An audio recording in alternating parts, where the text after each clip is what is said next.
ब्रह्म विद्या।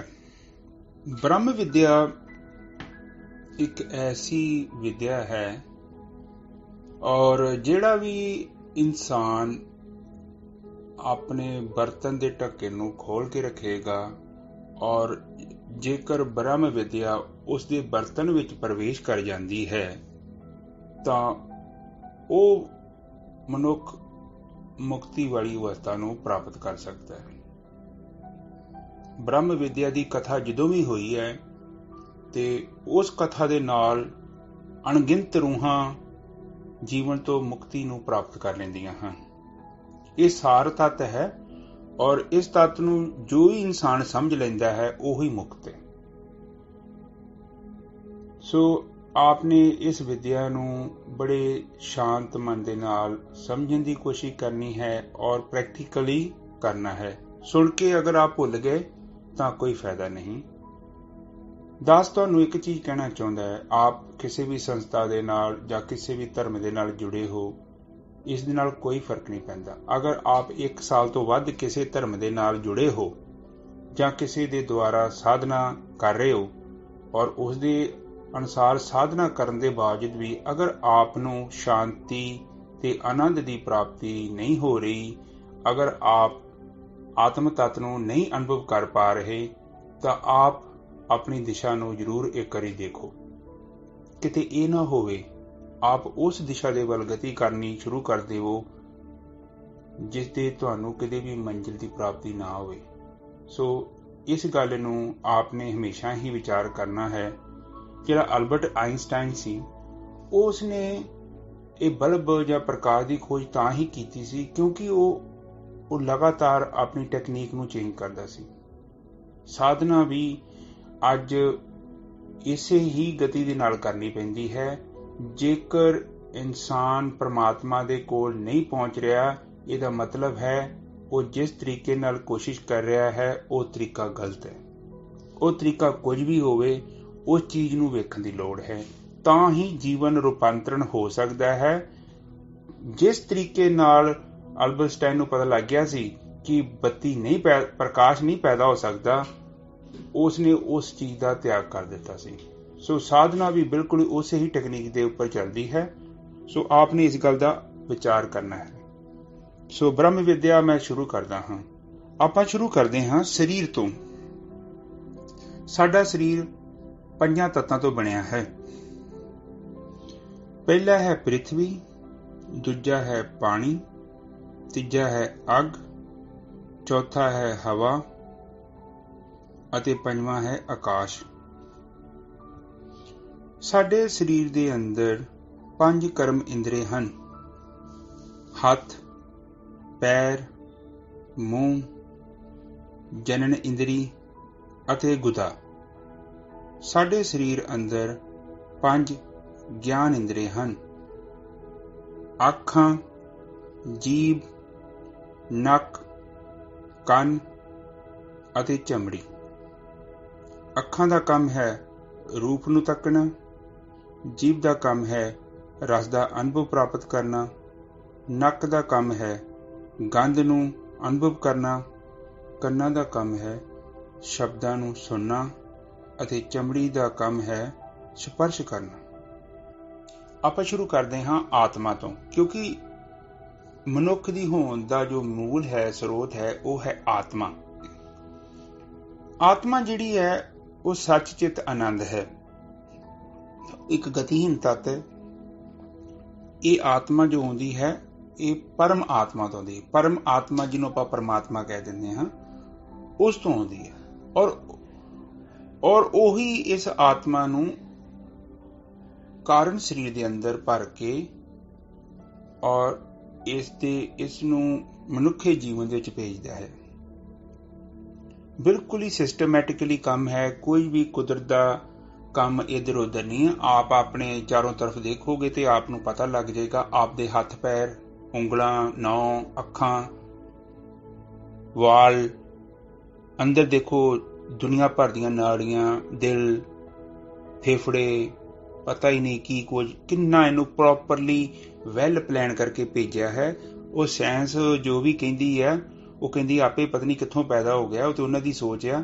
ਪਰ ਦੇਖਿਆ ਜਾਵੇ ਤੁਹਾਨੂੰ ਪਤਾ ਲੱਗ ਜੂਗਾ ਕਿ ਤੁਹਾਡਾ ਮੂੰਹ ਉੱਤੇ ਲਾਇਆ ਵਾ, ਤੁਹਾਡਾ ਮੂੰਹ ਕਿਤੇ ਪੈਰਾਂ 'ਚ ਨਹੀਂ ਲਾਇਆ, ਕਿਤੇ ਚਿੱਕੜ 'ਚ ਵੜ ਜਾਓ ਤੁਹਾਡੇ ਮੂੰਹ 'ਚ ਚਿੱਕੜੀ ਵੜ ਜੂਗਾ, ਤੁਹਾਡੇ ਨੱਕ ਥੱਲੇ ਪੈਰਾਂ 'ਚ ਨਹੀਂ ਲਾਏ।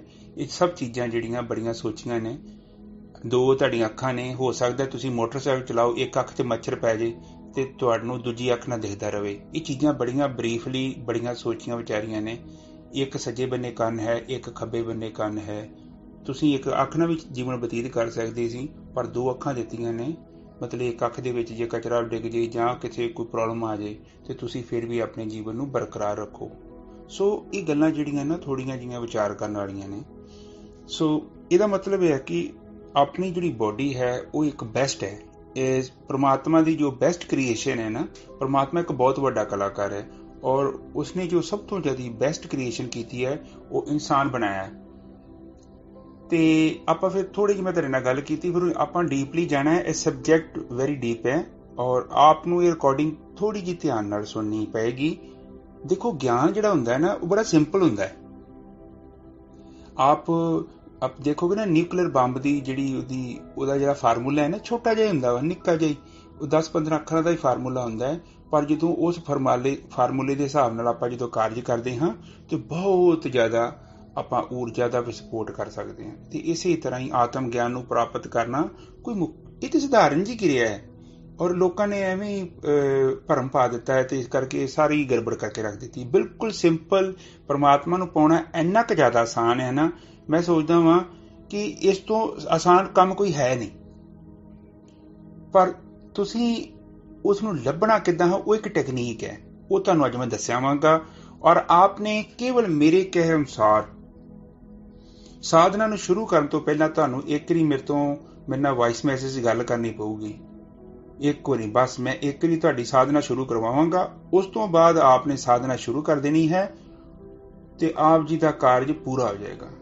4 ਮਹੀਨੇ 3 ਮਹੀਨੇ ਬਹੁਤ ਵੱਡੀ ਗੱਲ ਹੈ। ਇਹਦੇ ਵਿੱਚ ਆਪ ਜੀ ਦੀ ਜਿਹੜੀ ਯਾਤਰਾ ਵਾ ਬਹੁਤ ਚੰਗੀ ਤਰ੍ਹਾਂ ਹੋ ਜਾਏਗੀ। ਔਰ ਸਫਰ 2.5-3 ਸਾਲ ਦਾ ਸਫ਼ਰ ਹੈਗਾ, ਘੱਟੋ ਘੱਟ 3 ਸਾਲ। ਤੁਸੀਂ ਸਹਿਜ ਅਵਸਥਾ ਤੱਕ ਪਹੁੰਚਣ ਦੇ ਲਈ 3 ਕੁ ਸਾਲ ਦਾ ਸਮਾਂ ਲੱਗ ਜਾਊਗਾ। ਔਰ ਇਸ ਦੇ ਵਿੱਚ ਤੁਹਾਡੇ ਕੋਈ ਕਰਮ, ਤੁਹਾਡਾ ਕੋਈ ਕਾਰੋਬਾਰ, ਕੋਈ ਵੀ ਰੁਕਾਵਟ ਨਹੀਂ। ਬਿਲਕੁਲ ਹੀ ਮਨ ਚੋਂ ਆਪ ਇਸ ਚੀਜ਼ ਨੂੰ ਗੱਲ ਨੂੰ ਕਲੀਅਰ ਕਰ ਦਿਓ ਕਿ ਆਪ ਜੀ ਦਾ ਕੋਈ ਪਾਸਟ ਲਾਈਫ ਜਾਂ ਕੋਈ ਪਿਛਲੇ ਜਨਮਾਂ ਦਾ ਕੋਈ ਲੈਣਾ ਦੇਣਾ ਹੈ ਤਾਂ ਆਪ ਨੂੰ ਆਤਮ ਗਿਆਨ ਤਾਂ ਨਹੀਂ ਪ੍ਰਾਪਤ ਹੋ ਰਿਹਾ। ਇਹਦਾ ਕੋਈ ਕੰਮ ਨਹੀਂ। ਆਪ ਸੱਜੇ ਬੰਨੇ ਜਾ ਰਹੇ ਹੋ ਤੇ ਆਪ ਨੇ ਖੱਬੇ ਬੰਨੇ ਜਾਣਾ ਹੈ। 1 ਸੈਕਿੰਡ ਦੇ ਅੰਦਰ ਆਪ ਦੀ ਗਤੀ ਚੇਂਜ ਹੋ ਜਾਏਗੀ। ਇਹ ਨਹੀਂ ਕਿ ਆਪ ਸੱਜੇ ਬੰਨੇ ਜਾ ਰਹੇ ਹੋ ਤੇ ਆਪ ਨੂੰ ਖੱਬੇ ਬੰਨੇ ਜਾਣ ਦੇ ਲਈ ਲੱਖਾਂ ਸਾਲ ਲੱਗ ਜਾਣਗੇ। ਨਾ, ਆਪ ਨੇ ਸੱਜੇ ਬੰਨੇ ਜਾਣ ਦੀ ਜਗ੍ਹਾ ਆਪਣੇ ਲੈਫਟ ਸਾਈਡ ਨੂੰ ਤੁਰ ਪੈਣਾ। ਇੰਨਾ ਹੀ ਜੇ ਮਨ ਜਿਹੜਾ ਸੀ ਉਹ ਬਾਹਰ ਮੁਖੀ ਜਾ ਰਿਹਾ ਸੀ, ਉਸ ਨੂੰ ਅੰਤਰਮੁਖੀ ਕਰਨਾ ਹੈ ਔਰ ਆਪ ਨੂੰ ਘੱਟੋ ਘੱਟ 45 ਮਿੰਟ ਦੇਣੇ ਪੈਣਗੇ ਔਰ ਤਾਂ ਜੋ ਆਪ ਇਸ ਸਾਧਨਾ ਨੂੰ ਚੰਗੀ ਤਰ੍ਹਾਂ ਸਮਝ ਲਓ। ਸੋ ਆਪਾਂ ਵਾਪਸ ਆਉਂਦੇ ਹਾਂ ਆਤਮਾ ਤੇ। ਟੌਪਿਕ 3 ਚੀਜ਼ਾਂ ਜਿਹੜੀਆਂ ਮੇਨ ਨੇ, ਇੱਕ ਹੈਗੀ ਹੈ ਬੁੱਧੀ, ਇੱਕ ਹੈ ਮਨ ਤੇ ਇੱਕ ਹੈ ਆਤਮਾ। ਆਤਮਾ ਜਿਹੜੀ ਹੈ ਉਹ ਤੁਹਾਡੀ ਅਚਲ ਤੱਤ ਹੈ, ਉਹ ਗਤੀਹੀਨ ਤੱਤ ਹੈ, ਕਿਉਂਕਿ ਉਹ ਪਰਮ ਆਤਮਾ ਤੇ ਆਤਮਾ 'ਚ ਕੋਈ ਫਰਕ ਨਹੀਂ। ਉਹਦੀ ਜਿਹੜੀ ਅਥਾਰਟੀ, ਜਿਹੜੀ highest state of the universe ਆ, ਜਿਹਨੂੰ ਕਹਿੰਦੇ ਅਦ੍ਰਿਸ਼, ਨਾ ਤੇ ਤੁਹਾਨੂੰ ਕਦੇ ਮਨ ਮਿਲੇਗਾ ਤੇ ਨਾ ਹੀ ਤੁਹਾਨੂੰ ਕਦੇ ਆਤਮਾ ਮਿਲੇਗੀ। ਇਹ ਦੋਨੇ ਤੱਤ ਜਿਹੜੇ ਅਨੁਭੂਤੀ ਹੈ। ਇਹ ਦੋਨੇ ਤੱਤ ਜਿਹੜੇ ਤੁਸੀਂ ਅਨੁਭਵ ਕਰੋਗੇ ਜਦੋਂ ਤੁਸੀਂ ਆਪਣੇ ਆਪ ਦੇ ਉੱਪਰ ਇਕਾਗਰ ਹੋ ਜਾਂਦੇ ਜੋ ਔਰ ਉਦੋਂ ਬਿਲਕੁਲ ਵਿਚਾਰਾਂ ਦਾ ਜਿਹੜਾ ਮੰਡਲ ਹੈ ਸ਼ਾਂਤ ਹੋ ਜਾਂਦਾ ਹੈ ਔਰ ਉਸ ਚੇਤਨ ਸਤਾ ਦੇ ਵਿੱਚ ਤੁਸੀਂ ਇੱਕ ਦੀਪਕ ਦੇ ਵਾਂਗੂ ਪ੍ਰਕਾਸ਼ਵਾਨ ਹੋ ਜਾਂਦੇ ਹੋ। ਔਰ ਉਹ ਜਦੋਂ ਨਿਰਵਿਚਾਰ ਅਵਸਥਾ 'ਚ ਆਪ ਸਥਿਰ ਹੋ ਜਾਂਦੇ ਹੋ, ਉਹ ਹੈ ਤੁਹਾਡੀ ਆਤਮਾ। ਉਸ ਨੂੰ ਅਨੁਭਵ ਕਰ ਲਿਆ ਤੇ ਸਮਝ ਲਓ ਕਿ ਤੁਸੀਂ ਆਪਣੀ ਆਤਮਾ ਦੇ ਵਿੱਚ ਪ੍ਰਵੇਸ਼ ਕਰਕੇ ਜਦੋਂ ਆਪ ਜੀ ਅੱਖਾਂ ਖੋਲ ਕੇ ਬਾਹਰ ਦੇਖਦੇ ਹੋ, ਇਹ ਸਾਰਾ ਜਿਹੜਾ ਜਗਤ ਹੈ ਇਹ ਹੈ ਮਤਲਬ ਬਾਹਰ ਦਾ ਜਗਤ, ਜੋ ਮਤਲਬ ਦ੍ਰਿਸ਼ ਹੈ, ਜੋ ਦ੍ਰਿਸ਼ਟਮਾਨ ਹੈ। ਆਪ ਅੱਖਾਂ ਬੰਦ ਕਰ ਲੈਂਦੇ ਹੋ ਤੇ ਉਹ ਆਪ ਸਿੱਧਾ ਹੀ ਆਤਮਾ ਦੇ ਅੰਦਰ ਪ੍ਰਵੇਸ਼ ਕਰ ਜਾਂਦੇ ਹੋ। ਆਪ ਨੇ ਅੱਖਾਂ ਬੰਦ ਕੀਤੀਆਂ, ਆਪ ਸਿੱਧਾ ਆਪਣੀ ਆਤਮਾ ਦੇ ਅੰਦਰ ਚਲੇ ਗਏ। ਹੁਣ ਇਹਦੇ ਵਿੱਚ ਇੱਕ ਸਮੱਸਿਆ ਆਉਂਦੀ ਆ, ਆਪ ਨੇ ਜਦੋਂ ਅੱਖਾਂ ਬੰਦ ਕੀਤੀਆਂ, ਆਤਮਾ ਤੱਤ 'ਚ ਆਪ ਹੋ, ਪਰ ਇਹਦੇ ਬਾਵਜੂਦ ਵੀ ਵਿੱਚ ਵਿਚਾਰ ਨੇ ਜੋ ਆਪ ਦੇ ਮਨ ਨੂੰ ਆਤਮਾ ਤੱਤ 'ਚ ਲੀਨ ਨਹੀਂ ਹੋਣ ਦਿੰਦੇ। ਇਸ ਕਰਕੇ ਆਪ ਦਾ ਮਨ ਜਿਹੜਾ ਹੈ ਉਹ ਆਤਮਾ ਤੱਤ ਚੋਂ ਬਾਹਰ ਆ ਗਿਆ। ਹੁੰਦਾ ਕੀ ਹੈ ਕਿ ਜਦੋਂ ਆਤਮਾ ਬਹੁਤ ਛੋਟੀ ਹੈ, ਕੋਈ ਜਿੱਦਾਂ ਫਿਲਮਾਂ 'ਚ ਦਿਖਾਈ ਜਾਂਦੀ ਨਾ ਕਿ ਬੰਦੇ ਵਾਂਗੂ ਆਤਮਾ ਦਿਖਾਈ ਜਾਂਦੀ, ਇਦਾਂ ਦੀ ਆਤਮਾ ਨਹੀਂ ਹੈਗੀ। ਆਤਮਾ ਬਹੁਤ ਸੂਖਮ ਹੈ, ਔਰ ਮੇਰੇ ਹਿਸਾਬ ਨਾਲ ਦੁਨੀਆ ਦਾ ਜੋ ਸਭ ਤੋਂ ਛੋਟਾ ਕੀੜਾ ਹੈ ਨਾ, ਜੋ ਬਿਲਕੁਲ ਹੀ ਛੋਟਾ ਹੈ, ਉਹਦੀ ਆਤਮਾ ਤੇ ਤੁਹਾਡੀ ਆਤਮਾ ਦਾ ਜਿਹੜਾ ਅੰਦਰ ਸਾਈਜ਼ ਹੈ ਨਾ, ਉਹ ਸੇਮ ਹੀ ਹੈ, ਇੰਨਾ ਛੋਟਾ। ਬਸ ਇਹ ਨਹੀਂ ਹੈ ਕਿ ਹਾਥੀ ਦੀ ਆਤਮਾ ਬਹੁਤ ਵੱਡੀ ਹੈ ਤੇ ਜਾਂ ਕੀੜੀ ਦੀ ਆਤਮਾ ਛੋਟੀ ਹੈ, ਇਦਾਂ ਨਹੀਂ। ਆਤਮਾ ਜਿਹੜੀਆਂ ਵੀ ਹੈਗੀਆਂ ਨੇ, ਜਿਹੜਾ ਵੀ ਜੀਵ ਹੈਗਾ ਵਾ, ਜਿਹੜਾ ਚੱਲਣ ਦਿਆ ਔਰ ਜਿਹੜਾ ਜੀਵਤ ਹੈਗਾ, ਉਹਦੀ ਆਤਮਾ ਸਾਰੀਆਂ ਹੀ ਆਤਮਾ ਸੇਮ ਹੈਗੀਆਂ ਨੇ। ਹਾਂ, ਆਤਮਾ ਦੀ ਕੁਆਲਿਟੀ 'ਚ ਫਰਕ ਪੈ ਸਕਦਾ ਹੈ, ਕਿਉਂਕਿ ਜਦੋਂ ਆਪ ਕਿੱਦਾਂ ਦੇ ਕਰਮ ਕਰਦੇ ਜੋ, ਉਸ ਨਾਲ ਕੀ ਹੁੰਦਾ ਕਿ ਆਤਮਾ ਜਿਹੜੀ ਹੀਨ ਹੋ ਜਾਂਦੀ ਆ, ਔਰ ਉਨੀ ਹੀਨ ਹੁੰਦੀ ਉਹ ਛੋਟੀ ਜੂਨ 'ਚ ਚੱਲ ਜਾਂਦੀ ਹੈ। ਤੇ ਜ਼ਿਆਦਾ ਕਰਕੇ ਆਪ ਦੇਖੋਗੇ ਕੁਝ ਜਾਨਵਰ ਜਿਹੜੇ ਹੈਗੇ ਨੇ ਕਾਫੀ ਇੰਟੈਲੀਜੈਂਟ ਨੇ, ਉਹ ਮਤਲਬ ਇੰਝ ਲੱਗਦਾ ਵਾ ਕਿ ਜਿੱਦਾਂ ਇਨਸਾਨ ਦੀ ਜੂਨੀ ਦੇ ਕਾਫੀ ਕਰੀਬ ਨੇ, ਤੇ ਇਸ ਕਰਕੇ ਉਹਨਾਂ 'ਚ ਇੰਨੀ ਸੈਂਸ ਹੈਗੀ ਹੈ। ਹੁਣ ਆਪਾਂ ਗੱਲ ਕਰਦੇ ਹਾਂ ਆਤਮਾ ਤੇ। ਸੋ ਆਤਮਾ ਦੇ ਉੱਪਰ ਜਦੋਂ ਕਾਰਨ ਸਰੀਰ ਚੜ੍ਹਿਆ ਜਾਂਦਾ ਹੈ, ਉਹ ਕਾਰਨ ਸਰੀਰ ਹੈ ਕਾਮ, ਕ੍ਰੋਧ, ਲੋਭ, ਮੋਹ, ਹੰਕਾਰ। ਇਹ ਜਿਹੜੇ 5 ਸਰੀਰ ਹੁੰਦੇ ਨਾ, ਇਹ ਨਿਊਟਰਲ ਅਵਸਥਾ ਦੇ ਵਿੱਚ ਹੁੰਦੇ ਨੇ। ਨਿਊਟਰਲ ਦਾ ਮਤਲਬ ਹੁੰਦਾ ਹੈ ਇਹਨਾਂ ਤੇ ਮਾਈਨਸ ਤੇ ਪਲੱਸ ਦੇ 2 ਸਿੰਬਲ ਬਣੇ ਹੁੰਦੇ ਆ, ਤੇ ਦੋਨੋਂ ਸਾਈਡ ਤੇ 0-0 ਹੁੰਦਾ। ਅਗਰ ਆਪ ਉਹਦੇ ਸੈਂਟਰ 'ਚ ਜਾ ਜਾਂਦੇ ਜੋ, ਤੇ ਆਪ ਕੀ ਕਰਦੇ ਹੋ ਕਿ ਆਪ ਗਤੀਹੀਨ ਜੋ। ਅਗਰ ਆਪ ਇਸ ਚੱਕਰ 'ਚ ਆਪ ਕਾਰਜ ਕਰਦੇ ਹੋ, ਤੇ ਉਹ ਕੀ ਹੁੰਦਾ ਹੈ, ਉਹ ਆਪਦੀ ਕਾਊਂਟਿੰਗ ਪਲੱਸ ਹੋਣੀ ਚਾਲੂ ਹੋ ਜਾਂਦੀ। ਮੰਨ ਲਓ ਆਪਨੇ ਕਾਮ ਦੇ ਵਿੱਚ ਗਤੀ ਕੀਤੀ, ਤੇ ਕਾਮ ਦਾ ਜਿਹੜਾ ਚੱਕਰ ਹੈ ਉਹ ਪਲੱਸ ਉਹਦੀ ਜਿਹੜਾ ਕਾਰਨ ਸਰੀਰ ਦਾ ਚੱਕਰ ਹੈ, ਉਹਦੀ ਥਿਕਨੈਸ ਵੱਡੀ ਹੋ ਜਾਊਗੀ। ਤੇ ਆਤਮਾ ਜਿਹੜੀ ਹੈ ਨਾ, ਆਤਮਾ ਗਤੀਹੀਨ ਹੈ। ਮਨ ਜਿਹੜਾ ਹੈ ਉਹ ਗਤੀ ਕਰਦਾ ਹੈ। ਆਤਮਾ ਇੱਕ ਦਰਖਤ ਹੈ, ਮਨ ਉਹਦੇ ਉੱਤੇ ਬੈਠਾ ਇੱਕ ਪੰਛੀ ਹੈ, ਜਿਹੜਾ ਉਡਾਰੀ ਮਾਰ ਜਾਂਦਾ ਹੈ। ਉਡਾਰੀ ਮਾਰ ਕੇ ਕੀ ਕਰਦਾ ਹੈ, ਉਹ ਉਸੇ ਹੀ ਰੁੱਖ ਦੇ ਕਿਤੇ ਸੱਜੇ ਖੱਬੇ ਅੱਗੇ ਪਿੱਛੇ ਏਦਾਂ ਉੱਡਦਾ ਰਹਿੰਦਾ ਹੈ। ਔਰ ਬਾਅਦ ਵਿੱਚ ਕੀ ਕਰਦਾ ਹੈ, ਉਹਦਾ ਕਾਮ, ਕ੍ਰੋਧ, ਲੋਭ, ਮੋਹ, ਹੰਕਾਰ ਨੇ, ਉਹਨਾਂ ਦੇ ਚੱਕਰਾਂ ਦੇ ਵਿੱਚ ਇਹ ਕੀ ਕਰਦਾ ਕਿ ਉਹ ਰੁੱਖ ਤੋਂ ਉੱਡ ਜਾਂਦਾ ਹੈ, ਫਿਰ ਧੁੱਪੇ ਚਲ ਜਾਂਦਾ ਹੈ। ਧੁੱਪੇ 'ਚ ਜਾਣ ਨਾਲ ਕੀ ਹੁੰਦਾ ਕਿ ਤੁਹਾਨੂੰ ਵੀ ਪਤਾ, ਹੁਣ ਧੁੱਪੇ ਤੁਸੀਂ ਬਹੋਗੇ ਤੇ ਆਪ ਨੂੰ ਪਤਾ ਹੀ ਹੈ ਕਿ ਧੁੱਪ ਦਾ ਗਰਮੈਸ਼ ਹੈ, ਤਾਂ ਆਪ ਥੋੜੇ ਪਰੇਸ਼ਾਨ ਹੋ ਜਾਓਗੇ ਕਿ ਜਾਂ ਆਪ ਰੁੱਖ ਦੀ ਛਾਂ ਥੱਲੇ ਬੈਠੇ ਸੀ, ਉਹ ਇੱਕ ਆਨੰਦ ਸੀ। ਪਰ ਜਦੋਂ ਆਪਾਂ ਧੁੱਪੇ ਹੀ ਚਲ ਗਏ, ਧੁੱਪੇ ਬਹੁਤ ਕੜਾਕੀ ਧੁੱਪ ਆ, ਰੇਗਿਸਤਾਨ ਹੈਗਾ, ਤੇ ਉਹਦੇ ਵਿੱਚ ਕੀ ਹੁੰਦਾ ਕਿ ਮਨ ਦੀ ਜਿਹੜੀ ਤੜਫਣਾ ਵਾ, ਵੇਦਨਾ ਵੱਧਦੀ ਜਾਂਦੀ ਹੈ। ਤੇ ਇਹ ਕੀ ਹੁੰਦਾ ਕਿ ਮਨ ਜਿਹੜਾ ਨਾ, ਫਿਰ ਜਦੋਂ ਆਤਮਾ ਦੇ ਪਰਛਾਵੇਂ ਤੋਂ ਛੱਡ ਕੇ ਦੂਰ ਚਲ ਜਾਂਦਾ ਹੈ। ਔਰ ਇੱਕ ਆਪਨੇ ਦੇਖਿਆ ਹੋਵੇ ਕ੍ਰਿਸਚਨਾਂ ਦੇ ਵਿੱਚ ਇੱਕ ਕਹਾਣੀ ਹੈ ਕਿ ਪਰਮਾਤਮਾ ਨੇ ਜਦੋਂ ਸ੍ਰਿਸ਼ਟੀ ਦੀ ਰਚਨਾ ਕੀਤੀ ਤੇ ਐਡਮ ਤੇ ਈਵਾ ਬਣਾਏ, ਤੇ ਉਹਦੇ ਵਿੱਚ ਕੀ ਹੁੰਦਾ ਕਿ ਉਹ ਪਹਿਲਾਂ ਹੈਵਨ 'ਚ ਹੀ ਰਹਿੰਦੇ ਸੀ। ਬਾਅਦ ਦੇ ਵਿੱਚ ਫਿਰ ਉਹਨਾਂ ਨੇ ਕਿਹਾ ਸੀ ਕਿ ਆਹ ਫਰੂਟ ਨਹੀਂ ਖਾਣਾ, ਉਹ ਫਿਰ ਉਹਨਾਂ ਫਰੂਟ ਖਾ ਲਿਆ। ਫਰੂਟ ਖਾਧਾ ਤੇ ਕੰਮ ਗੜਬੜ ਹੋ ਗਈ। ਫਿਰ ਕੀ ਹੋਇਆ ਕਿ ਉਹ ਪਰਮਾਤਮਾ ਦੀ ਜਿਹੜਾ ਜਿੱਥੇ ਰਹਿੰਦੇ ਸੀ, ਉਹ ਜਗ੍ਹਾ 'ਚ ਉਹਨਾਂ ਨੂੰ ਕੱਢ ਦਿੱਤਾ ਗਿਆ। ਫਿਰ ਉਹ ਕੀ ਹੋ ਗਿਆ, ਉਹਨਾਂ ਨੂੰ ਬੋਧ ਹੋ ਗਿਆ। ਉਹਨਾਂ ਨੇ ਜੇ ਫਰੂਟ ਖਾਧਾ, ਉਹਨਾਂ ਨੂੰ ਪਤਾ ਲੱਗ ਗਿਆ ਕਿ ਇਹਦੇ ਨੰਗੇ ਆ, ਤੇ ਉੱਥੋਂ ਗੇਮ ਸਾਰੀ ਵਿਗੜ ਗਈ। ਸੋ ਮੈਂ ਆਪ ਜੀ ਨੂੰ ਗੱਲ ਕਰਦਾ ਕਿ ਇਹ ਦੇਖੋ, ਉਹਨਾਂ ਦੀ ਵੀ ਪੁਆਇੰਟ ਕੁਝ ਹੈ। ਜਿੰਨਾ ਚਿਰ ਤੱਕ ਤੁਹਾਡਾ ਮਨ ਜਿਹੜਾ ਆਤਮਾ 'ਚ ਸਥਿਰ ਹੈ, ਆਪ ਪਰਮੇਸ਼ਰ ਦਾ ਰੂਪ ਜੋ, ਆਪ ਗਤੀਹੀਨ ਤੱਤ ਜੋ। ਪਰ ਕੀ ਹੁੰਦਾ ਕਿ ਜਦੋਂ ਸ਼ੁਰੂ 'ਚ ਆਤਮਾ ਦੇ ਅੰਦਰ ਜਦੋਂ ਮਨ ਰਹਿੰਦਾ ਹੈ, ਤੇ ਉਹ ਆਤਮਾ ਆਨੰਦ ਸਰੂਪ ਹੈ, ਸੱਚ ਚਿਤ ਆਨੰਦ ਹੈ, ਉਹ 'ਚ ਕੋਈ ਡਾਊਟ ਨਹੀਂ। ਔਰ ਇਸ ਅਵਸਥਾ ਨੂੰ ਆਪਨੇ ਅਨੁਭਵ ਕਰਨਾ ਹੈ, ਆਪ ਕਰੋਗੇ, ਭਾਵੇਂ ਆਪ ਕੋ ਪੈਸਾ ਹੈ ਜਾਂ ਨਹੀਂ ਹੈ, ਇਹਦੇ ਨਾਲ ਕੋਈ ਫਰਕ ਨਹੀਂ ਪੈਂਦਾ। ਤੇ ਇਹ ਜਿਹੜਾ ਮਨ ਹੈ ਉਹ ਆਤਮਾ ਦੇ ਅੰਦਰ ਹੀ ਹੈ। ਆਤਮਾ ਦਾ ਇੱਕ ਜੀਵ ਹੈ, ਉਹ ਪੰਛੀ ਮੰਨ ਲਓ, ਆਤਮਾ ਦਾ ਪੰਛੀ ਹੈ, ਜਾਂ ਆਤਮਾ ਦਾ ਬੱਚਾ ਕਹਿ ਲਓ। ਆਤਮਾ ਨੂੰ ਮੈਂ ਮਾਂ ਕਹਿ ਦਿੰਦਾ ਤੇ ਹੋਰ ਈਜ਼ੀ ਹੋ ਜਾਊਗਾ। ਤੇ ਇਹ ਕੀ ਕਰਦਾ ਹੈ ਕਿ ਇਹ ਆਤਮਾ ਤੱਤ ਚੋਂ ਬਾਹਰ ਆ ਜਾਂਦਾ ਹੈ। ਤੇ ਇਹ ਜਦੋਂ ਇਹ ਬਾਹਰ ਆ ਜਾਂਦਾ ਹੈ, ਜਿੱਦਾਂ ਤੁਸੀਂ ਆਪਣੇ ਘਰ ਦੇ ਅੰਦਰ ਸੇਫ ਜੋ, ਔਰ ਘਰ ਛੱਡ ਕੇ ਤੁਸੀਂ ਬਾਹਰ ਆ ਗਏ, ਤੇ ਤੁਸੀਂ ਸੜਕ ਤੇ ਆ ਗਏ। ਸੜਕ ਦੇ ਉੱਤੇ ਫਿਰ ਤੁਸੀਂ ਥੋੜੀ ਇੱਕ ਗਲੀ ਦੂਜੀ ਗਲੀ, ਤੁਸੀਂ ਕਰਦੇ ਕਿ ਘਰ ਤੋਂ ਕਾਫੀ ਦੂਰ ਚਲ ਜਾਂਦੇ ਜੋ। ਔਰ ਉਹਦੇ ਵਿੱਚ ਜਿਵੇਂ ਜਿਹੜੀ ਗਲੀ 'ਚ ਤੁਸੀਂ ਵੜਦੇ ਜੋ, ਉੱਥੇ ਅਲੱਗ-ਅਲੱਗ ਹੈਗੇ ਨੇ, ਕਾਮ ਹੈ, ਕ੍ਰੋਧ ਹੈ, ਲੋਭ ਹੈ, ਮੋਹ ਹੈ, ਹੰਕਾਰ ਹੈ, ਤੇ ਤੁਸੀਂ ਗਤੀ ਕਰਨੀ ਸ਼ੁਰੂ ਕਰਦੇ ਜੋ। ਤੇ ਉਹਦੇ ਨਾਲ ਕੀ ਹੁੰਦਾ ਕਿ ਜਿਹੜਾ ਤੁਹਾਡਾ ਦਰਵਾਜ਼ਾ ਨਾ, ਜਿਹੜਾ ਤੁਹਾਡਾ ਜਿਹੜਾ ਤੁਹਾਡੀ ਆਪਣਾ ਰਸਤਾ ਹੈ ਉਹ ਰਸਤਾ ਥੋੜਾ ਬਰੀਕ ਹੋ ਜਾਂਦਾ ਹੈ। ਤੇ ਆਪ ਜਦੋਂ ਵਾਪਸ ਆਉਣ ਲੱਗਦੇ ਜੋ ਨਾ, ਉਹ ਗਲੀ ਦੇ ਵਿੱਚ ਇੱਕ ਟਨਲ ਹੈ, ਟਨਲ 'ਚ ਸੁਰਤੀ ਬਾਹਰ ਆਉਂਦੀ ਹੈ। ਤੇ ਜਦੋਂ ਵੀ ਆਪ ਆਤਮਾ ਕੋਲ ਵਾਪਸ ਆਉਣਾ ਚਾਹੁੰਦੇ ਜੋ ਨਾ, ਤੇ ਰਸਤੇ 'ਚ ਕੀ ਕਰਦੇ ਨੇ, ਇਹ ਜਿਹੜੇ 5 ਚੱਕਰਾਂ ਦੇ ਵਿਚਾਰਾਂ ਦੇ 5 ਦਰਵਾਜ਼ੇ ਨੇ। ਆਪ ਚੇਤਨ ਮਨ 'ਚ ਜਾਂਦੇ ਜੋ, ਚੇਤਨ ਮਨ ਤੋਂ ਜਦੋਂ ਆਪ ਦੀ ਸੁਰਤੀ ਵਾਪਸ ਆਉਣਾ ਚਾਹੁੰਦੀ ਨਾ ਆਤਮਾ ਦੇ ਵਿੱਚ, ਤੇ ਨਹੀਂ ਆ ਪਾਉਂਦੀ, ਕਿਉਂਕਿ ਆਪ ਦੇ ਰਾਹ 'ਚ ਵਿਚਾਰਾਂ ਦੇ ਦਰਵਾਜ਼ੇ ਨੇ। ਔਰ ਕਾਮ, ਕ੍ਰੋਧ, ਲੋਭ, ਮੋਹ, ਹੰਕਾਰ, ਇਹਨਾਂ ਦਾ ਵਿਚਾਰ ਉੱਥੇ ਦਰਵਾਜ਼ਿਆਂ 'ਚ ਬੈਠਾ। ਤੇ ਆਪ ਜਦੋਂ ਵਾਪਸ ਆਉਣਾ ਕੋਸ਼ਿਸ਼ ਕਰਦੇ ਜੋ, ਮਨ, ਆਪ ਦਾ ਮਨ ਜਦੋਂ ਵਾਪਸ ਆਉਂਦਾ ਹੈ, ਉਹ ਦਰਵਾਜ਼ੇ 'ਚ ਬੈਠੇ ਕਿਸੇ ਵਿਚਾਰ ਦੇ ਨਾਲ ਉਹ ਉਲਝ ਜਾਂਦਾ ਹੈ। ਉਹ ਗੁੱਥਮ ਗੁੱਥੇ ਦੇ ਵਿੱਚ ਕੀ ਕਰਦਾ ਹੈ, ਉੱਥੇ ਹੀ ਰਹਿ ਜਾਂਦਾ ਹੈ, ਅੱਗੇ ਗਤੀ ਨਹੀਂ ਹੁੰਦੀ। ਆਤਮਾ ਕੀ ਚਾਹੁੰਦੀ ਆ ਕਿ ਤੂੰ ਵਾਪਸ ਆ ਜਾ।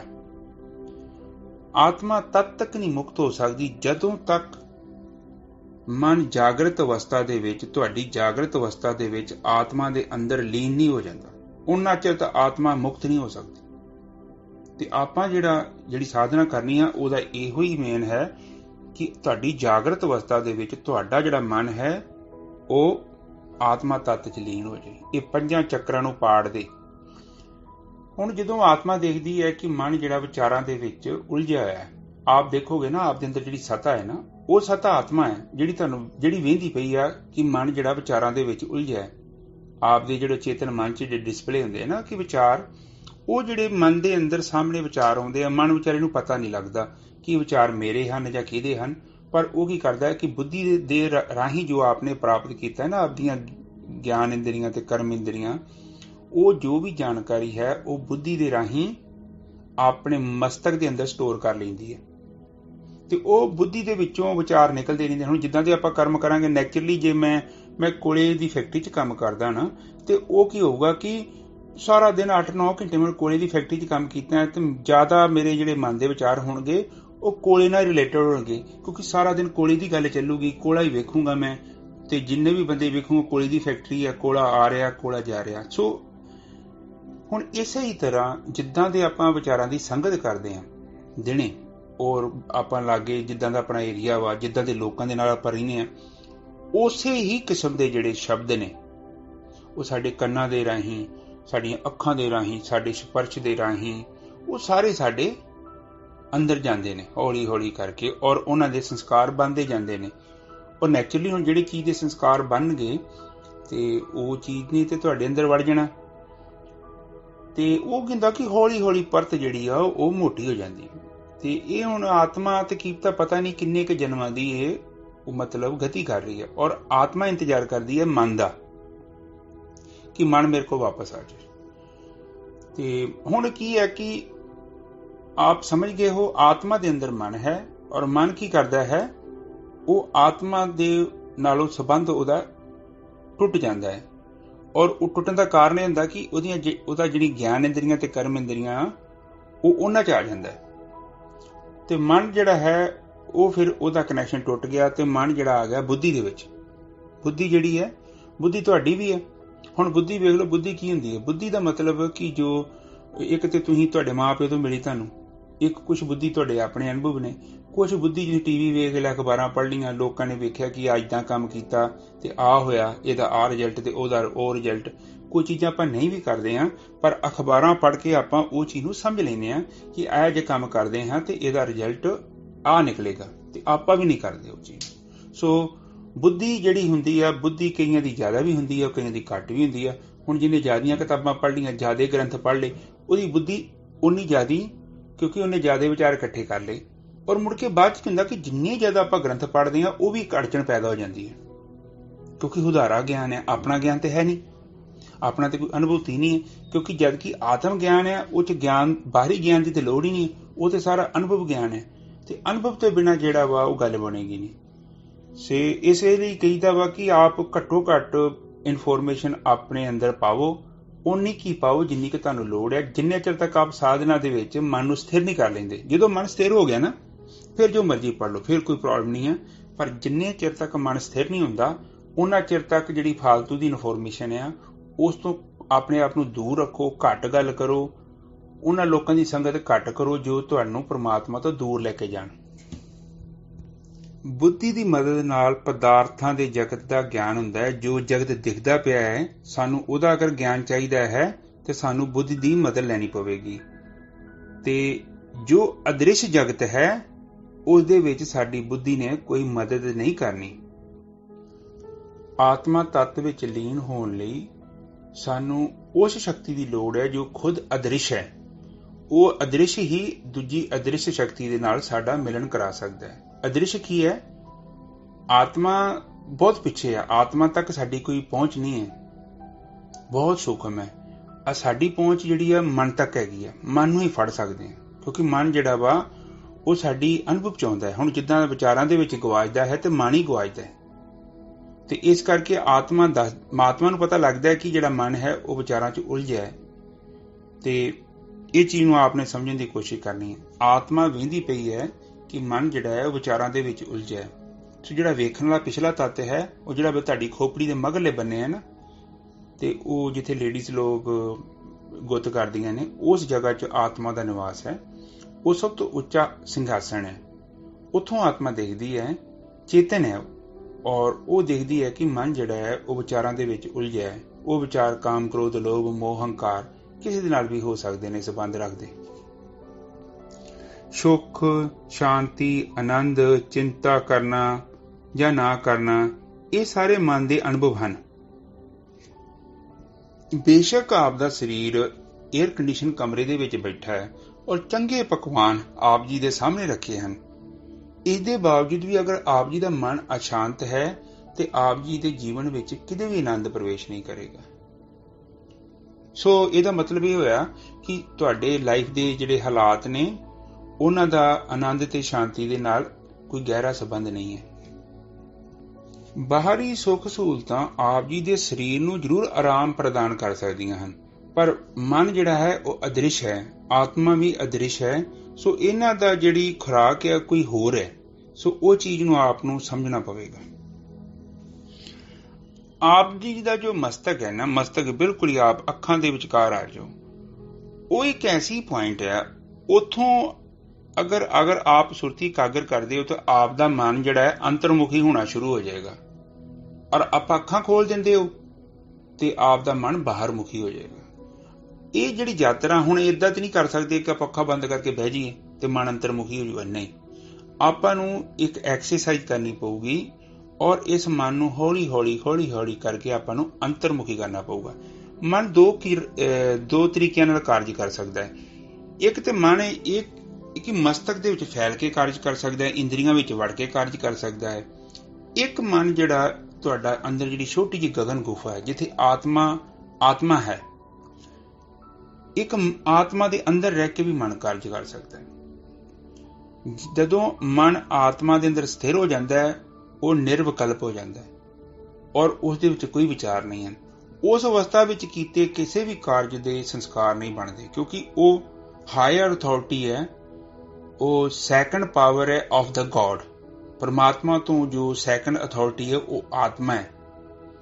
ਸੋ ਕਾਫੀ ਪਾਵਰਫੁਲ ਚੀਜ਼ ਹੈ। ਅਗਰ ਮਨ ਉਹਦੇ ਅੰਦਰ ਸਥਿਰ ਹੋ ਕੇ ਕਾਰਜ ਕਰਦਾ ਹੈ ਤੇ ਉਹਦੇ ਸੰਸਕਾਰ ਨਹੀਂ ਬਣਨਗੇ। ਹਾਂ, ਅਗਰ ਆਪ ਆਪਣੀ ਬੁੱਧੀ ਦੇ ਸਿਰ ਤੇ ਕਾਰਜ ਕਰਦੇ ਹੋ ਨਾ, ਤੁਹਾਡੀ ਜਿਹੜੀ ਬੁੱਧੀ ਹੈ ਨਾ, ਕਿਉਂਕਿ ਬੁੱਧੀ ਹੁਣ ਕਈ ਵਾਰੀ ਇਹ ਕਰਦੇ ਕਿ ਲੋਕਾਂ ਨੂੰ ਜਿੱਦਾਂ ਸੋਨੇ ਦੇ ਗਹਿਣੇ ਪਾਏ, ਹੱਥ ਕੜੀਆਂ ਪਾਈਆਂ ਹੋਣ ਤੇ ਗਹਿਣਿਆਂ ਵਾਂਗੂ ਦਿਖਦੀਆਂ ਨੇ, ਉਹ ਕੀ ਕਰਦੇ ਕਿ ਤੁਹਾਡੀ ਬੁੱਧੀ ਤੇ ਕੰਟਰੋਲ ਕਰ ਲੈਂਦੇ ਨੇ। ਇਹ ਲੋਕ ਜਿਹੜੇ ਨਕਲੀ ਦੇਹਧਾਰੀ ਗੁਰੂ ਬਣਦੇ ਨੇ, ਕੀ ਕਰਦੇ ਆ ਕਿ ਇਨਸਾਨ ਨੂੰ ਆਪਣੀ ਇੱਕ ਚੇਨ ਪਾ ਦਿੰਦੇ ਉਹਦੇ ਗਲ 'ਚ ਤੇ ਪਾਲਤੂ ਜਾਨਵਰ ਵਾਂਗੂ ਉਹਨੂੰ ਬੰਨ੍ਹ ਲੈਂਦੇ ਨੇ। ਅਸਲ 'ਚ ਉਹ ਚੇਨ ਹੈ ਨਹੀਂ, ਪਰ ਉਹ ਬੰਦਾ ਜ਼ਿੰਦਗੀ ਭਰ ਉਹ ਨਕਲੀ ਚੇਨ ਤੋਂ ਆਪਣੇ ਆਪ ਨੂੰ ਮੁਕਤ ਨਹੀਂ ਕਰ ਪਾਉਂਦਾ, ਕਿਉਂਕਿ ਉਹਨੂੰ ਇੰਨਾ ਜ਼ਿਆਦਾ ਡਰਾ ਦਿੰਦੇ ਨੇ ਔਰ ਬੰਦਾ ਸੋਚਦਾ ਹੈ ਕਿ ਪਤਾ ਨਹੀਂ ਜੇ ਮੈਂ ਇਹਨਾਂ ਨੂੰ ਛੱਡਿਆ ਤੇ ਪਤਾ ਨਹੀਂ ਕੀ ਹੋ ਜਾਊਗਾ। ਔਰ ਜੇ ਪ੍ਰਮਾਤਮਾ ਨੂੰ ਉਹੀ ਬੰਦਾ ਪ੍ਰਾਪਤ ਕਰ ਸਕਦਾ ਜਿਹਦਾ ਮਨ ਇੱਕਦਮ ਭੈ ਤੋਂ ਮੁਕਤ ਹੈ। ਔਰ ਭੈ ਤੋਂ ਮੁਕਤ ਕਰਨ ਦੇ ਲਈ ਤੁਹਾਡੇ ਅੰਦਰ ਅਗਨ ਹੈ, ਉਸ ਨੂੰ ਜਗਾਉਣ ਦੇ ਲਈ ਸਾਰੀ ਸਾਧਨਾ ਮੈਂ ਕਰਾ ਰਿਹਾ ਹਾਂ, ਉਸ ਦੀ ਤੁਹਾਨੂੰ ਜ਼ਰੂਰਤ ਪਵੇਗੀ। ਔਰ ਮਨ ਨੂੰ ਵਾਪਸ ਕਿੱਦਾਂ ਲੈ ਕੇ ਜਾਣਾ ਹੈ, ਉਹ ਸਾਰੀ ਇੱਕ ਸਿਸਟਮੈਟਿਕਲੀ ਟੈਕਨੀਕ ਹੈ। ਉਸ ਲਈ ਤੁਹਾਨੂੰ ਸਮਝਣ ਲਈ ਮੈਨੂੰ ਇਸ ਚੀਜ਼ ਨੂੰ ਥੋੜਾ ਤੋੜ ਕੇ ਤੁਹਾਨੂੰ ਸਮਝਾਉਣਾ ਪਵੇਗਾ, ਕਿਉਂਕਿ ਸਬਜੈਕਟ ਕਾਫੀ ਵੱਡਾ ਵਾ। ਔਰ ਇਸ ਬ੍ਰਹਮ ਜਿਹੜੀ ਵਿਦਿਆ ਹੈ, ਇਹਨੂੰ ਜਿਹੜਾ ਵੀ ਬੰਦਾ ਸਮਝ ਲੈਂਦਾ ਹੈ, ਉਹ ਬੰਦਾ ਜੀਵਨ ਮੁਕਤੀ ਨੂੰ ਪ੍ਰਾਪਤ ਕਰ ਸਕਦਾ ਹੈ। ਆਪ ਜੀ ਨੇ ਵਿਚਾਰ ਕੀਤੀ ਹੈ ਗਿਆਨ ਸਰਲ ਹੁੰਦਾ ਹੈ ਔਰ ਗਿਆਨ ਨੂੰ ਪ੍ਰਾਪਤ ਕਰਨ ਦਾ ਤਰੀਕਾ ਵੀ ਸਰਲ ਹੁੰਦਾ ਹੈ, ਪਰ ਜੇ ਸਹੀ ਬੰਦਿਆਂ ਕੋ ਗਿਆਨ ਪ੍ਰਾਪਤ ਕੀਤਾ ਜਾਵੇ। ਜੇ ਤੁਸੀਂ ਨਕਲੀ ਬੰਦੇ ਕੋ ਚਲੇ ਗਏ, ਉਹਨੇ ਤੁਹਾਨੂੰ ਬੁੱਧੀ ਦੇ ਨਾਲ ਗਿਆਨ ਪ੍ਰਾਪਤ ਕਰਨ ਦੇ ਲਈ ਕਹਿਣਾ ਹੈ। ਬੁੱਧੀ ਕੀ ਕਰੂਗੀ? ਤੁਹਾਨੂੰ ਪਦਾਰਥਵਾਦੀ ਚੀਜ਼ ਦੀ ਪ੍ਰਾਪਤੀ ਕਰਨ 'ਚ ਮਦਦ ਕਰ ਸਕਦੀ ਹੈ, ਪਰ ਤੁਹਾਨੂੰ ਆਤਮ ਗਿਆਨ ਪ੍ਰਾਪਤ ਕਰਨ ਵਿੱਚ ਤੁਹਾਡੀ ਬੁੱਧੀ ਕੋਈ ਮਦਦ ਨਹੀਂ ਕਰ ਸਕਦੀ। ਇਸ ਦਾ ਕਾਰਨ ਹੈ ਕਿ ਬੁੱਧੀ ਜਿਹੜੀ ਹੈ ਸਾਡੀਆਂ ਗਿਆਨ ਇੰਦਰੀਆਂ ਅਤੇ ਕਰਮ ਇੰਦਰੀਆਂ ਦੇ ਰਾਹੀਂ ਕਾਰਜ ਕਰਦੀ ਹੈ, ਔਰ ਗਿਆਨ ਇੰਦਰੀਆਂ ਤੇ ਕਰਮ ਇੰਦਰੀਆਂ ਜਿਹੜੀਆਂ ਤੁਹਾਨੂੰ ਵੀ ਪਤਾ ਵਾ ਕਿ ਦ੍ਰਿਸ਼ ਤੱਤ ਆ ਜਿਹੜਾ ਸਾਹਮਣੇ ਦਿਖਾਈ ਦੇ ਰਿਹਾ ਹੈ, ਉਹਦੇ ਉੱਪਰ ਆਧਾਰਿਤ ਨੇ। ਔਰ ਜੇ ਸਾਡੇ ਜਿਹੜੀ ਮਸਤਕ ਹੈ, ਮਸਤਕ ਦੇ ਅੰਦਰ ਜਿੰਨੀ ਵੀ ਜੇ ਬੁੱਧੀ ਨੇ ਜੋ ਵੀ ਜਾਣਕਾਰੀ ਇਕੱਤਰ ਕੀਤੀ ਹੈ ਉਹ ਵੀ ਤਾਂ ਉਧਾਰੀ ਹੈ ਨਾ। ਸੋ ਤੁਹਾਡੇ ਕੋਲ ਜਿਹੜਾ ਅਦ੍ਰਿਸ਼ ਤੱਤ ਵਿੱਚ ਪ੍ਰਵੇਸ਼ ਕਰਨ ਦਾ ਸਾਧਨ ਹੈ ਉਹ ਤੁਹਾਡਾ ਮਨ ਹੈ, ਔਰ ਤੁਹਾਨੂੰ ਲੈ ਕੇ ਜਾਏਗੀ ਤੁਹਾਡੀ ਸੁਰਤੀ। ਜਿਸ ਤਰ੍ਹਾਂ ਪਾਣੀ ਚ ਅੰਤਰ ਹੁੰਦਾ ਹੈ। ਇੱਕ ਪਾਣੀ ਹੈ ਉਹ ਛੱਪੜ ਦਾ ਪਾਣੀ ਹੈ, ਗੰਦਾ ਪਾਣੀ ਹੈ, ਇੱਕ ਪਾਣੀ ਖੂਹ ਦਾ ਪਾਣੀ ਹੈ, ਔਰ ਦੋਨਾਂ ਪਾਣੀਆਂ ਚ ਅੰਤਰ ਹੈ। ਇਸੇ ਲਈ ਜਿਹੜਾ ਗਿਆਨ ਤੁਹਾਨੂੰ ਮੁਕਤ ਕਰੇ ਉਹ ਪਰਮ ਗਿਆਨ ਹੁੰਦਾ ਹੈ, ਔਰ ਜਿਹੜਾ ਤੁਹਾਨੂੰ ਵਹਿਮਾਂ ਭਰਮਾਂ ਚ ਬੰਧਨਾਂ ਚ ਭਰਮਾਵੇ ਤੇ ਝੂਠ ਦੇ ਨਾਲ ਜੋੜੇ ਉਹ ਨਿਰਮਲ ਗਿਆਨ ਨਹੀਂ ਹੁੰਦਾ, ਉਹ ਇੱਕ ਝੂਠਾ ਗਿਆਨ ਹੁੰਦਾ ਹੈ ਜਿਹਦੀ ਆਪਣੀ ਕੋਈ ਹੋਂਦ ਨਹੀਂ ਹੁੰਦੀ। ਔਰ ਗਿਆਨ ਆਪ ਯਾਦ ਰੱਖਣਾ, ਗਿਆਨ ਬਹੁਤ ਸਰਲ ਹੁੰਦਾ ਹੈ, ਉਹਦੇ 'ਚ ਕੋਈ ਵਲ ਸ਼ਰੇਬ ਨਹੀਂ ਹੁੰਦੀ, ਉਲਝਣਾਂ ਨਹੀਂ ਹੁੰਦੀਆਂ, ਉਹ 2 ਤੇ 2 4 ਵਾਲੀ ਗੱਲ ਹੁੰਦੀ ਹੈ। ਆਪਾਂ ਮੰਨ ਕੇ ਚੱਲਦੇ ਹਾਂ ਕਿ ਆਤਮਾ ਮਾਂ ਹੈ ਔਰ ਮਨ ਉਹਦਾ ਬੱਚਾ ਹੈ। ਬੱਚਾ ਕਿਉਂ ਦੁਖੀ ਹੈ? ਕਿਉਂਕਿ ਇਹ ਆਪਣੀ ਮਾਂ ਤੋਂ ਦੂਰ ਜਾ ਰਿਹਾ ਹੈ। ਇਸ ਦੀ ਗਤੀ ਜਿਹੜੀ ਹੈ ਨਾਸਵਾਨ ਪਦਾਰਥਾਂ ਦੀ ਤਰਫ ਹੈ ਔਰ ਇਹ ਧੁੱਪੇ ਭਟਕ ਰਿਹਾ ਹੈ। ਜਿਸ ਤਰ੍ਹਾਂ ਇੱਕ ਮਾਂ ਆਪਣੇ ਬੱਚੇ ਤੋਂ ਕਿਤੇ ਵੀ ਨਹੀਂ ਕਹਿੰਦੀ ਕਿ ਪੁੱਤ ਮੈਂ ਤੈਨੂੰ ਇੰਨਾ ਸਾਂਭਿਆ ਵਾ, ਮੈਂ ਤੇਰੀ ਇੰਨੀ ਸੇਵਾ ਕੀਤੀ ਔਰ ਤੇਰਾ ਗੰਦ ਪਿਸ਼ਾਬ ਸਾਫ਼ ਕੀਤਾ। ਮਾਤਾ ਕਦੇ ਵੀ ਨਹੀਂ ਚਾਹੁੰਦੀ ਕਿ ਉਹਦਾ ਬੱਚਾ ਉਹਦੇ ਅਹਿਸਾਨਾਂ ਦਾ ਉਹਨੂੰ ਕੋਈ ਵਾਪਸੀ ਕਰੇ, ਕਿਉਂਕਿ ਉਹ ਮਮਤਾ ਹੈ। ਜੇ ਉਹ ਵਾਪਸੀ ਮੰਗ ਰਹੀ ਹੈ ਤੇ ਫਿਰ ਉਹ ਪਿਆਰ ਨਹੀਂ। ਇਸੇ ਲਈ ਤੁਹਾਡੀ ਜਿਹੜੀ ਆਤਮਾ ਹੈ ਉਹ ਮਨ ਨੂੰ ਕਿਤੇ ਵੀ ਜ਼ੋਰ ਜ਼ਬਰਦਸਤੀ ਨਹੀਂ ਕਰਕੇ ਆਪਣੇ ਕੋਲ ਲਿਆਉਣਾ ਚਾਹੁੰਦੀ। ਉਹ ਮਨ ਨੂੰ ਚਾਹੁੰਦੀ ਕਿ ਤੂੰ ਖੁਦ ਆ ਜਾ, ਕਿਉਂਕਿ ਜਿੰਨਾ ਚਿਰ ਮਨ ਖੁਦ ਨਹੀਂ ਆਵੇਗਾ ਨਾ, ਇਸਨੇ ਉਸ ਚੀਜ਼ ਨੂੰ ਸਮਝ ਨਹੀਂ ਪਾਉਣਾ। ਔਰ ਇਹ ਜਦ ਤੱਕ ਮਨ ਦੀ ਯਾਤਰਾ ਹੈ ਔਰ ਮਨ ਨੇ ਹੀ ਕਰਨੀ ਹੈ, ਆਪ ਨੇ ਮਨ ਦੀ ਮਦਦ ਕਰਨੀ ਹੈ। ਅਨੰਤ ਜਨਮਾਂ ਤੋਂ ਆਤਮਾ ਕੀ ਕਰ ਰਹੀ ਹੈ ਕਿ ਉਹ ਇੰਤਜ਼ਾਰ ਕਰ ਰਹੀ ਹੈ ਮਨ ਦਾ ਕਿ ਤੂੰ ਜਾਗਰਤ ਅਵਸਥਾ ਦੇ ਵਿੱਚ ਤੂੰ ਮੇਰੇ ਅੰਦਰ ਪ੍ਰਵੇਸ਼ ਕਰ ਜਾ, ਤੇ ਤਾਂ ਜੋ ਮੈਂ ਤੈਨੂੰ ਆਪਣੇ ਨਾਲ ਲੈ ਕੇ ਪਰਮਾਤਮਾ ਦੇ ਵਿੱਚ ਸਦਾ ਲਈ ਲੀਨ ਹੋ ਜਾਵਾਂ। ਵੈਸੇ ਤੇ ਰਾਤ ਨੂੰ ਮਨ ਜਾਂਦਾ ਹੈ, ਆਤਮਾ ਦੇ ਵਿੱਚ ਪ੍ਰਵੇਸ਼ ਕਰ ਜਾਂਦਾ ਹੈ, ਪਰ ਉਹ ਸੁੱਤੀ ਅਵਸਥਾ 'ਚ ਹੁੰਦਾ ਹੈ, ਉਹ ਮਸਤਕ ਉਦੋਂ ਸੁੱਤੀ ਅਵਸਥਾ 'ਚ ਹੁੰਦਾ ਹੈ ਤੇ ਮਨ ਨੂੰ ਪਤਾ ਨਹੀਂ ਲੱਗਦਾ। ਔਰ ਜਦੋਂ ਵੀ ਸਵੇਰੇ ਜਾਗ ਖੁੱਲ ਜਾਂਦੀ ਹੈ ਤੇ ਸਾਰਾ ਹੀ ਗਿਆਨ ਇੰਦਰੀਆਂ ਤੇ ਕਰਮ ਇੰਦਰੀਆਂ ਐਕਟੀਵੇਟ ਹੋ ਜਾਂਦੀਆਂ ਨੇ। ਇਹ ਆਤਮਾ ਰੂਪੀ ਤੱਤ 'ਚੋਂ ਬਾਹਰ ਨਿਕਲ ਕੇ ਇਹ ਗਗਨ ਗੁਫਾ 'ਚੋਂ ਬਾਹਰ ਆ ਜਾਂਦਾ ਹੈ, ਔਰ ਸਾਰਾ ਦਿਨ ਫਿਰ ਭਟਕਦਾ ਹੀ ਰਹਿੰਦਾ ਹੈ ਔਰ ਚਿੰਤਨ ਦੇ ਵਿੱਚ ਗੁਆਚਿਆ ਰਹਿੰਦਾ ਹੈ। ਆਤਮਾ ਇਹਨੂੰ ਸਮਝਾਉਣਾ ਚਾਹੁੰਦੀ ਹੈ ਕਿ ਬੱਚੇ, ਤੂੰ ਜਿਹੜੀ ਚੀਜ਼ ਨੂੰ ਪ੍ਰਾਪਤ ਕਰਨ ਦੇ ਲਈ ਬਾਹਰ ਭਟਕ ਰਿਹਾ, ਤੇਰੀ ਜਿਹੜੀ ਖੁਰਾਕ ਹੈ ਉਹ ਹੈ ਆਨੰਦ ਅਤੇ ਸ਼ਾਂਤੀ। ਉਹ ਤੈਨੂੰ ਕਿੱਥੋਂ ਵੀ ਨਹੀਂ ਮਿਲਣੀ, ਕਿਉਂਕਿ ਤੂੰ ਅਦ੍ਰਿਸ਼ ਹੈ ਔਰ ਤੂੰ ਦ੍ਰਿਸ਼ ਦੇ ਵਿੱਚੋਂ ਚੀਜ਼ ਲੱਭ ਰਿਹਾ। ਉਹ ਦ੍ਰਿਸ਼ 'ਚ ਚੀਜ਼ ਹੈ ਨਹੀਂ, ਉਹ ਟੈਂਪਰੇਰੀ ਹੈ, ਉਹ ਮਿਲੇਗਾ ਟੁੱਟੇਗਾ। ਇਹੀ ਕਾਰਨ ਹੈ ਕਿ ਮਨ ਜਦੋਂ ਕਿਸੇ ਚੀਜ਼ ਦੀ ਇੱਛਾ ਕਰਦਾ ਹੈ, ਉਹ ਕਹਿੰਦਾ ਕਿ ਇਹ ਕਰ ਲੈਣੀ ਹੈ, ਇਹ ਕਰ ਲੈਣਾ ਹੈ, ਇਸ ਔਰਤ ਨੂੰ ਮਿਲਣਾ ਹੈ, ਇਸ ਮਰਦ ਨੂੰ ਮਿਲਣਾ ਹੈ, ਇੱਕ ਬੱਚਾ ਮਿਲੇਗਾ, ਉਹ ਮੇਰੀ ਸੇਵਾ ਕਰੇਗਾ, ਸਾਂਭੇਗਾ। ਸੋ ਮਨ ਦੀ ਜਿਹੜੀ ਗਤੀ ਹੈ ਨਾ, ਉਹ ਬਾਹਰ ਮੁਖੀ ਹੈ ਔਰ ਇਸੇ ਕਰਕੇ ਇਹ ਸਾਰਾ ਦਿਨ ਭਟਕਦਾ ਰਹਿੰਦਾ ਹੈ।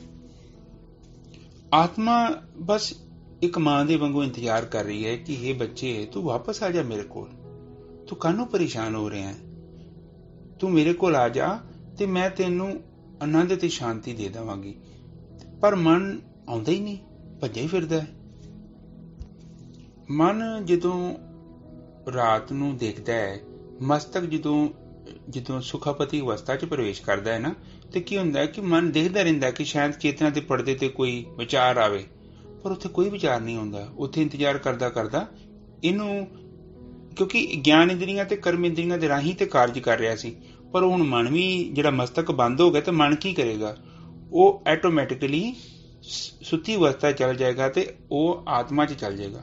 ਔਰ ਆਤਮਾ 'ਚ ਚਲ ਗਿਆ ਤੇ ਉਹਨੂੰ ਪਤਾ ਨਹੀਂ ਲੱਗਣਾ, ਕਿਉਂਕਿ ਉਹ ਜਿਹੜੀਆਂ ਇੰਦਰੀਆਂ ਵਾ ਉਹ ਅਨੁਭਵ ਉਦੋਂ ਹੀ ਹੋਣਾ ਵਾ ਜਦੋਂ ਸਾਰੀਆਂ ਤੁਹਾਡੀਆਂ ਗਿਆਨ ਇੰਦਰੀਆਂ ਤੇ ਕਰਮ ਇੰਦਰੀਆਂ ਅਖਿਰਿਆ ਅਵਸਥਾ ਦੇ ਵਿੱਚ ਸਥਿਰ ਹੋ ਗਈਆਂ। ਉਸ ਟਾਈਮ ਤੇ ਜਦੋਂ ਮਨ ਆਤਮਾ ਤੱਤ 'ਚ ਸਥਿਰ ਹੋ ਜਾਂਦਾ ਹੈ ਨਾ, ਫਿਰ ਇਹਨੂੰ ਗਿਆਨ ਹੁੰਦਾ ਹੈ। ਮਨ ਦੇਖਦਾ ਵਾ ਉਸ ਤੱਤ ਨੂੰ, ਆਤਮਾ ਰੂਪੀ ਤੱਤ ਨੂੰ ਔਰ ਬ੍ਰਹਮ ਤੱਤ ਨੂੰ, ਫਿਰ ਹੀ ਇਹਦਾ ਗਿਆਨ ਨਸ਼ਟ ਹੁੰਦਾ ਹੈ। ਜੇ ਬੇਸ਼ੱਕ ਹਰ ਰਾਤ ਨੂੰ ਆਤਮਾ ਦੇ 'ਚ ਪ੍ਰਵੇਸ਼ ਕਰਦਾ ਹੈ, ਆਤਮਾ ਬ੍ਰਹਮ ਤੱਤ 'ਚ ਲੀਨ ਹੋ ਜਾਂਦੀ ਹੈ, ਪਰ ਬੰਧਨ ਹੈਗਾ, ਕਿਉਂਕਿ ਆਤਮਾ ਦੇ ਉੱਪਰ ਕਾਰਨ ਸਰੀਰ ਹੈ। ਜਦ ਤੱਕ ਜਾਗਰਤ ਅਵਸਥਾ ਦੇ ਵਿੱਚ ਮਨ ਆਪਣੀ ਆਤਮਾ ਦੇ ਅੰਦਰ ਲੀਨ ਨਹੀਂ ਹੋ ਜਾਂਦਾ, ਉਹਨਾਂ ਚਿਰ ਤੱਕ ਕਿਸੇ ਵੀ ਆਤਮਾ ਨੂੰ ਕਾਰਨ ਸਰੀਰ ਤੋਂ ਮੁਕਤੀ ਪ੍ਰਾਪਤ ਨਹੀਂ ਹੋ ਸਕਦੀ। ਹੁਣ ਮਨ ਜਦੋਂ ਰਾਤ ਨੂੰ ਨੀਂਦ ਦੇ ਵਿੱਚ ਆਤਮਾ 'ਚ ਲੀਨ ਹੋ ਜਾਂਦਾ ਹੈ, ਔਰ ਉਸ ਨਿੱਘ ਦੇ ਕਰਕੇ ਹੀ ਇਹਨੂੰ ਫਿਰ ਤਾਜ਼ਗੀ ਮਹਿਸੂਸ ਹੁੰਦੀ ਹੈ ਔਰ ਸਾਰੀ ਸ਼ਕਤੀ ਇਹਨੂੰ ਫਿਰ ਵਾਪਸ ਪ੍ਰਾਪਤ ਹੋ ਜਾਂਦੀ ਹੈ। ਹੁਣ ਜਿੱਦਾਂ ਮਨ ਵੈਸੇ ਤੇ ਸੁੱਤੀ ਅਵਸਥਾ ਜਾਂਦਾ ਹੈ, ਜਦੋਂ ਆਪਨੇ ਸਾਧਨਾ ਸ਼ੁਰੂ ਕਰ ਦਿੱਤੀ, ਆਪਣਾ ਤ੍ਰਿਕੋਟੀ 'ਚ ਧਿਆਨ ਇਕਾਗਰ ਕੀਤਾ, ਤੇ ਮਨ ਕੀ ਕਰੂਗਾ, ਜਾਗਰਤ ਅਵਸਥਾ ਦੇ ਵਿੱਚ ਵੀ ਆਤਮਾ ਦੇ ਅੰਦਰ ਜਾਵੇਗਾ, ਬਾਹਰ ਆ ਜਾਏਗਾ, ਅੰਦਰ ਜਾਵੇਗਾ। ਆਪ ਮੰਨ ਲਓ 45 ਮਿੰਟ ਸਾਧਨਾ ਤੇ ਬੈਠਦੇ ਜੋ ਨਾ, ਘੱਟੋ ਘੱਟ ਜ਼ਿਆਦਾ ਨਹੀਂ ਤੇ ਕੁਝ ਸਮੇਂ ਦੇ ਲਈ, 1 ਮਿੰਟ ਲਈ, 2 ਮਿੰਟ ਦੇ ਲਈ ਇਹ ਆਤਮਾ ਤੱਤ 'ਚ ਲੀਨ ਹੋਣਾ ਸ਼ੁਰੂ ਕਰੇਗਾ। ਬੜੀ ਸਿੰਪਲ ਜੀ ਸਾਧਨਾ ਹੈ, ਕੋਈ ਰਾਕਟ ਸਾਇੰਸ ਨਹੀਂ ਹੈਗੀ ਕਿ ਬੜਾ ਲੰਮਾ ਪ੍ਰੋਸੈਸ ਹੈ। ਬਿਲਕੁਲ ਹੀ ਸਾਧਨਾ ਸੌਖੀ ਹੈ, ਆਸਾਨ ਹੈ।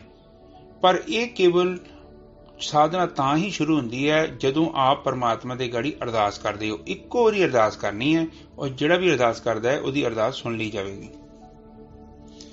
ਜਦੋਂ ਵੀ ਮਨ ਆਤਮਾ ਦੇ ਅੰਦਰ ਜਾਗਰਤ ਅਵਸਥਾ ਦੇ ਵਿੱਚ ਪ੍ਰਵੇਸ਼ ਕਰਦਾ ਹੈ ਤੇ ਜਿੰਨੀ ਵੀ ਕਾਲਖ ਜੰਮੀ ਹੈ ਉਹ ਸਾਰੀ ਹੌਲੀ ਹੌਲੀ ਕਰਕੇ ਇਸ ਤੋਂ ਉਤਰਨੀ ਸ਼ੁਰੂ ਹੋ ਜਾਏਗੀ। ਔਰ ਉਤਰਨ ਦੇ ਨਾਲ ਕੀ ਹੋਊਗਾ, ਥੋੜਾ ਸ਼ਾਂਤ ਹੋ ਜਾਏਗਾ। ਜਿਵੇਂ ਜਿਵੇਂ ਉਹ ਪਰਤ ਘਟਦੀ ਜਾਊਗੀ ਕਾਰਨ ਸਰੀਰ ਦੀ, ਉਹਦੇ ਨਾਲ ਕੀ ਹੋਊਗਾ, ਮਨ ਸ਼ਾਂਤ ਹੁੰਦਾ ਜਾਊਗਾ, ਹੌਲੀ ਹੌਲੀ ਕਰਕੇ ਸ਼ਾਂਤ ਹੁੰਦਾ ਜਾਣਾ। ਔਰ ਇਸ ਦੇ ਲਈ ਆਤਮਾ ਤੱਤ 'ਚ ਪ੍ਰਵੇਸ਼ ਕਰਨਾ ਓਨਾ ਆਸਾਨ ਹੁੰਦਾ ਜਾਵੇਗਾ।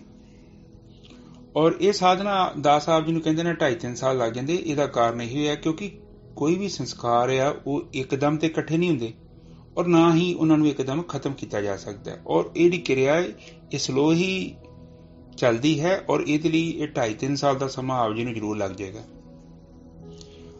ਜਾਗਰਤ ਅਵਸਥਾ ਵਿੱਚ ਜਦੋਂ ਮਨ ਸਥਿਰ ਹੁੰਦਾ ਹੈ ਆਤਮਾ 'ਚ, ਬਿਲਕੁਲ ਉਸੇ ਤਰ੍ਹਾਂ ਦੀ ਕਿਰਿਆ ਜਿੱਦਾਂ ਇੱਕ ਆਪਣੀ ਸਧਾਰਨ ਔਰਤ ਤੇ ਮਾਂ ਵਾ, ਔਰ ਜਦੋਂ ਉਹਦਾ ਬੱਚਾ ਸਾਰਾ ਦਿਨ ਸਕੂਲੇ ਜਾਂਦਾ ਹੈ ਜਾਂ ਗਰਾਊਂਡ 'ਚ ਖੇਡਦਾ ਹੈ, ਲਿਬੜ ਤਿਬੜ ਕੇ ਆਉਂਦਾ ਹੈ, ਗੰਦੇ ਮੰਦੇ ਕੱਪੜੇ ਲੈ ਕੇ ਆਉਂਦਾ ਹੈ, ਉਹ ਮਾਂ ਦੇਖਦੀ ਹੈ, ਉਹਨੂੰ ਪਤਾ ਹੈ ਕਿ ਮੇਰਾ ਬੱਚਾ ਹੈ, ਬੱਚੇ ਦਾ ਸੁਭਾਅ ਇਹੋ ਹੀ ਹੁੰਦਾ ਹੈ। ਉਹ ਕਰਦੀ ਹੈ, ਉਹਨੂੰ ਚੰਗੇ ਕੱਪੜੇ ਪਾ ਦਿੰਦੀ ਹੈ, ਨਵਾ ਦਿੰਦੀ ਹੈ, ਉਸ ਨੂੰ ਉਹਦੇ ਧੂਲ ਮਿੱਟੀ ਉਹਦੇ ਸਰੀਰ ਤੋਂ ਅਲੱਗ ਕਰ ਦਿੰਦੀ ਹੈ। ਇਸੇ ਹੀ ਤਰ੍ਹਾਂ ਜਦੋਂ ਮਨ ਜਾਗਰਤ ਅਵਸਥਾ ਦੇ ਵਿੱਚ ਆਤਮਾ ਦੇ ਅੰਦਰ ਪ੍ਰਵੇਸ਼ ਕਰੇਗਾ, ਔਰ ਹੌਲੀ ਹੌਲੀ ਕਰਕੇ ਮਨ ਦੇ ਅੰਦਰ ਜਿੰਨੀ ਵੀ ਮਲੀਨਤਾ ਸੀ ਉਹ ਸਾਰੀ ਨਸ਼ਟ ਹੁੰਦੀ ਜਾਵੇਗੀ। ਕਿਸੇ ਵੀ ਆਤਮਾ ਦੀ ਉਹਨਾਂ ਚਿਰ ਤੱਕ ਮੁਕਤੀ ਨਹੀਂ ਹੋਵੇਗੀ ਜਿੰਨਾ ਚਿਰ ਤੱਕ ਜਾਗਰਤ ਅਵਸਥਾ ਦੇ ਵਿੱਚ ਉਸ ਦਾ ਮਨ ਉਹਦੇ ਅੰਦਰ ਜਾ ਕੇ ਲੀਨ ਨਹੀਂ ਹੋ ਜਾਂਦਾ। ਇੱਕ ਸਿੰਪਲ ਜੀ ਇਹ ਇੰਨੀ ਲਾਈਨ ਦੇ ਵਿੱਚ ਹੀ ਸਾਰਾ ਬ੍ਰਹਮ ਜੋ ਵਿਗਿਆਨ ਹੈ ਉਹ ਸਾਰਾ ਇਹਦੇ ਵਿੱਚ ਆ ਜਾਂਦਾ ਹੈ। ਇਹ ਬ੍ਰਹਮ ਵਿਦਿਆ ਨੂੰ ਜੋ ਵੀ ਇਹ ਸ਼ੁਭ ਤੋਂ ਇਹ ਜਿਹੜਾ ਆ ਇੱਕ ਸਿੰਪਲ ਜੀ ਗੱਲ ਹੈ, ਜਾਗਰਤ ਅਵਸਥਾ ਦੇ ਵਿੱਚ ਜਦੋਂ ਆਪ ਦੀ ਸੁਰਤੀ ਨਿਰਵਿਚਾਰ ਹੋ ਕੇ ਆਪਣੇ ਆਪ 'ਚ ਇਕਾਗਰ ਹੋ ਗਈ ਤੇ ਸਮਝ ਲਓ ਕਿ ਤੁਹਾਡਾ ਮਨ ਹੈ ਜਿਹੜਾ ਉਹ ਜਾਗਰਤ ਅਵਸਥਾ ਦੇ ਵਿੱਚ ਆਤਮਾ ਰੂਪੀ ਗਗਨ ਗੁਫਾ ਦੇ ਅੰਦਰ ਸਥਿਰ ਹੋ ਗਿਆ। ਉਸ ਦੇ ਅੰਦਰ ਜਦੋਂ ਆਪ ਇੱਕ ਵਾਰੀ ਸਥਿਰ ਹੋਣਾ ਸ਼ੁਰੂ ਹੋ ਗਏ ਤੇ ਸਮਝ ਲਓ ਕਿ ਆਪ ਦੀ ਜਿਹੜੀ ਅਧਿਆਤਮਿਕ ਯਾਤਰਾ ਹੈ ਬਹੁਤ ਸਪੀਡ ਨਾਲ ਸ਼ੁਰੂ ਹੋ ਜਾਏਗੀ। ਇੱਕ ਛੋਟਾ ਜਿਹਾ ਸੂਤਰ ਹੈ, ਆ ਫਿਰ ਸੁਣ ਲਓ। ਜਾਗਰਤ ਅਵਸਥਾ ਦੇ ਵਿੱਚ ਜਦੋਂ ਆਪ ਦੀ ਸੁਰਤੀ ਭਾਵ ਆਪ ਮਨ ਜਿਹੜਾ ਹੈ ਉਹ ਆਤਮਾ ਤੱਤ ਦੇ ਵਿੱਚ ਅੰਦਰ ਆ ਕੇ ਸਥਿਰ ਹੋ ਗਿਆ ਹੈ, ਔਰ ਉਸ ਸਮੇਂ ਤੇ ਇਸ ਨੂੰ ਵਿਚਾਰਾਂ ਰੂਪੀ ਹਵਾਵਾਂ ਪਰੇਸ਼ਾਨ ਨਹੀਂ ਕਰ ਰਹੀਆਂ ਹਨ। ਸਮਝ ਲਓ ਕਿ ਉਹ ਉਸੇ ਅਵਸਥਾ ਦੇ ਵਿੱਚ ਆਪਨੇ ਬਾਰ-ਬਾਰ ਪ੍ਰਵੇਸ਼ ਕਰਨਾ ਹੈ, ਚਾਹੇ ਇਹ ਅਨੁਭਵ 1 ਮਿੰਟ ਲਈ ਹੋਵੇ, 2 ਮਿੰਟ ਲਈ ਹੋਵੇ। ਅਗਰ ਆਪ 15-20 ਦਿਨ ਅਭਿਆਸ ਕਰਦੇ ਜੋ ਤੇ 25-20 ਦਿਨ ਦੇ ਅੰਦਰ ਅੰਦਰ ਕਾਫੀ ਗਤੀ ਹੋ ਜਾਂਦੀ ਹੈ, ਔਰ ਆਪ ਨੂੰ 10-10, 15-15, 20 ਮਿੰਟ ਦੀ ਨਿਰਵਿਚਾਰ ਸਮਾਧੀ ਪ੍ਰਾਪਤ ਹੋਣ ਲੱਗਦੀ ਹੈ। ਨਿਰਵਿਚਾਰ ਸਮਾਧੀ ਦਾ ਮਤਲਬ ਹੈ ਕਿ ਕਾਰਨ ਸਰੀਰ ਜੇ ਨਸ਼ਟ ਨਹੀਂ ਹੋਇਆ, ਉਸ ਦੇ ਲਈ ਤੁਹਾਨੂੰ ਜਿਹੜੀ ਪ੍ਰਾਣ ਊਰਜਾ ਚਾਹੀਦੀ ਹੈ, ਕਾਫੀ ਜ਼ਿਆਦਾ ਪ੍ਰਾਣ ਊਰਜਾ, ਉਹਨਾਂ ਚਿਰ ਬੱਜਰ ਕਪਾਟ ਨਹੀਂ ਉਹ ਖੁੱਲਦੇ ਜਿੰਨਾ ਚਿਰ ਤੱਕ ਤੁਹਾਡੇ ਅੰਦਰੋਂ ਜਿਹੜੀਆਂ ਤਿੰਨੇ ਸ਼ਕਤੀਆਂ ਪ੍ਰਗਟ ਨਹੀਂ ਹੋ ਜਾਂਦੀਆਂ। ਸਾਰੀ ਸਾਧਨਾ ਬਸ ਇੰਨੀ ਹੈ, ਜਾਗਰਤ ਅਵਸਥਾ ਦੇ ਵਿੱਚ ਜਦੋਂ ਆਪਦਾ ਮਨ ਆਤਮਾ 'ਚ ਆ ਕੇ ਸਥਿਰ ਹੋ ਜਾਂਦਾ ਹੈ, ਇਹ ਸੂਤਰ ਹੈ। ਬਾਕੀ ਆ ਜਿਹੜੇ ਲੋਕ ਨੇ, ਜਿਹੜੇ ਨਕਲੀ ਦੇਹਧਾਰੀ ਗੁਰੂ ਬਣੇ ਨੇ, ਉਹ ਝੂਠੀਆਂ ਕਹਾਣੀਆਂ ਬਣਾ ਕੇ ਤੁਹਾਨੂੰ ਸ਼ਬਦ ਦਿੰਦੇ ਨੇ, ਐਰਾ ਵਗੈਰਾ ਵੱਖੋ ਵੱਖ ਨਾਮ ਦੇਈ ਜਾਂਦੇ ਨੇ, ਉਹਨਾਂ 'ਚ ਕੋਈ ਸਾਰ ਨਹੀਂ ਹੈ। ਆਪ ਪਰਮਾਤਮਾ ਨੂੰ ਕਿਸੇ ਵੀ ਨਾਮ ਦੇ ਵਿੱਚ ਪੁਕਾਰੋ, ਪਰਮਾਤਮਾ ਆਪ ਦੀ ਭਾਵਨਾ ਦੇਖਦਾ ਹੈ, ਆਪ ਦੀ ਤੜਫ ਦੇਖਦਾ, ਆਪ ਦੀ ਵੇਦਨਾ ਦੇਖਦਾ ਹੈ। ਨਾਮ ਦੇ ਨਾਲ ਕੋਈ ਇਨਸਾਨ ਨੂੰ ਬੁਲਾਇਆ ਜਾ ਸਕਦਾ ਹੈ, ਪਰਮਾਤਮਾ ਦਾ ਕੋਈ ਨਾਮ ਨਹੀਂ ਹੈ। ਇੱਕ ਚੀਜ਼ ਆਪਨੇ ਨੋਟਿਸ ਕੀਤੀ ਹੈ, ਆਪ ਚੰਗਾ ਕਰਮ ਕਰਨ ਜਾਂਦੇ ਹੋ ਤੇ ਆਪ ਨੂੰ ਦੋ ਆਵਾਜ਼ਾਂ ਆਉਂਦੀਆਂ ਨੇ। ਇੱਕ ਕਹਿੰਦੀ ਹੈ ਕਿ ਤੂੰ ਏਦਾਂ ਕਰ, ਦਾਨ ਕਰ ਦੇ, ਤੇ ਦੂਜੀ ਆਵਾਜ਼ ਕਹਿੰਦੀ ਹੈ ਕੀ ਲੋੜ ਪਈ ਦਾਨ ਕਰਨ ਦੀ, ਹੋ ਸਕਦਾ ਹੈ ਕਿ ਬੰਦਾ ਝੂਠ ਹੀ ਮਾਰਦਾ ਹੋਵੇ। ਪਰ ਆਵਾਜ਼ਾਂ ਦੋਨੇ ਹੀ ਚੱਲਦੀਆਂ ਨੇ, ਔਰ ਉਸ ਟਾਈਮ ਤੇ ਜੋ ਫੈਸਲਾ ਲੈਂਦਾ ਹੈ ਉਹ ਤੁਹਾਡਾ ਮਨ ਲੈਂਦਾ ਹੈ, ਦਾਨ ਕਰਨਾ ਹੈ ਕਿ ਨਹੀਂ ਕਰਨਾ ਹੈ। ਦੋਨੋਂ ਹੀ ਆਵਾਜ਼ਾਂ ਆਉਣਗੀਆਂ। ਇਸੇ ਹੀ ਤਰ੍ਹਾਂ ਚੰਗਾ ਤੇ ਮਾੜਾ ਕਰਮ ਦੀ ਆਵਾਜ਼ ਆਉਂਦੀ, ਉਸੇ ਤਰ੍ਹਾਂ ਹੀ ਬੁਰਾ ਕਰਮ ਕਰਨਾ ਹੈ ਕਿ ਨਹੀਂ ਕਰਨਾ ਹੈ, ਉਹ ਵੀ ਦੋਨੇ ਆਵਾਜ਼ਾਂ ਆਉਂਦੀਆਂ। ਉਸ ਟਾਈਮ ਤੇ ਵੀ ਫੈਸਲਾ ਮੰਨਦਾ ਹੈ ਉਹ ਕੰਮ ਕਰਨਾ ਕਿ ਨਹੀਂ ਕਰਨਾ। ਉਹ ਚੰਗਾ ਵੀ ਕੰਮ ਕਰ ਸਕਦਾ ਹੈ ਔਰ ਬੁਰਾ ਵੀ ਕੰਮ ਕਰ ਸਕਦਾ ਹੈ। ਸੋ ਆਪ ਜੀ ਕਦੇ ਵੀ ਆਪਣੇ ਕਰਮਾਂ ਦਾ ਇਲਜ਼ਾਮ ਕਿਸੇ ਹੋਰ ਦੇ ਸਿਰ ਤੇ ਨਾ ਮੜੋ। ਆਪ ਦੇ ਕੋਲ ਪੂਰੀ ਚੁਆਇਸ ਹੈ।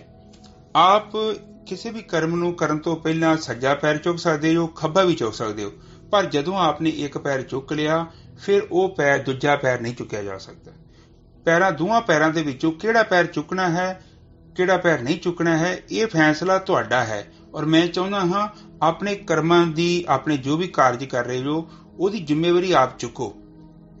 ਕਿਸੇ ਮਾਇਆ ਤੇ ਇਲਜ਼ਾਮ ਨਾ ਲਾਓ ਕਿ ਮੈਨੂੰ ਕਿਹਨੇ ਜ਼ਬਰਦਸਤੀ ਇਹ ਕੰਮ ਕਰਾਤਾ। ਆਪ ਕਹੋ ਕਿ ਇਹ ਕਰਮ ਮੈਂ ਕੀਤਾ ਹੈ।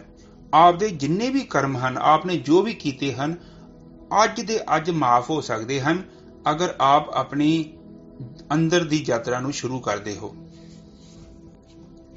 ਜੋ ਸਭ ਤੋਂ ਮਹੱਤਵਪੂਰਨ ਗੱਲ ਹੈ, ਇਹਨਾਂ ਦੋਨਾਂ ਆਵਾਜ਼ਾਂ ਦੇ ਵਿੱਚੋਂ ਆਪ ਕਿਸ ਆਵਾਜ਼ ਦੀ ਚੋਣ ਕਰਦੇ ਹੋ। ਇਸ ਤੋਂ ਵੱਧ ਗੱਲ ਅਜੇ ਤੱਕ ਸ੍ਰਿਸ਼ਟੀ ਤੇ ਹੋਈ ਨਹੀਂ ਹੈ। ਆਪਨੇ ਚੋਣ ਕਿਸ ਦੀ ਕਰਨੀ ਹੈ ਉਹ ਇੰਪੋਰਟੈਂਟ ਹੈ। ਔਰ ਜਿਹੜੀ ਵੀ ਆਪ ਚੋਣ ਕਰਦੇ ਜੋ, ਉਹ ਚੀਜ਼ ਉਹਦੇ ਅੱਗੇ ਡਿਪੈਂਡ ਹੈ ਕਿ ਆਪ ਜੀ ਦਾ ਭਵਿੱਖ। ਆਪ ਜੀ ਜੋ ਵੀ ਚੁਆਇਸ ਕਰੋਗੇ ਉਹਦੇ ਨਾਲ ਹੀ ਕਾਰਨ ਸਰੀਰ ਦੇ ਅੰਦਰ ਸੰਸਕਾਰ ਵਧਣਗੇ ਤੇ ਘਟਣਗੇ। ਕੁਦਰਤ ਕਿਸੇ ਤੇ ਜ਼ਬਰਦਸਤੀ ਨਹੀਂ ਕਰਦੀ, ਫੈਸਲਾ ਤੁਹਾਡਾ ਆਪਣਾ ਹੈ। ਆਪਨੇ ਜਦੋਂ ਵੀ ਉਸ ਚੀਜ਼ ਦੀ ਚੋਣ ਕਰਨੀ ਹੈ, ਕਾਮ, ਕ੍ਰੋਧ, ਲੋਭ, ਮੋਹ, ਹੰਕਾਰ, ਇਹਨਾਂ ਪੰਜਾਂ ਤੱਤਾਂ ਨੂੰ ਵਿਚਾਰ ਕਰਨਾ ਹੈ ਕਿ ਇਹਨਾਂ ਦੇ ਵਿੱਚ ਗਤੀ ਹੋਵੇਗੀ ਕਿ ਨਹੀਂ ਹੋਵੇਗੀ। ਬਸ ਇੱਕ ਛੋਟੀ ਜਿਹੀ ਗੱਲ, ਕਾਮ, ਕ੍ਰੋਧ, ਲੋਭ, ਮੋਹ, ਹੰਕਾਰ, ਇਹਨਾਂ ਪੰਜਾਂ ਚੀਜ਼ਾਂ ਨੂੰ ਵਿਚਾਰ ਕਰਨਾ ਹੈ ਔਰ ਉਸ ਤੋਂ ਬਾਅਦ ਆਪਨੇ ਚੋਣ ਕਰ ਲੈਣੀ ਹੈ। ਅਗਰ ਇਹਨਾਂ ਦੇ ਵਿੱਚ ਆਪ ਗਤੀ ਕਰਦੇ ਹੋ ਤਾਂ ਆਪ ਦੇ ਕਾਰਨ ਸਰੀਰ ਦੇ ਅੰਦਰ ਸੰਸਕਾਰਾਂ ਦੀ ਗਿਣਤੀ ਵਧੇਗੀ। ਉਸ ਦੇ ਵਿੱਚ ਅਟਲ ਸੱਚ ਹੈ, ਉਸ ਦੇ ਵਿੱਚ ਕੁਝ ਵੀ ਰੱਤੀ ਭਰ ਦਾ ਫਰਕ ਨਹੀਂ। ਕੁਦਰਤ ਦਾ ਨਿਯਮ ਹੈ, ਆਪ ਨੂੰ ਚੋਣ ਕਰਨ ਦੀ ਇਜਾਜ਼ਤ ਹੈ ਔਰ ਉਹਦੇ ਕਾਰਨ ਹੀ ਕਾਰਨ ਸਰੀਰ ਦੇ ਅੰਦਰ ਸੰਸਕਾਰਾਂ ਦੀ ਗਿਣਤੀ ਵੱਧਦੀ ਹੈ। ਫੈਸਲਾ ਆਪਦਾ ਹੈ। ਆਪਨੇ ਚਾਨਣ ਵੱਲ ਗਤੀ ਕਰਨੀ ਹੈ ਕਿ ਹਨੇਰੇ ਵੱਲ ਗਤੀ ਕਰਨੀ ਹੈ। ਕੋਈ ਵੀ ਕਾਨੂੰਨ ਤੁਹਾਡੇ ਤੇ ਜ਼ਬਰਦਸਤੀ ਨਹੀਂ ਕਰਦਾ। ਫੈਸਲਾ ਬਿਲਕੁਲ ਨਿਰਪੱਖ ਹੈ, ਕਲੀਅਰ ਹੈ। ਔਰ ਆਪ ਪਲੀਜ਼ ਚੋਣ ਕਰ ਲੱਗਿਆ ਥੋੜਾ ਜਿਹਾ ਧਿਆਨ ਜ਼ਰੂਰ ਵਰਤੋ ਤਾਂ ਜੋ ਆਪਣੇ ਜੀਵਨ ਦੀ ਦਿਸ਼ਾ ਦੇ ਬਾਰੇ ਥੋੜਾ ਪਤਾ ਲੱਗ ਜਾਏ। ਪਹਿਲਾਂ ਜਿਹੜਾ ਜੀਵਨ ਬੀਤ ਗਿਆ ਉਹਦੇ ਬਾਰੇ ਹੁਣ ਕੁਝ ਨਹੀਂ ਕੀਤਾ ਜਾ ਸਕਦਾ, ਪਰ ਜੇਕਰ ਆਪ ਸਾਧਨਾ ਕਰਦੇ ਹੋ ਤੇ ਹੁਣ ਆਪ ਦੇ ਸਾਹਮਣੇ ਜੋ ਵੀ ਸਿਚੁਏਸ਼ਨ ਪੈਦਾ ਹੁੰਦੀ ਹੈ ਤੇ ਆਪ ਨੇ ਉਹ ਚੀਜ਼ ਨੂੰ ਜਸਟੀਫਾਈ ਕਰਨਾ ਹੈ ਔਰ ਇੱਕ ਨਿਰਪੱਖ ਹੋ ਕੇ ਫੈਸਲਾ ਕਰਨਾ ਹੈ। ਇਹ ਬਿਲਕੁਲ ਝੂਠ ਹੈ ਕਿ ਪ੍ਰਕਿਰਤੀ ਨੇ ਆਤਮਾ ਨੂੰ ਬੰਨਿਆ ਹੈ ਜਾਂ ਪ੍ਰਮਾਤਮਾ ਨੇ ਆਤਮਾ ਨੂੰ ਇੱਥੇ ਭੇਜਿਆ ਹੈ। ਮਨੁੱਖ ਜਿਹੜਾ ਹੈ ਉਹ ਖੁਦ ਆਪਣੇ ਕਰਮਾਂ ਦਾ ਜ਼ਿੰਮੇਵਾਰ ਹੈ ਔਰ ਆਪਣੇ ਅਗਿਆਨ ਦੇ ਕਰਕੇ ਹੀ ਉਹ ਇਧਰ ਉਧਰ ਭਟਕ ਰਿਹਾ ਹੈ। ਕਿਸੇ ਦੀ ਕੋਈ ਇਹਦੇ ਵਿੱਚ ਇੰਟਰਫੇਰੈਂਸ ਨਹੀਂ। ਤੁਹਾਡੇ ਅੰਦਰ ਉਹ ਆਜ਼ਾਦੀ ਹੈ, ਤੁਸੀਂ ਕਰਮ ਦੀ ਚੋਣ ਕਰ ਸਕਦੇ ਹੋ। ਪਹਿਲਾ ਕਦਮ ਚੁੱਕਣਾ ਕਿ ਨਹੀਂ ਚੁੱਕਣਾ ਉਹ ਤੁਹਾਡਾ ਆਪਣਾ ਫੈਸਲਾ ਹੈ। ਅਗਰ ਆਪ ਚੁੱਕਦੇ ਹੋ ਤੇ ਫਿਰ ਆਪਣੇ ਐਕਸ਼ਨ ਦਾ ਦੂਜੇ ਤੇ ਇਲਜ਼ਾਮ ਨਾ ਲਾਓ। ਪਰ ਮਨੁੱਖ ਹੀ ਕਰਦਾ ਹੈ ਕਿ ਮਨੁੱਖ ਆਪਣੇ ਅੰਦਰ ਹੀਨ ਭਾਵਨਾ ਨਾ ਪੈਦਾ ਹੋਵੇ ਤੇ ਇਹ ਕਹਿੰਦਾ ਮਾਇਆ ਦਾ ਕੰਮ ਹੈ, ਉਹ ਜੀ ਮਾੜੀ ਸ਼ਕਤੀ ਆਈ ਸੀ, ਉਹਨੇ ਮੇਰੇ ਤੋਂ ਕੰਮ ਕਰਾ ਲਿਆ, ਮੈਂ ਨਹੀਂ ਕਰਨਾ ਚਾਹੁੰਦਾ ਸਾਂ। ਅੱਛਾ, ਤੇ ਤੇਰੇ ਮੂੰਹ 'ਚ ਜੇ ਤੂੰ ਰੋਟੀ ਪਾ ਸਕਦਾ ਆਪਣੀ ਮਰਜ਼ੀ ਦੇ ਨਾਲ, ਤੂੰ ਕਿਸੇ ਦੀ ਰੋਟੀ ਕਿਉਂ ਖੋਹਦਾ? ਕਿ ਇਹ ਮਾਇਆ ਦਾ ਕੀ ਕੰਮ ਹੈਗਾ? ਜਦੋਂ ਪਤਾ ਹੈ ਤੇਰੇ ਪੈਸੇ ਨਹੀਂ ਹੈਗੇ ਤੇ ਤੂੰ ਕਿਉਂ ਚੋਰੀ ਕਰਦਾ? ਸੋ ਅਗਰ ਔਗਣ ਜ਼ਿਆਦਾ ਹਨ ਔਰ ਆਪ ਚਾਹ ਕੇ ਵੀ ਆਪਣੇ ਆਪ ਤੇ ਕੰਟਰੋਲ ਨਹੀਂ ਕਰ ਪਾ ਰਹੇ ਤਾਂ ਆਪ ਸਾਧਨਾ ਕਰੋ, ਆਪ ਨੂੰ ਇਸ ਸੁਭਾਅ ਤੋਂ ਮੁਕਤੀ ਮਿਲ ਜਾਏਗੀ। ਜਿਹੜਾ ਮਨ ਰੂਪੀ ਪੁੱਤ ਹੈ ਉਹ ਆਤਮਾ ਨੂੰ ਦਿਖਾਈ ਦਿੰਦਾ ਹੈ। ਆਤਮਾ ਲਗਾਤਾਰ ਦੇਖ ਰਹੀ ਹੈ, ਉਹਦੀ ਇੱਕ ਇੱਕ ਹਰਕਤ ਤੇ ਉਸਦੀ ਨਜ਼ਰ ਹੈ। ਪਰ ਜਿਹੜਾ ਇਹ ਬੱਚਾ ਹੈ ਆਤਮਾ ਦਾ ਮਨ, ਉਸ ਨੂੰ ਆਪਣੀ ਮਾਂ ਦਿਖਾਈ ਨਹੀਂ ਦਿੰਦੀ। ਉਹ ਕੇਵਲ ਉਹਦੇ ਕੋਲ ਜਾਂਦਾ ਹੈਗਾ ਵਾ, ਪਰ ਸੁੱਤੀ ਅਵਸਥਾ ਦੇ ਵਿੱਚ ਫਿਰ ਅੱਖ ਖੋਲਦਾ ਹੈ, ਉਹਦੀ ਗੋਦੀ ਨੂੰ ਛੱਡ ਕੇ ਉਸ ਤੋਂ ਦੂਰ ਹੋ ਜਾਂਦਾ ਹੈ। ਇਹ ਕਿਰਿਆ ਲਗਾਤਾਰ ਚੱਲ ਰਹੀ ਹੈ, ਅਨੰਤ ਜਨਮਾਂ ਤੋਂ ਇਹ ਕਿਰਿਆ ਚੱਲ ਰਹੀ ਹੈ। ਸਾਡਾ ਜੋ ਮਸਤਕ ਹੈ ਨਾ, ਉਹਦੇ ਅੰਦਰ ਹੱਥ, ਪੈਰ, ਕੰਨ, ਅੱਖਾਂ, ਮੂੰਹ, ਇਹਨਾਂ ਸਾਰਿਆਂ ਨੂੰ ਕੰਟਰੋਲ ਕਰਨ ਦੇ ਛੋਟੇ ਛੋਟੇ ਪਾਰਟ ਹੈਗੇ ਨੇ। ਔਰ ਉਹਦੇ ਅੰਦਰ ਵੀ ਇੱਕ ਸਿਮਰਤੀਆਂ ਦੇ ਲਈ, ਜਿਹਨੂੰ ਆਪਾਂ ਸਾਡੇ ਮਨ ਦੇ ਭਾਗ ਹੈਗੇ ਨੇ ਮਸਤਕ ਦੇ, ਚੇਤਨ ਮਨ, ਅਰਥ ਚੇਤਨ ਮਨ ਤੇ ਅਚੇਤਨ ਮਨ। ਇਹ ਸਾਡੀਆਂ ਜਿਹੜੀਆਂ ਨੇ ਡਾਟਾ ਬੈਂਕ ਹੈਗੇ ਆ। ਡਾਟਾ ਬੈਂਕ ਤੋਂ ਕਹਿਣ ਤੋਂ ਭਾਵ ਕਿ ਜਿਹੜੀ ਇੰਦਰੀਆਂ ਦੇ ਨਾਲ ਆਪਾਂ ਅਨੁਭਵ ਕੀਤੀਆਂ ਨੇ ਚੀਜ਼ਾਂ, ਉਹਦੀ ਸਾਰੀ ਜਾਣਕਾਰੀਆਂ ਦੀਆਂ ਫਿਲਮਾਂ ਅੰਦਰ ਸਟੋਰੇਜ ਹੁੰਦੀਆਂ ਨੇ। ਸੋ ਰਾਤ ਨੂੰ ਉਹ ਮੈਮਰੀ ਜਿਹੜੀ ਆ ਉਹ ਲੌਂਗ ਟਰਮ ਮੈਮਰੀ ਦੇ ਵਿੱਚ ਅਪਲੋਡ ਹੁੰਦੀ ਹੈ, ਔਰ ਜਿੱਦਾਂ ਦਾ ਆਪਾਂ ਜੀਵਨ ਬਤੀਤ ਕਰਦੇ ਹਾਂ ਉਸੇ ਹੀ ਤਰ੍ਹਾਂ ਦਾ ਵਿਚਾਰਾਂ ਦਾ ਮੰਡਲ ਅੰਦਰ ਬਣ ਜਾਂਦਾ ਹੈ। ਆਪ ਜੀ ਜਿਸ ਚੀਜ਼ ਨੂੰ ਇੰਦਰੀਆਂ ਦੇ ਰਾਹੀਂ ਦੇਖ ਰਹੇ ਹੋ ਉਹ ਬੁੱਧੀ ਦੀ ਧਾਰਾ ਹੈ, ਔਰ ਜੋ ਚੀਜ਼ ਤੁਹਾਡੇ ਅੰਦਰੋਂ ਦੇਖ ਰਹੀ ਹੈ ਉਹ ਮਨ ਹੈ ਤੁਹਾਡਾ, ਜੋ ਅਦ੍ਰਿਸ਼ ਹੈ, ਜਿਸ ਦੇ ਕੋਲ ਜਾਣ ਦੇ ਲਈ ਤੁਹਾਡੀ ਬੁੱਧੀ ਮਦਦ ਨਹੀਂ ਕਰ ਸਕਦੀ, ਕਿਉਂਕਿ ਜਿਹੜੀ ਬੁੱਧੀ ਹੈ ਉਹ ਦ੍ਰਿਸ਼ ਤੱਤ ਦੇ ਨਾਲ ਸੰਬੰਧ ਰੱਖਦੀ ਹੈ, ਜੋ ਚੀਜ਼ ਨਸ਼ਟਹੀਨ ਹੈ। ਮਨ ਦੋ ਤਰੀਕਿਆਂ ਨਾਲ ਕਾਰਜ ਕਰ ਸਕਦਾ ਹੈ। ਇੱਕ ਤੇ ਗਗਨ ਖੁਫਾ ਦੇ ਅੰਦਰ ਭਾਵ ਆਤਮਾ ਦੇ ਅੰਦਰ ਸਥਿਰ ਹੋ ਕੇ ਕਰ ਸਕਦਾ ਹੈ। ਇੱਕ ਮਨ ਦੂਜੇ ਤਰੀਕੇ ਨਾਲ ਵੀ ਕਾਰਜ ਕਰ ਸਕਦਾ ਹੈ, ਉਹ ਗਗਨ ਗੁਫਾ ਦੇ ਵਿੱਚੋਂ ਬਾਹਰ ਆ ਜਾਏਗਾ ਔਰ ਉਹ ਗਿਆਨ ਇੰਦਰੀਆਂ ਤੇ ਕਰਮ ਇੰਦਰੀਆਂ ਦੇ ਵਿੱਚ ਭਟਕਦਾ ਹੋਇਆ ਕਾਰਜ ਕਰੇਗਾ, ਔਰ ਉਹ ਇੱਕ ਅਗਿਆਨ ਹੈ। ਸਭ ਤੋਂ ਵੱਡੀ ਗੱਲ ਹੈ ਕਿ ਆਤਮਾ ਨੂੰ ਪਤਾ ਹੈ ਕਿ ਮਨ ਮਤਲਬ ਥੋੜਾ ਉੱਥੋਂ ਭਟਕ ਰਿਹਾ, ਦੂਰ ਹੈ, ਪਰ ਮਨ ਰਹਿੰਦਾ ਆਤਮਾ ਦੇ ਨਾਲ ਹੀ ਹੈ, ਉਹਦੇ ਵਿੱਚ ਹੀ ਰਹਿੰਦਾ ਹੈ। ਪਰ ਮਨ ਨੂੰ ਪਤਾ ਨਹੀਂ ਲੱਗਦਾ ਕਿ ਮੇਰੀ ਜਿਹੜੀ ਮਾਂ ਹੈ, ਜੋ ਮੇਰੀ ਆਤਮਾ ਹੈ, ਉਹ ਮੈਨੂੰ ਉਹਦੇ ਅੰਦਰ ਰਹਿਣਾ ਚਾਹੀਦਾ ਹੈ। ਇਹ ਇੱਕ ਭਰਮ ਹੈ। ਇਸ ਭਰਮ ਦੇ ਕਾਰਨ ਹੀ ਇਹ ਸਾਰੀ ਜੋ ਵੀ ਗੜਬੜੀ ਹੁੰਦੀ ਹੈ। ਹੁਣ ਆਪਨੇ ਇਹ ਚੀਜ਼ ਨੂੰ ਵਿਚਾਰ ਕਰਨਾ ਕਿ ਪਦਾਰਥ ਦੀ ਪ੍ਰਾਪਤੀ ਦੇ ਨਾਲ ਮਨ ਕਿਤੇ ਵੀ ਸ਼ਾਂਤ ਨਹੀਂ ਹੋ ਸਕਦਾ, ਕਿਉਂਕਿ ਪਦਾਰਥਾਂ ਦੀ ਅਨੁਭੂਤੀ ਜਿਹੜੀ ਉਹ ਸਾਡੀ ਬੁੱਧੀ ਕਰਦੀ ਹੈ। ਬੁੱਧੀ ਤੋਂ ਭਾਵ ਪਦਾਰਥਾਂ ਦਾ ਗਿਆਨ, ਦ੍ਰਿਸ਼ ਦਾ ਅਨੁਭਵ, ਜਦ ਕਿ ਇਹ ਜਿਹੜਾ ਸਾਡਾ ਵਾ ਇਹ ਸਥੂਲ ਦਾ ਅਨੁਭਵ ਹੈ ਤੇ ਮਨ ਦੀ ਖੁਰਾਕ ਜਿਹੜੀ ਹੈ ਸੂਖਮ ਤੱਤ ਦੀ ਹੈ। ਸਾਡੇ ਮਨ ਦੀ ਜਿਹੜੀ ਖੁਰਾਕ ਹੈ ਉਹ ਹੈ ਆਨੰਦ ਅਤੇ ਸ਼ਾਂਤੀ, ਔਰ ਇਹਦਾ ਮਤਲਬ ਕਿ ਜੇ ਸਾਡਾ ਮਨ ਜਿਹੜਾ ਅਦ੍ਰਿਸ਼ ਹੈ ਤੇ ਉਹਦੀ ਖੁਰਾਕ ਵੀ ਅਦ੍ਰਿਸ਼ ਹੀ ਹੋਊਗੀ। ਇਸੇ ਲਈ ਇਹਦੀ ਜਿਹੜੀ ਖੁਰਾਕ ਹੈ ਉਹ ਆਤਮਾ ਹੈ।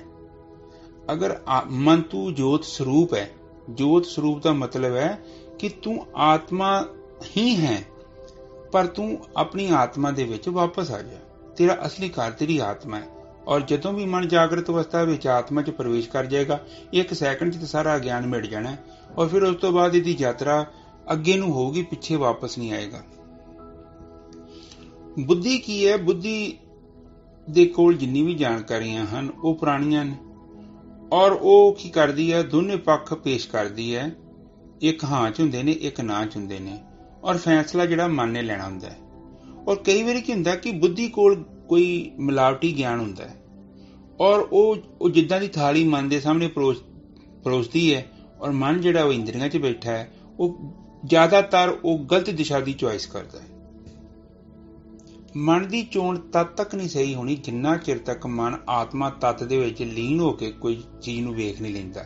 ਇੰਦਰੀਆਂ ਦੇ ਵਿੱਚ ਕੀਤਾ ਜ਼ਿਆਦਾਤਰ ਜਿਹੜੇ ਫੈਸਲੇ ਹੁੰਦੇ ਨੇ ਉਹ ਹਨੇਰੀ ਦੇ ਵੱਲ ਯਾਤਰਾ ਕਰਾਉਂਦੇ ਨੇ, ਕਿਉਂਕਿ ਉਹ ਜਿਹੜੇ ਫੈਸਲੇ ਲਏ ਜਾਂਦੇ ਆ ਉਹਨਾਂ ਵਿੱਚ ਮਨ ਜਿਹੜਾ ਮਨ ਤੇ ਵਿਚਾਰਾ ਵਿਚਾਰਾਂ 'ਚ ਬੈਠਾ ਔਰ ਉਹਦੇ ਆਕਾਸ਼ ਦੇ ਸਾਹਮਣੇ ਤੇ ਬੜਾ ਕੁਝ ਕਚਰਾ ਘੁੰਮ ਰਿਹਾ ਹੈ ਤੇ ਉਹ ਧੁੰਦ ਦੇ ਵਿੱਚ ਕਿੱਦਾਂ ਚੰਗਾ ਫੈਸਲਾ ਲੈ ਸਕਦਾ। ਜਦੋਂ ਵੀ ਆਪ ਦਾ ਮਨ ਆਤਮਾ ਤੱਤ ਵਿੱਚ ਸਥਿਰ ਹੋ ਜਾਏਗਾ, ਵਿਚਾਰ ਸਾਰੇ ਨਸ਼ਟ ਹੋ ਜਾਣੇ ਹਨ। ਇਹ ਕੀ ਕਰਦਾ ਹੈ ਕਿ ਪ੍ਰਕਾਸ਼ ਜਿਹੜਾ ਤੁਹਾਨੂੰ ਕਹਿੰਦੇ ਨਾ ਕੀੜਾ ਪਿੰਗਲਾ ਤੇ ਸੁਪਨਾ, ਇਹ ਤਿੰਨੇ ਪ੍ਰਕਾਸ਼ ਕੀ ਕਰਦੇ ਆ ਕਿ ਆਤਮਾ ਦੇ ਅੰਦਰ ਮਨ ਨੂੰ ਭੇਜ ਕੇ ਉਸ ਤੋਂ ਬਾਅਦ ਉਹ ਜਿਹੜੀ ਗੁਫਾ ਜਿਹੜੀ ਹੈਗੀ ਹੈ ਨਾ ਕਾਮ ਕ੍ਰੋਧ ਲੋਭ ਮੋਹ ਹੰਕਾਰ ਵਾਲੀ, ਉਹਦੇ ਅੰਦਰ ਪਹਿਰਾ ਦਿੰਦੇ ਨੇ। ਫਿਰ ਆਤਮਾ ਦੇ ਅੰਦਰੋਂ ਮਨ ਜਿਹੜਾ ਹੈ ਉਹ ਬਾਹਰ ਨਹੀਂ ਨਿਕਲ ਸਕਦਾ।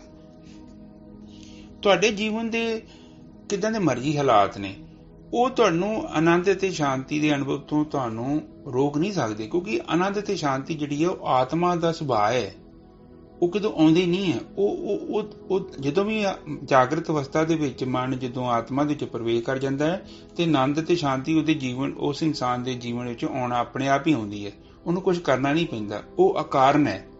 ਪਰਮਾਤਮਾ ਇੱਕ ਐਸਾ ਤੱਤ ਹੈ, ਉਸ ਨੂੰ ਅਨੁਭਵ ਕਰਨ ਦੇ ਲਈ ਕੁਝ ਵੀ ਨਹੀਂ ਕਰਨਾ ਪੈਂਦਾ। ਕੇਵਲ ਜੋ ਸਾਡੇ ਥੋੜੇ ਜਿਹੇ ਅਸੀਂ ਗੜਬੜਾਂ ਕਰ ਰਹੇ ਹਾਂ ਉਹਨਾਂ ਨੂੰ ਥੋੜਾ ਸਹੀ ਕਰਨਾ ਹੁੰਦਾ ਹੈ। ਇਹ ਨਹੀਂ ਹੈ ਕਿ ਆਪ ਕੋਈ ਜ਼ਿਆਦਾ ਨਾਮ ਜਪ ਕੇ ਜਾਂ ਜ਼ਿਆਦਾ ਪਾਠ ਕਰਕੇ ਪਰਮਾਤਮਾ ਦੇ ਕੋਲ ਪਹੁੰਚ ਜਾਓਗੇ। ਇਹ ਸਾਰਾ ਸਰੀਰਕ ਵਿਗਿਆਨ ਹੈ, ਔਰ ਜੇ ਕੋਈ ਚੀਜ਼ ਪੜ੍ਹਿਆ ਜਾਂ ਜ਼ਿਆਦਾ ਦੁਹਰਾਇਆ ਉਹ ਚੀਜ਼ ਦੀ ਪ੍ਰਾਪਤੀ ਹੋ ਜਾਂਦੀ ਤੇ ਸਾਰੀ ਦੁਨੀਆ ਨੇ ਬ੍ਰਹਮ ਗਿਆਨੀ ਬਣ ਜਾਣਾ ਹੈ। ਇੱਕ ਸਰੀਰਕ ਵਿਗਿਆਨ ਹੈ, ਇੱਕ ਟੈਕਨੀਕ ਹੈ, ਔਰ ਬੜੀ ਸੂਖਮ ਜੀ ਟੈਕਨੀਕ ਹੈ, ਔਰ ਜਿਸ ਨੂੰ ਆਪ ਨੇ ਕਰਨਾ ਹੈ। ਆਪ ਕੋਈ ਵੀ ਸ਼ਬਦ ਦਾ ਉਚਾਰ ਨਹੀਂ ਕਰਦੇ ਤਾਂ ਵੀ ਆਪ ਆਤਮ ਗਿਆਨ ਨੂੰ ਪ੍ਰਾਪਤ ਕਰ ਸਕਦੇ ਹੋ। ਬੜੀ ਸਿੰਪਲ ਜੀ ਟੈਕਨੀਕ ਹੈ। ਬੁੱਧੀ ਪੁਰਾਣੀਆਂ ਜਾਣਕਾਰੀਆਂ ਦੇ ਸਹਾਰੇ ਤੇ ਆਪਣੇ ਪੱਖ ਤੇ ਵਿਪੱਖ ਨੂੰ ਪੇਸ਼ ਕਰਦੀ ਹੈ। ਉਹ ਮਨ ਨੂੰ ਇਹ ਦੱਸਦੀ ਹੈ ਕਿ ਜੇ ਤੁਸੀਂ ਆਹ ਚੀਜ਼ ਨੂੰ ਚੋਣ ਕਰਦੇ ਜੋ ਤੇ ਅੱਗੇ ਕੀ ਹੋਊਗਾ, ਤੇ ਮੇਰਾ ਵੀ ਇਹ ਅਨੁਭਵ ਹੈਗਾ ਵਾ। ਉਸ ਤੋਂ ਬਾਅਦ ਜਿਹੜੇ ਆਪਣੇ ਰਿਸ਼ਤੇਦਾਰਾਂ ਦੇ ਨਾਲ ਵੀ ਏਦਾਂ ਦਾ ਅਨੁਭਵ ਹੋਇਆ ਸੀ। ਮੈਂ ਅਖਬਾਰ ਪੜ੍ਹੀ ਸੀ, ਉਹਦੇ ਨਾਲ ਉਹ ਬੰਦੇ ਨੇ ਇਹ ਫੈਸਲਾ ਕੀਤਾ ਤੇ ਉਹਨੂੰ ਆਹ ਮੁਸੀਬਤਾਂ ਝੱਲਣੀਆਂ ਪਈਆਂ। ਹੁਣ ਦੂਜੀ ਤਰਫ ਇਹ ਵੇਖਿਆ ਜਾਵੇ ਤੇ ਬੁੱਧੀ ਦੇ ਵਿੱਚ ਪੁਰਾਣੀਆਂ ਜਾਣਕਾਰੀਆਂ ਨੇ। ਇਹ ਜਿਹੜੀ ਹੈ ਪਾਸਟ ਦੇ ਬੇਸ ਤੇ ਗੱਲ ਕਰ ਰਹੀ ਆ। ਵਰਤਮਾਨ ਕਾਲ ਦੇ ਵਿੱਚ ਕੀ ਸਥਿਤੀ ਹੈ ਉਹਦੇ ਬਾਰੇ ਬੁੱਧੀ ਨੂੰ ਕੋਈ ਗਿਆਨ ਨਹੀਂ ਹੈ, ਕਿਉਂਕਿ ਭੂਤਕਾਲ ਨੂੰ ਆਪ ਇੰਪਲੀਮੈਂਟ ਕਿੱਦਾਂ ਕਰ ਸਕਦੇ ਹੋ। ਵਰਤਮਾਨ ਕਾਲ ਦੇ ਅੰਦਰ ਜਿਹੜੀ ਚੀਜ਼ ਬੀਤ ਗਈ ਉਹ ਤੇ ਨਸ਼ਟ ਹੋ ਗਈ, ਔਰ ਜੀਵਨ ਜਿਹੜਾ ਪ੍ਰਤੀਸ਼ਣ ਨਵਾਂ ਵਾ ਉਹ ਪੁਰਾਣੀ ਗੱਲ ਦੇ ਸਿਰ ਤੇ ਕਿੱਦਾਂ ਉਹਨੂੰ ਆਪਾਂ ਬਤੀਤ ਕਰ ਸਕਦੇ। ਹੁਣ ਜਿਹੜੀ ਕੱਲ ਰੋਟੀ ਖਾਧੀ ਗਈ ਉਹ ਤੇ ਗਈ, ਅੱਜ ਦੇ ਲਈ ਆਪਾਂ ਨੂੰ ਫਿਰ ਖਾਣਾ ਪਵੇਗਾ। ਇਸੇ ਲਈ ਹੀ ਅੱਜ ਦਾ ਜੋ ਸਾਡਾ ਫੈਸਲਾ ਹੈ ਉਹ ਨਵੇਂ ਤੇ ਚੰਗੇ ਪਰਖ ਦੇ ਉੱਪਰ ਹੀ ਨਿਰਭਰ ਕਰਦਾ ਹੈ। ਇਹ ਕੋਈ ਪੁਰਾਣੀ ਧਾਰਨਾ ਦੇ ਉੱਤੇ ਆਪਾਂ ਇਹਨੂੰ ਜੀਵਨ ਨੂੰ ਨਹੀਂ ਚਲਾ ਸਕਦੇ। ਜੀਵਨ ਕੋਈ ਟ੍ਰੇਨ ਦੀਆਂ ਪਟੜੀਆਂ ਥੋੜੀ ਹੈਗੀਆਂ ਵਾ ਕਿ ਇੱਕੋ ਹੀ ਟਰੈਕ ਨਾਲ ਚੱਲਣੀ ਹੈ। ਜੀਵਨ ਤੇ ਉਬੜ ਖਬੜ ਰਸਤਿਆਂ ਦਾ ਹੈ। ਉਹ ਕਈ ਵਾਰੀ ਅਸੀਂ 2 ਟਾਈਮ ਵੀ ਰੋਟੀ ਖਾਂਦੇ ਹਾਂ, ਕਈ ਵਾਰੀ 1 ਵਾਰੀ ਵੀ ਨਹੀਂ ਮਿਲਦੀ। ਤੇ ਜੀਵਨ ਚ ਇਦਾਂ ਦਾ ਗਤੀਮਾਨ ਹੈ, ਔਰ ਕਈ ਵਾਰੀ ਭਾਵੇਂ ਜਿੰਨੇ ਮਰਜ਼ੀ ਪਕਵਾਨ ਖਾ ਲਈਏ ਆਪਾਂ। ਆਪ ਜੀ ਨੂੰ ਅਰਜੁਨ ਤੇ ਕ੍ਰਿਸ਼ਨ ਦੀ ਉਦਾਹਰਨ ਦੇ ਰਾਹੀਂ ਸਮਝਾਉਣ ਦੀ ਕੋਸ਼ਿਸ਼ ਕਰਦਾ ਹਾਂ। ਜਦੋਂ ਅਰਜੁਨ ਜੰਗ ਵਿੱਚ ਜਾਂਦਾ ਹੈ ਤੇ ਉਹ ਵੇਖਦਾ ਹੈ ਕਿ ਜਿਹੜੇ ਅਗਲੇ ਬੰਨੇ ਜਿਹੜੇ ਬੰਦੇ ਹੈਗੇ ਆ ਉਹ ਤੇ ਉਹਦੇ ਉਸਤਾਦ ਨੇ, ਔਰ ਕੋਈ ਉਹਦਾ ਰਿਸ਼ਤੇਦਾਰ ਹੈ, ਕੋਈ ਕਿੱਦਾਂ ਦਾ ਵਾ, ਤੇ ਉਹਨਾਂ ਦੇ ਨਾਲ ਜੰਗ ਕਰਨੀ ਤੇ ਬੜੀ ਮੁਸ਼ਕਲ ਹੈ। ਤੇ ਫਿਰ ਉਹ ਕ੍ਰਿਸ਼ਨ ਜੀ ਨੂੰ ਕਿੱਦਾਂ ਸਮਝਾਉਂਦੇ ਨੇ, ਉਸੇ ਚੀਜ਼ ਦੇ ਰਾਹੀਂ ਆਪ ਜੀ ਨੂੰ ਇਹ ਪੂਰੀ ਗੱਲ ਸਮਝਾਈ ਜਾਏਗੀ। ਅਰਜੁਨ ਜਿਹੜਾ ਨਾ ਉਹ ਫੈਸਲਾ ਕਰ ਰਿਹਾ ਬੁੱਧੀ ਦੇ ਸਿਰ ਤੇ। ਉਹ ਕ੍ਰਿਸ਼ਨ ਨੂੰ ਕਹਿ ਰਿਹਾ ਹੈ ਇਹ ਚੰਗਾ ਹੈ, ਇਹ ਬੁਰਾ ਹੈ, ਇਹ ਪਾਪ ਹੈ, ਇਹ ਪੁੰਨ ਹੈ। ਜਦਕਿ ਅਰਜੁਨ ਨੂੰ ਕ੍ਰਿਸ਼ਨ ਇਹ ਸਮਝਾਉਂਦਾ ਹੈ ਚੰਗੇ ਤੇ ਬੁਰੇ ਦਾ ਸਵਾਲ ਨਹੀਂ ਹੈ, ਪਾਪ ਤੇ ਪੁੰਨ ਦਾ ਵੀ ਸਵਾਲ ਨਹੀਂ ਹੈ। ਇਸ ਟਾਈਮ ਜੋ ਕ੍ਰਿਸ਼ਨ ਜੀ ਉਹਨਾਂ ਦਾ ਮਨ ਜਿਹੜਾ ਹੈ ਉਹ ਆਤਮਾ ਦੇ ਵਿੱਚ ਸਥਿਰ ਹੈ। ਉਹ ਕਹਿੰਦੇ ਨੇ ਕਿ ਤੇਰਾ ਜਿਹੜਾ ਐਕਸ਼ਨ ਹੈ ਉਹ ਇਸ ਦੇ ਬੇਸ ਤੇ ਹੋਣਾ ਚਾਹੀਦਾ ਹੈ ਸਹੀ ਜਾਂ ਗਲਤ। ਕੌਣ ਸਹੀ ਹੈ, ਕੌਣ ਗਲਤ ਹੈ। ਜੋ ਸਹੀ ਹੈ ਤੈਨੂੰ ਉਸ ਦੀ ਮਦਦ ਕਰਨੀ ਚਾਹੀਦੀ, ਨਾ ਕਿ ਤੂੰ ਚੰਗੇ ਜਾਂ ਬੁਰੇ ਨੂੰ ਦੇਖ। ਉਹ ਕਹਿੰਦੇ ਨੇ ਕਿ ਇੱਕ ਮਤਲਬ ਉਹਨਾਂ ਦਾ ਸਮਝਾਉਣ ਦਾ ਤਰੀਕਾ ਹੈ ਕਿ ਹੁਣ ਸਾਹਮਣੇ ਦੇਖ ਰਹੇ ਹਾਂ ਇੱਕ ਕਸਾਈ ਗਾਂ ਨੂੰ ਲੱਭ ਰਿਹਾ ਹੈ, ਔਰ ਉਸ ਟਾਈਮ ਤੇ ਤੂੰ ਸੱਚ ਵੀ ਬੋਲ ਸਕਦਾ ਹੈ। ਸੱਚ ਬੋਲੇਗਾ ਕਿ ਅੱਜ ਉਹ ਪੁੱਛੇਗਾ ਗਾਂ ਕਿੱਥੇ, ਤੁਸੀਂ ਕਹੋਗੇ ਗਾਂ ਇੱਧਰ ਨੂੰ ਸੱਜੇ ਬੰਨੇ ਗਈ ਹੈ। ਪਰ ਉਸ ਟਾਈਮ ਤੇ ਸਹੀ ਤੇ ਗਲਤ ਮਨ 'ਚ ਰੱਖਣਾ ਚਾਹੀਦਾ ਹੈ। ਸੱਚ ਬੋਲਣਾ ਉਹਨਾਂ ਜ਼ਰੂਰੀ ਨਹੀਂ ਹੈ। ਉਸ ਟਾਈਮ ਤੇ ਇਹ ਇੰਪੋਰਟੈਂਟ ਹੈ ਸਹੀ ਕੀ ਹੈ। ਜੇ ਮੈਂ ਸਹੀ ਬੋਲਾਂ ਕਿ ਗਾਂ ਇੱਧਰ ਹੈ ਤੇ ਉਹ ਕੀ ਕਰੇਗਾ, ਗਾਂ ਨੂੰ ਫੜ ਕੇ ਤੇ ਉਹ ਵੜ ਦੇਗਾ, ਪਰ ਉਸ ਟਾਈਮ ਤੇ ਸੱਚ ਬੋਲਿਆ ਵੀ ਗਲਤ ਹੈ। ਸੋ ਆਪਦੀ ਜ਼ਿੰਦਗੀ 'ਚ ਚੰਗਾ ਜਾਂ ਬੁਰਾ ਇੰਨਾ ਇੰਪੋਰਟੈਂਟ ਨਹੀਂ ਹੈ। ਆਪਣੀ ਜ਼ਿੰਦਗੀ ਦੇ ਤੁਹਾਡੀ ਜੋ ਕਰਮ ਆਪਾਂ ਕਰਦੇ ਹਾਂ ਉਸ ਤੋਂ ਸਹੀ ਕੀ ਹੈ ਤੇ ਗਲਤ ਕੀ ਹੈ, ਇਸ ਦੇ ਉੱਪਰ ਬੇਸ ਹੋਣਾ ਚਾਹੀਦਾ। ਇਹ ਜਿਹੜਾ ਸਹੀ ਤੇ ਗਲਤ ਦਾ ਫੈਸਲਾ ਹੈ ਇਹ ਆਤਮਾ ਤੱਤ ਦਾ ਫੈਸਲਾ ਹੈ। ਔਰ ਕ੍ਰਿਸ਼ਨ ਜੀ ਇਹੋ ਹੀ ਅਰਜੁਨ ਨੂੰ ਸਮਝਾਇਆ ਕਿ ਤੂੰ ਇਹ ਨਾ ਚਿੰਤਾ ਕਰ ਚੰਗਾ ਕੀ ਹੈ ਬੁਰਾ ਕੀ ਹੈ, ਕਿਉਂਕਿ ਇਹ ਤੇਰੀ ਜਿਹੜੀ ਹੈ ਸੋਚ ਹੈ, ਇਹ ਤੇਰੀ ਬੁੱਧੀ ਦੀ ਸੋਚ ਹੈ।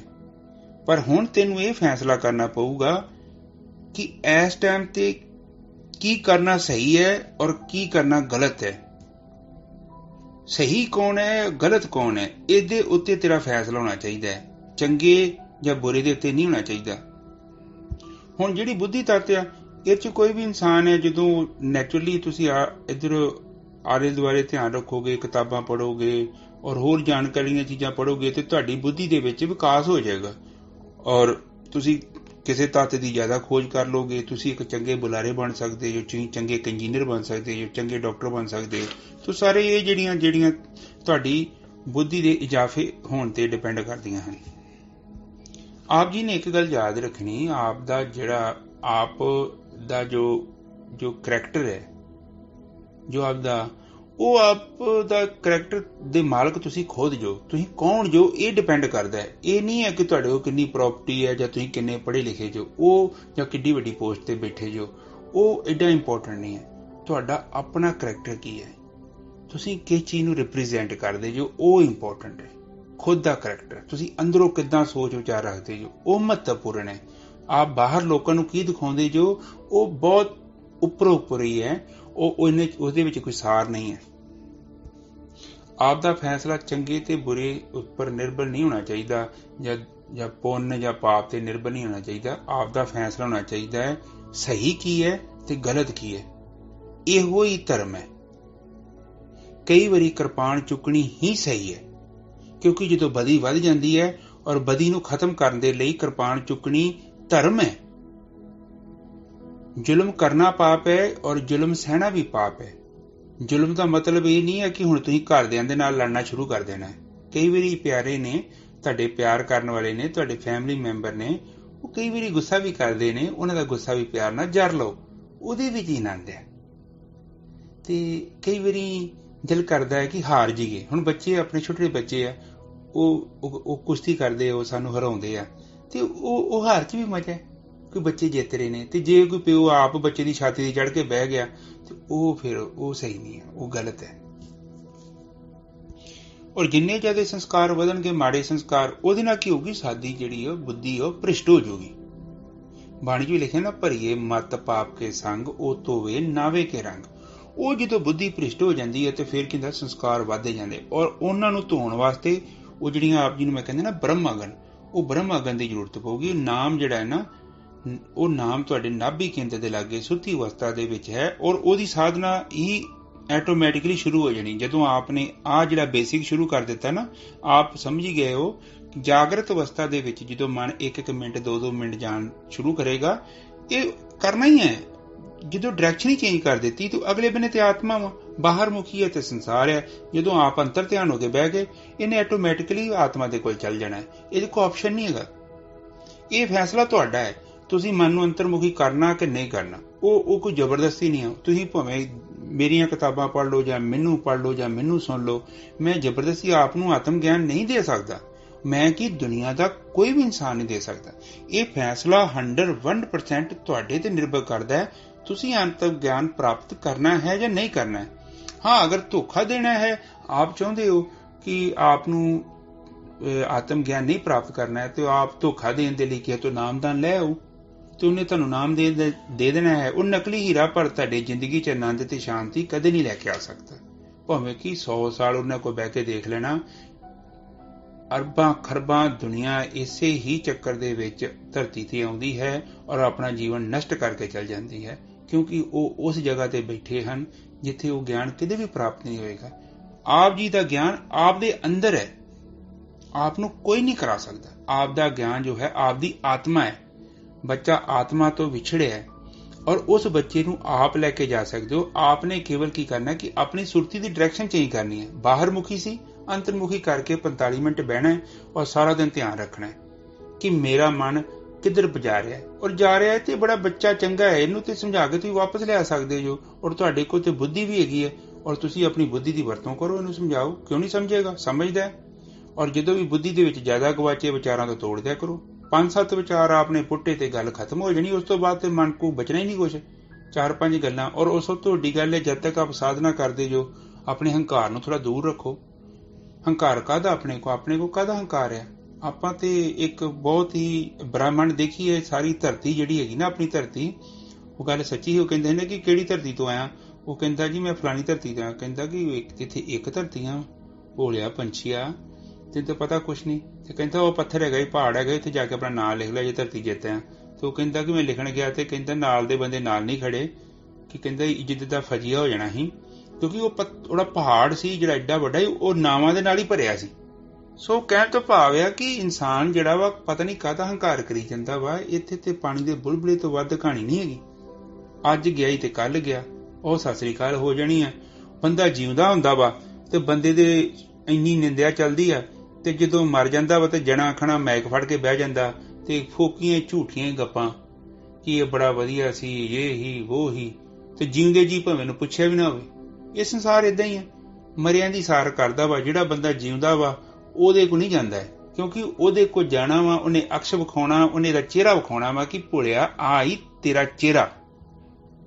ਤੇ ਜਿਹੜੇ ਤੈਨੂੰ ਮੱਖਣ ਲਾਉਂਦੇ ਆ, ਬਟਰ ਲਾਉਂਦੇ, ਉਹ ਤੇਰੇ ਤੋਂ ਕੁਝ ਚਾਹੁੰਦੇ, ਤੇ ਜਿਹੜਾ ਤੈਨੂੰ ਅਕਸ਼ ਵਿਖਾਉਂਦਾ, ਤੈਨੂੰ ਚੋਟ ਮਾਰਦਾ, ਜਿਹੜਾ ਕਹਿੰਦਾ ਕਿ ਸੈਣੀ ਥੋੜਾ ਫੜ ਤੇ ਆਪਣੇ ਨੂੰ ਵੱਢਣਾ ਚਾਲੂ ਕਰ, ਸਭ ਗੰਦਮੰਦ ਝਾੜ ਕੇ ਸੁੱਟ ਦੇ, ਉਹਦੇ ਕੋ ਨਹੀਂ ਜਾਂਦਾ ਬੰਦਾ ਉਹ ਕੋ ਜਾਂਦਾ ਵਾ ਜਿਹੜਾ ਝੂਠਾ ਗਿਆਨ ਇਹਨੂੰ ਦਿੰਦਾ।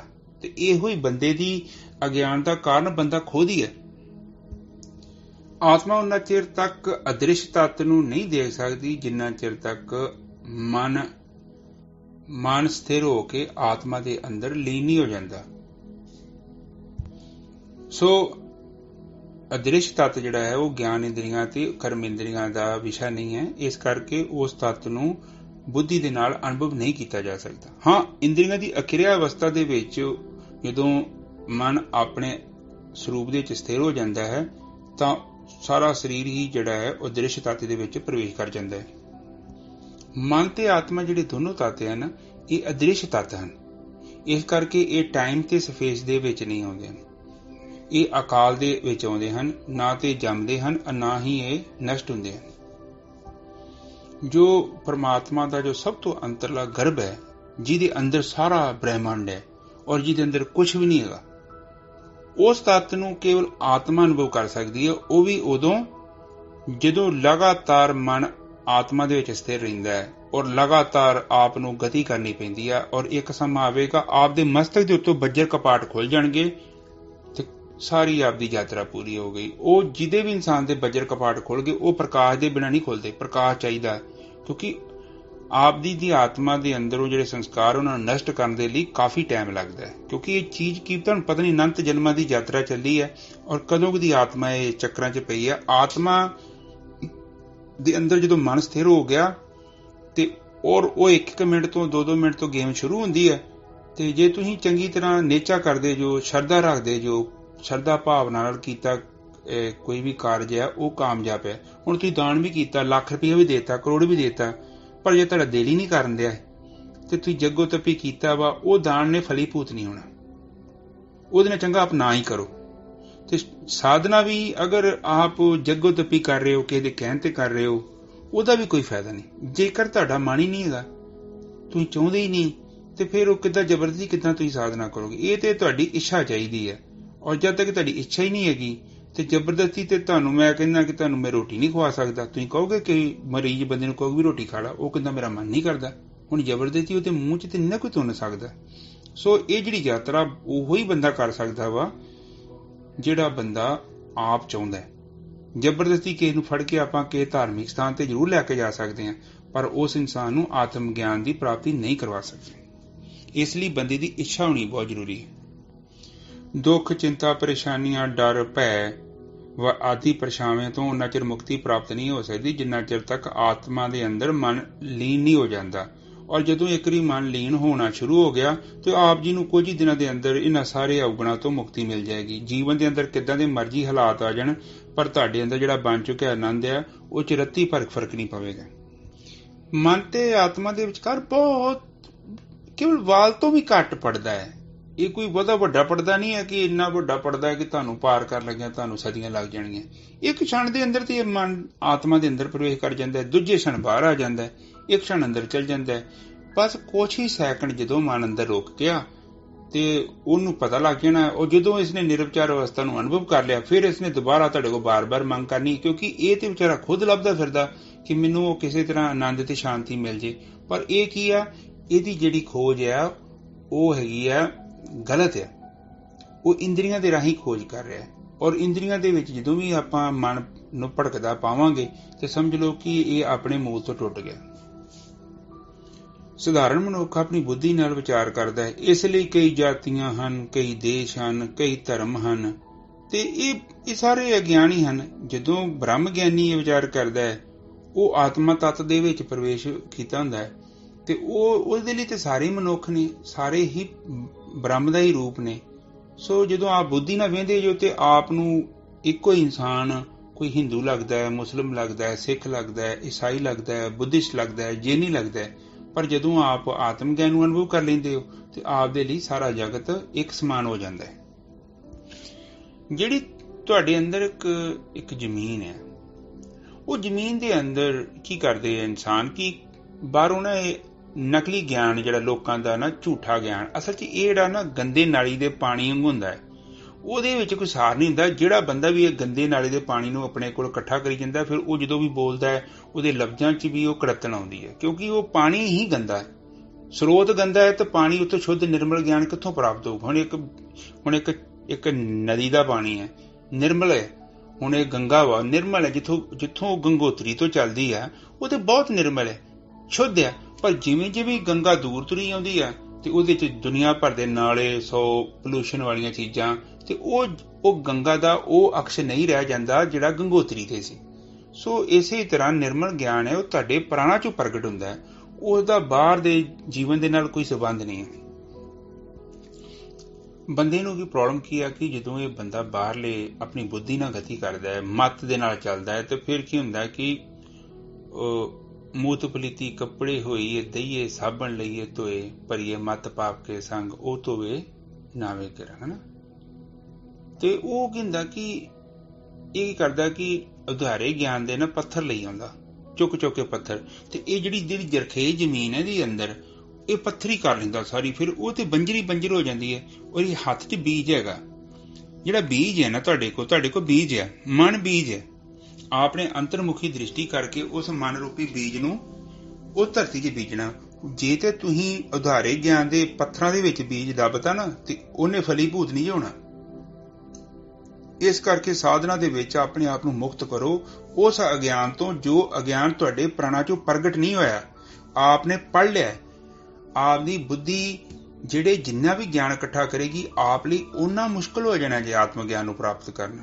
ਹਾਂ, ਬੁੱਧੀ ਦੀ ਲੋੜ ਹੈਗੀ ਆ, ਪਰ ਹਜੇ ਨਹੀਂ ਲੋੜ। ਜਦੋਂ ਹੀਰਾ ਪ੍ਰਾਪਤ ਹੋ ਜਾਊਗਾ, ਸੋਨਾ ਪ੍ਰਾਪਤ ਹੋ ਜਾਊਗਾ, ਫਿਰ ਜਿਹੜੀ ਮਰਜ਼ੀ ਕਸਵੱਟੀ ਜਾ ਕੇ ਚੈੱਕ ਕਰ ਲਿਓ। ਪਰ ਜਦ ਤੱਕ ਪ੍ਰਾਪਤ ਨਹੀਂ ਹੁੰਦਾ, ਇਸ ਨੂੰ ਕਿਤੇ ਇਹ ਫੁੱਲਾਂ ਨੂੰ ਨਾ, ਆ ਜਿਹੜੇ ਗੁਲਾਬ ਦੇ ਫੁੱਲ ਹੈ, ਕਿਤੇ ਇਹ ਨਾ ਹੋਵੇ ਕਿ ਸੋਨੇ ਦੀ ਕਸਵੱਟੀ ਤੇ ਰਗੜਨਾ ਸ਼ੁਰੂ ਕਰ ਦਿਓ। ਉਹ ਤੁਹਾਨੂੰ ਕੁਝ ਵੀ ਨਹੀਂ ਪਤਾ ਲੱਗਣਾ। ਪਹਿਲਾਂ ਆਪ ਉਸ ਅਵਸਥਾ ਦੇ ਵਿੱਚ ਪ੍ਰਵੇਸ਼ ਕਰਕੇ ਉਸ ਅਵਸਥਾ ਨੂੰ ਪ੍ਰਾਪਤ ਕਰ ਲਓ, ਫਿਰ ਜਿਹੜਾ ਮਰਜ਼ੀ ਗ੍ਰੰਥ ਪੜ੍ਹ ਲਿਓ, ਕੋਈ ਪ੍ਰੋਬਲਮ ਨਹੀਂ ਹੈ। ਉਹ ਤੁਹਾਡਾ ਜਿਹੜਾ ਗਿਆਨ ਹੈ, ਜੋ ਤੁਹਾਨੂੰ ਨਿਰਮਲ ਗਿਆਨ ਪ੍ਰਾਪਤ ਹੋਇਆ ਹੈ, ਸ਼ੁੱਧ ਗਿਆਨ ਪ੍ਰਾਪਤ ਹੋਇਆ ਹੈ, ਉਹ ਗ੍ਰੰਥਾਂ ਨੇ ਤਸਦੀਕ ਕਰ ਦੇਣਾ ਹੈ। ਗ੍ਰੰਥਾਂ ਦੀ ਵੀ ਤੁਹਾਨੂੰ ਲੋੜ ਨਹੀਂ ਹੈ। ਤੁਹਾਨੂੰ ਖੁਦ ਪਤਾ ਲੱਗੂ ਕਿ ਮੇਰਾ ਜੀਵਨ ਸਥਿਰ ਹੋ ਗਿਆ, ਗਤੀਹੀਨ ਹੋ ਗਿਆ। ਭਾਵੇਂ ਮੇਰੇ ਵਿੱਚ 2 ਰੁਪਏ, ਭਾਵੇਂ 20 ਲੱਖ ਬੈਂਕ 'ਚ ਪਿਆ, ਨਾ ਤੇ ਹੰਕਾਰ ਜਾਗਦਾ ਤੇ ਇਹ ਨਾ 2 ਰੁਪਏ ਰਹਿਣ ਦੇ ਨਾਲ ਚਿੰਤਾ ਹੁੰਦੀ ਹੈ। ਔਰ ਨਾਲੇ ਸਾਨੂੰ ਚਿੰਤਾ ਕਰਨ ਦੀ ਕੀ ਲੋੜ ਪਈ ਹੈ? ਜਿਹੜਾ ਸੈਲ ਪੱਥਰ ਮੇਂ ਜੰਤੋ ਪਾਇਆ ਤਾਂ ਘਰ ਜਗਾ ਕੇ ਕਰ ਧਰਿਆ, ਉਹ ਹਰ ਚੀਜ਼ ਨੂੰ ਦੇਣ ਦਿਆ ਹੈ ਤੇ ਸਾਨੂੰ ਨਾ ਦਊ। ਲੱਖਾਂ ਟਨ ਸਮੁੰਦਰ 'ਚੋਂ ਮੈਂ ਵੇਖਦਾ ਪਾਣੀ ਚੜ੍ਹਦਾ ਹੈ, ਹਵਾ 'ਚ ਚੜ੍ਹਦਾ ਹੈ, ਕਿੱਦਾਂ ਵਰਦਾ ਹੈ, ਨਦੀਆਂ ਨਾਲੇ ਬਣ ਜਾਂਦੇ ਨੇ, ਫਿਰ ਸਮੁੰਦਰ 'ਚ ਵਾਪਸ। ਇਸੇ ਤਰ੍ਹਾਂ ਪਾਣੀ ਪਹਾੜਾਂ ਤੇ ਬਰਫ਼ ਬਣ ਜਾਂਦਾ ਹੈ, ਫਿਰ ਪਿਘਲ ਕੇ ਸਾਰਾ ਸਾਲ ਨਦੀਆਂ 'ਚ ਆਉਂਦਾ ਰਹਿੰਦਾ ਹੈ। ਉਹਨੂੰ ਫਿਕਰ ਹੈ ਯਾਰ, ਸਾਨੂੰ ਕਾਹਦੀ ਫਿਕਰ ਹੈ? ਅਸੀਂ ਤਾਂ ਆਪਣਾ ਕਰਮ ਕਰਨਾ ਹੈ। ਤੇ ਜਿੰਨੇ ਮਾਂ ਦੇ ਬੱਚੇ ਦੇ ਪੇਟ ਦੇ ਅੰਦਰ ਪਹਿਲਾਂ ਰਿਜ਼ਕ ਪਹੁੰਚਾਉਂਦਾ ਹੈ, ਦੇਖੋ, ਔਰ ਮਾਂ ਦੇ ਰਾਹੀਂ ਉਹਨੂੰ ਸਵਾਸ ਦਿੰਦਾ ਹੈ। ਬੱਚਾ ਬਾਹਰ ਆ, ਨਾਲ ਹੀ ਸਵਾਸ ਚੱਲ ਪਏ, ਔਰ ਉਸੇ ਟਾਈਮ ਹੀ ਮਾਂ ਦੇ ਥਣਾਂ 'ਚ ਦੁੱਧ ਆ ਜਾਂਦਾ। ਦੇਖੋ ਕਿੱਡੀ ਤਗੜੀ ਕਲਾਕਾਰੀ ਆ, ਔਰ ਇੱਕ ਅਰੇਂਜਮੈਂਟ ਕੀਤਾ ਉਹਨੇ। ਔਰ ਸਾਨੂੰ ਇੰਨਾ ਵੀ ਵਿਸ਼ਵਾਸ ਨਹੀਂ ਆਉਂਦਾ। ਦੇਖੋ 84 ਲੱਖ ਜੂਨ ਹੈ, ਇਕੱਲਾ ਇਨਸਾਨ ਹੀ ਆਪਣੀ ਰੋਟੀ ਲਈ ਭੱਜਾ ਫਿਰਦਾ ਵਾ। ਔਰ ਰੋਟੀ ਦੀ ਕਿਹੜੀ ਗੱਲ ਹੈ, ਰੋਟੀ ਤੇ ਕੋ ਵਾਧੂ ਹੈ, ਪਰ ਇਹਦੀ ਪ੍ਰੋਬਲਮ ਪਤਾ ਕੀ ਹੈ? ਮੇਰੇ ਬੱਚਿਆਂ ਦੀ ਰੋਟੀ, ਫਿਰ ਉਹਨਾਂ ਦੇ ਮੇਰੇ ਪੋਤਰਿਆਂ ਦੀ ਰੋਟੀ, ਫਿਰ ਪੜਪੋਤਿਆਂ ਦੀ। ਇਹ ਸਭ ਜਿਹੜਾ ਨਾ, ਇਹ ਕਾਮ ਕ੍ਰੋਧ ਲੋਭ ਮੋਹ ਹੰਕਾਰ ਚਾਹੁੰਦਾ ਹੈ। ਉਹ ਭੋਲਿਆ ਪੰਛੀਆ, ਤੇਰਾ ਸਰੀਰ ਤੇ ਨਾ 10 ਦਿਨ ਕੀ 10 ਘੰਟੇ ਨਹੀਂ ਰੱਖਣਾ। ਮਰਿਆ ਨਹੀਂ ਬੰਦਾ ਅੱਜ ਕੱਲ੍ਹ ਤੇ 2 ਘੰਟੇ 'ਚ ਕਹਿੰਦੇ ਚੱਕੋ ਜੀ ਸੰਸਕਾਰ ਕਰੋ। ਗੁਆਂਢੀ ਵੀ ਆ ਜਾਂਦੇ ਆ, ਉਹ ਵੀ ਕਹਿੰਦੇ ਵੀ ਦਬਾ ਦਬ ਲਿਆਓ, ਨਿਬੇੜੋ ਕੰਮ, ਮਹੀਂ ਵੀ ਕੋਈ ਕੰਮ ਕਰਨਾ ਵਾ। ਹੁਣ ਉਹਨਾਂ ਨੂੰ ਪਤਾ ਹੀ ਕੰਮ ਤੇ ਜਾ ਨਹੀਂ ਸਕਦੇ, ਤੇ ਇਹ ਕੰਮ ਨਿਬੇੜੋ। ਤੇ ਉਹਦਾ ਚੁੱਕ ਕੇ ਮੰਜਾ ਬਜ਼ੁਰਗਾਂ ਦਾ ਚੁੱਕ ਕੇ ਬਾਹਰ ਕੱਢ ਦਿੰਦੇ, ਕੱਪੜੇ ਵੀ ਦਾਨ ਕਰ ਦਿੰਦੇ। ਕਿ ਹੁਣ ਮੁੜ ਕੇ ਕਿੱਲ ਲਿਆਉਂਦੇ ਆ ਉਹਨਾਂ ਕੋ, ਸੰਤਾਂ ਕੋ, ਜਿਹੜੇ ਜਾਦੂ ਟੂਣੇ ਕਰਨ ਵਾਲੇ, ਜਿਨ੍ਹਾਂ ਨੂੰ ਇਹ ਪੈਸੇ ਦਿੰਦੇ ਆ, ਉਹ ਕਿੱਲ ਦੇ ਦਿੰਦੇ ਬਾਜ਼ਾਰੋਂ ਲਿਆ ਕੇ, ਤੇ ਇਹ ਕਿੱਲ ਗੱਡੀ ਜਾਂਦੇ ਆ ਕਿ ਉਹ ਬਾਬੇ ਦੀ ਆਤਮਾ ਸਾਡੇ ਘਰ ਨਾ ਆਵੇ। ਬੰਦਾ ਪੁੱਛੇ ਕਿੱਥੇ ਜਾਵੇ? ਉਹ ਬਾਬੇ ਨੇ ਸਾਰੀ ਜ਼ਿੰਦਗੀ ਤੁਹਾਡੇ ਲਈ ਕੰਮ ਕੀਤਾ ਵਾ। ਜਿਹੜੇ ਘਰ 'ਚ ਤੁਸੀਂ ਰਹਿੰਦੇ ਹੋ, ਘਰ ਉਹਦਾ, ਜ਼ਮੀਨ ਉਹਦੀ ਆ, ਬਾਬੇ ਦੀ ਆਤਮਾ ਗੁਆਂਢੀਆਂ ਘਰ ਜਾ ਜੇ ਤੁਹਾਡੇ ਘਰ ਹੀ ਆਉਣੀ ਹੈ। ਸੋ ਕਹਿਣ ਤੋਂ ਭਾਵ ਹੈ ਕਿ ਬੰਦਾ ਇੰਨਾ ਡਰਪੋਕ ਆ। ਉਹੀ ਬੰਦੇ ਨਾਲ ਚੰਗੇ ਜਦੋਂ ਲੋੜ ਸੀ ਤੇ ਕਿੱਦਾਂ ਉਹ ਬੱਲੇ ਬੱਲੇ ਸੀ। ਉਹ ਮਾੜਾ ਜਿਹਾ ਬਜ਼ੁਰਗ 2-4 ਦਿਨ ਖੰਘਿਆ ਨਹੀਂ ਤੇ ਅਗਲੇ ਘਰ ਦੇ ਕਹਿੰਦੇ ਕਿ ਬਾਪੂ ਦਾ ਬੈੱਡ ਨਾ ਦੂਜੇ ਕਮਰੇ 'ਚ ਕਰੂ, ਉਹ ਲੈ ਜਾਓ, ਜਿਹੜਾ ਸਾਨੂੰ ਰਾਤ ਨੂੰ ਖੰਘ ਨੀਂਦ ਨਹੀਂ ਆਉਂਦੀ। ਤੇ ਇਹ ਬਾਣੀ ਦੇ ਵਿੱਚ ਲਿਖਿਆ ਹੈ, ਜਾਂ ਮਾਤ ਪਿਤਾ ਨਾ ਸੁੱਤ ਬਿੰਤਾ, ਕੋਈ ਨਾ ਕਿਸੇ ਦਾ ਤਰਿਆ। ਇਹ ਸੰਸਾਰ ਤੇ ਸਾਰਾ ਆਪਣੇ ਸਵਾਰਥਾਂ ਦੇ ਨਾਲ ਜੁੜਿਆ ਹੈ। ਔਰ ਸਵਾਰਥਾਂ, ਜਦ ਤੱਕ ਗੱਡੀ ਚੱਲਦੀ ਹੈ, ਬੱਸ ਚੱਲਦੀ, ਸਾਰੀਆਂ ਸਵਾਰੀਆਂ ਬੈਠੀਆਂ, ਮਾੜੀ ਜੀ ਬੱਸ ਖਰਾਬ ਹੋਈ, ਸਵਾਰੀਆਂ ਉੱਤਰ ਕੇ ਉਹ ਜਾਂਦੀਆਂ। ਤੇ ਸੋ ਇਹ ਗੱਲ ਨੂੰ ਜਿਹੜਾ ਬੰਦਾ ਟਾਈਮ ਨਾਲ ਸਮਝ ਲੈਂਦਾ ਹੈ, ਉਹ ਬੰਦੇ ਨੂੰ ਥੋੜੀ ਅਕਲ ਆ ਜਾਂਦੀ ਹੈ। ਤੇ ਜਿਹੜਾ ਬੰਦਾ ਸਮਝਦਾ ਤੇ ਹੈ ਹੀ ਆ, ਸਮਝੂਗਾ, ਇੱਕ ਟਾਈਮ ਆਊਗਾ ਉਹਨੂੰ ਪਤਾ ਲੱਗੂਗਾ ਕਿ ਕਿੱਡੀ ਗਲਤ ਜ਼ਿੰਦਗੀ ਚਲਾਈ, ਕੋਈ ਲਾਗੇ ਲੱਗਿਆ ਹੀ ਨਹੀਂ। ਮੈਂ ਤੇ ਕਹਿੰਦਾ ਕਿ ਛੋਟੀ ਜੀ ਗੱਲ ਹੈ, ਤੁਸੀਂ ਇੱਕ ਮੱਛੀ ਹੈ ਜਿਹੜੀ ਪੱਥਰ ਚੱਟ ਕੇ ਵਾਪਸ ਆਉਂਦੀ ਹੈ, ਤੇ ਉਹਦਾ ਹਾਲ ਵੇਖ ਲਓ। ਤੁਸੀਂ ਜ਼ਰੂਰੀ ਪੱਥਰ ਚੱਟ ਕੇ ਵਾਪਸ ਹੋਣਾ? ਆਪ ਓਨਾ ਹੀ ਕਰਮ ਕਰੋ ਕਿ ਜਿਹੜਾ ਕਰਮ ਦਾ ਜਵਾਬ ਤੁਹਾਨੂੰ ਦੇਣਾ ਪੈਣਾ। ਆਪ ਉਹ ਕਿਉਂ ਕਰਮ ਕਰ ਰਹੇ ਹੋ ਜਿਹਦਾ ਮਤਲਬ ਨਹੀਂ। ਔਰ ਮੋਹ ਮਾਇਆ 'ਚ ਆ ਕੇ ਇਨਸਾਨ ਨੰਗਾ ਹੀ ਆਉਂਦਾ ਔਰ ਨੰਗਾ ਹੀ ਜਾਂਦਾ। ਮੈਂ ਤੇ ਇਹ ਗੱਲ ਕਹਿੰਦਾ ਜੀ। ਤੇ ਜੇ ਆਪਾਂ ਪਰਮੇਸ਼ਰ ਕੋਲ ਜਾਣਾ ਹੈ ਤਾਂ ਸਾਨੂੰ ਨੰਗੇ ਹੋ ਕੇ ਜਾਣਾ ਪਊਗਾ। ਜੇ ਅਸੀਂ ਕੋਈ ਤੁਰਕਮ ਖਾਨ, ਬਾਦਸ਼ਾਹ ਜਾਂ ਰਾਜੇ ਬਣ ਕੇ ਗਏ ਤੇ ਪਰਮੇਸ਼ਰ ਦੇ ਘਰ ਸਾਨੂੰ ਐਂਟਰੀ ਨਹੀਂ ਮਿਲੇਗੀ। ਸਾਨੂੰ ਇੱਕਦਮ ਨਪੋਲ ਹੋ ਕੇ, ਮਾਸੂਮ ਹੋ ਕੇ ਜਾਣਾ ਪਊਗਾ। ਆਪਣਾ ਗਿਆਨ ਤੇ ਅਗਿਆਨ ਉਹਦੇ ਚਰਨਾਂ 'ਚ ਅਰਪਣ ਕਰਨਾ ਪਊਗਾ। ਮੇਰੇ ਪਿਤਾ, ਮੈਂ ਬੜੀ ਕੋਸ਼ਿਸ਼ ਕੀਤੀ, ਮੈਂ ਤੇ ਬੁੱਧੀ ਦੇ ਸਹਾਰੇ ਪੰਗਾ ਲੈਣ ਦਿਆ ਸੀ, ਤੇ ਮੈਨੂੰ ਮਾਫ ਕਰੋ। ਔਰ ਮੈਂ ਆਪਣਾ ਜਿਹੜਾ ਗਿਆਨ ਹੈ, ਅਗਿਆਨ ਹੈ, ਤੁਹਾਡੇ ਚਰਨਾਂ 'ਚ ਅਰਪਣ ਕਰਦਾ ਹਾਂ। ਆਪ ਮੇਰਾ ਮਾਰਗਦਰਸ਼ਨ ਕਰੋ। ਇੰਨੀ ਗੱਲ ਆ। ਤੁਸੀਂ ਅਰਦਾਸ ਕੀਤੀ ਨਹੀਂ, ਦਰਵਾਜ਼ਾ ਖੋਲਿਆ ਨਹੀਂ।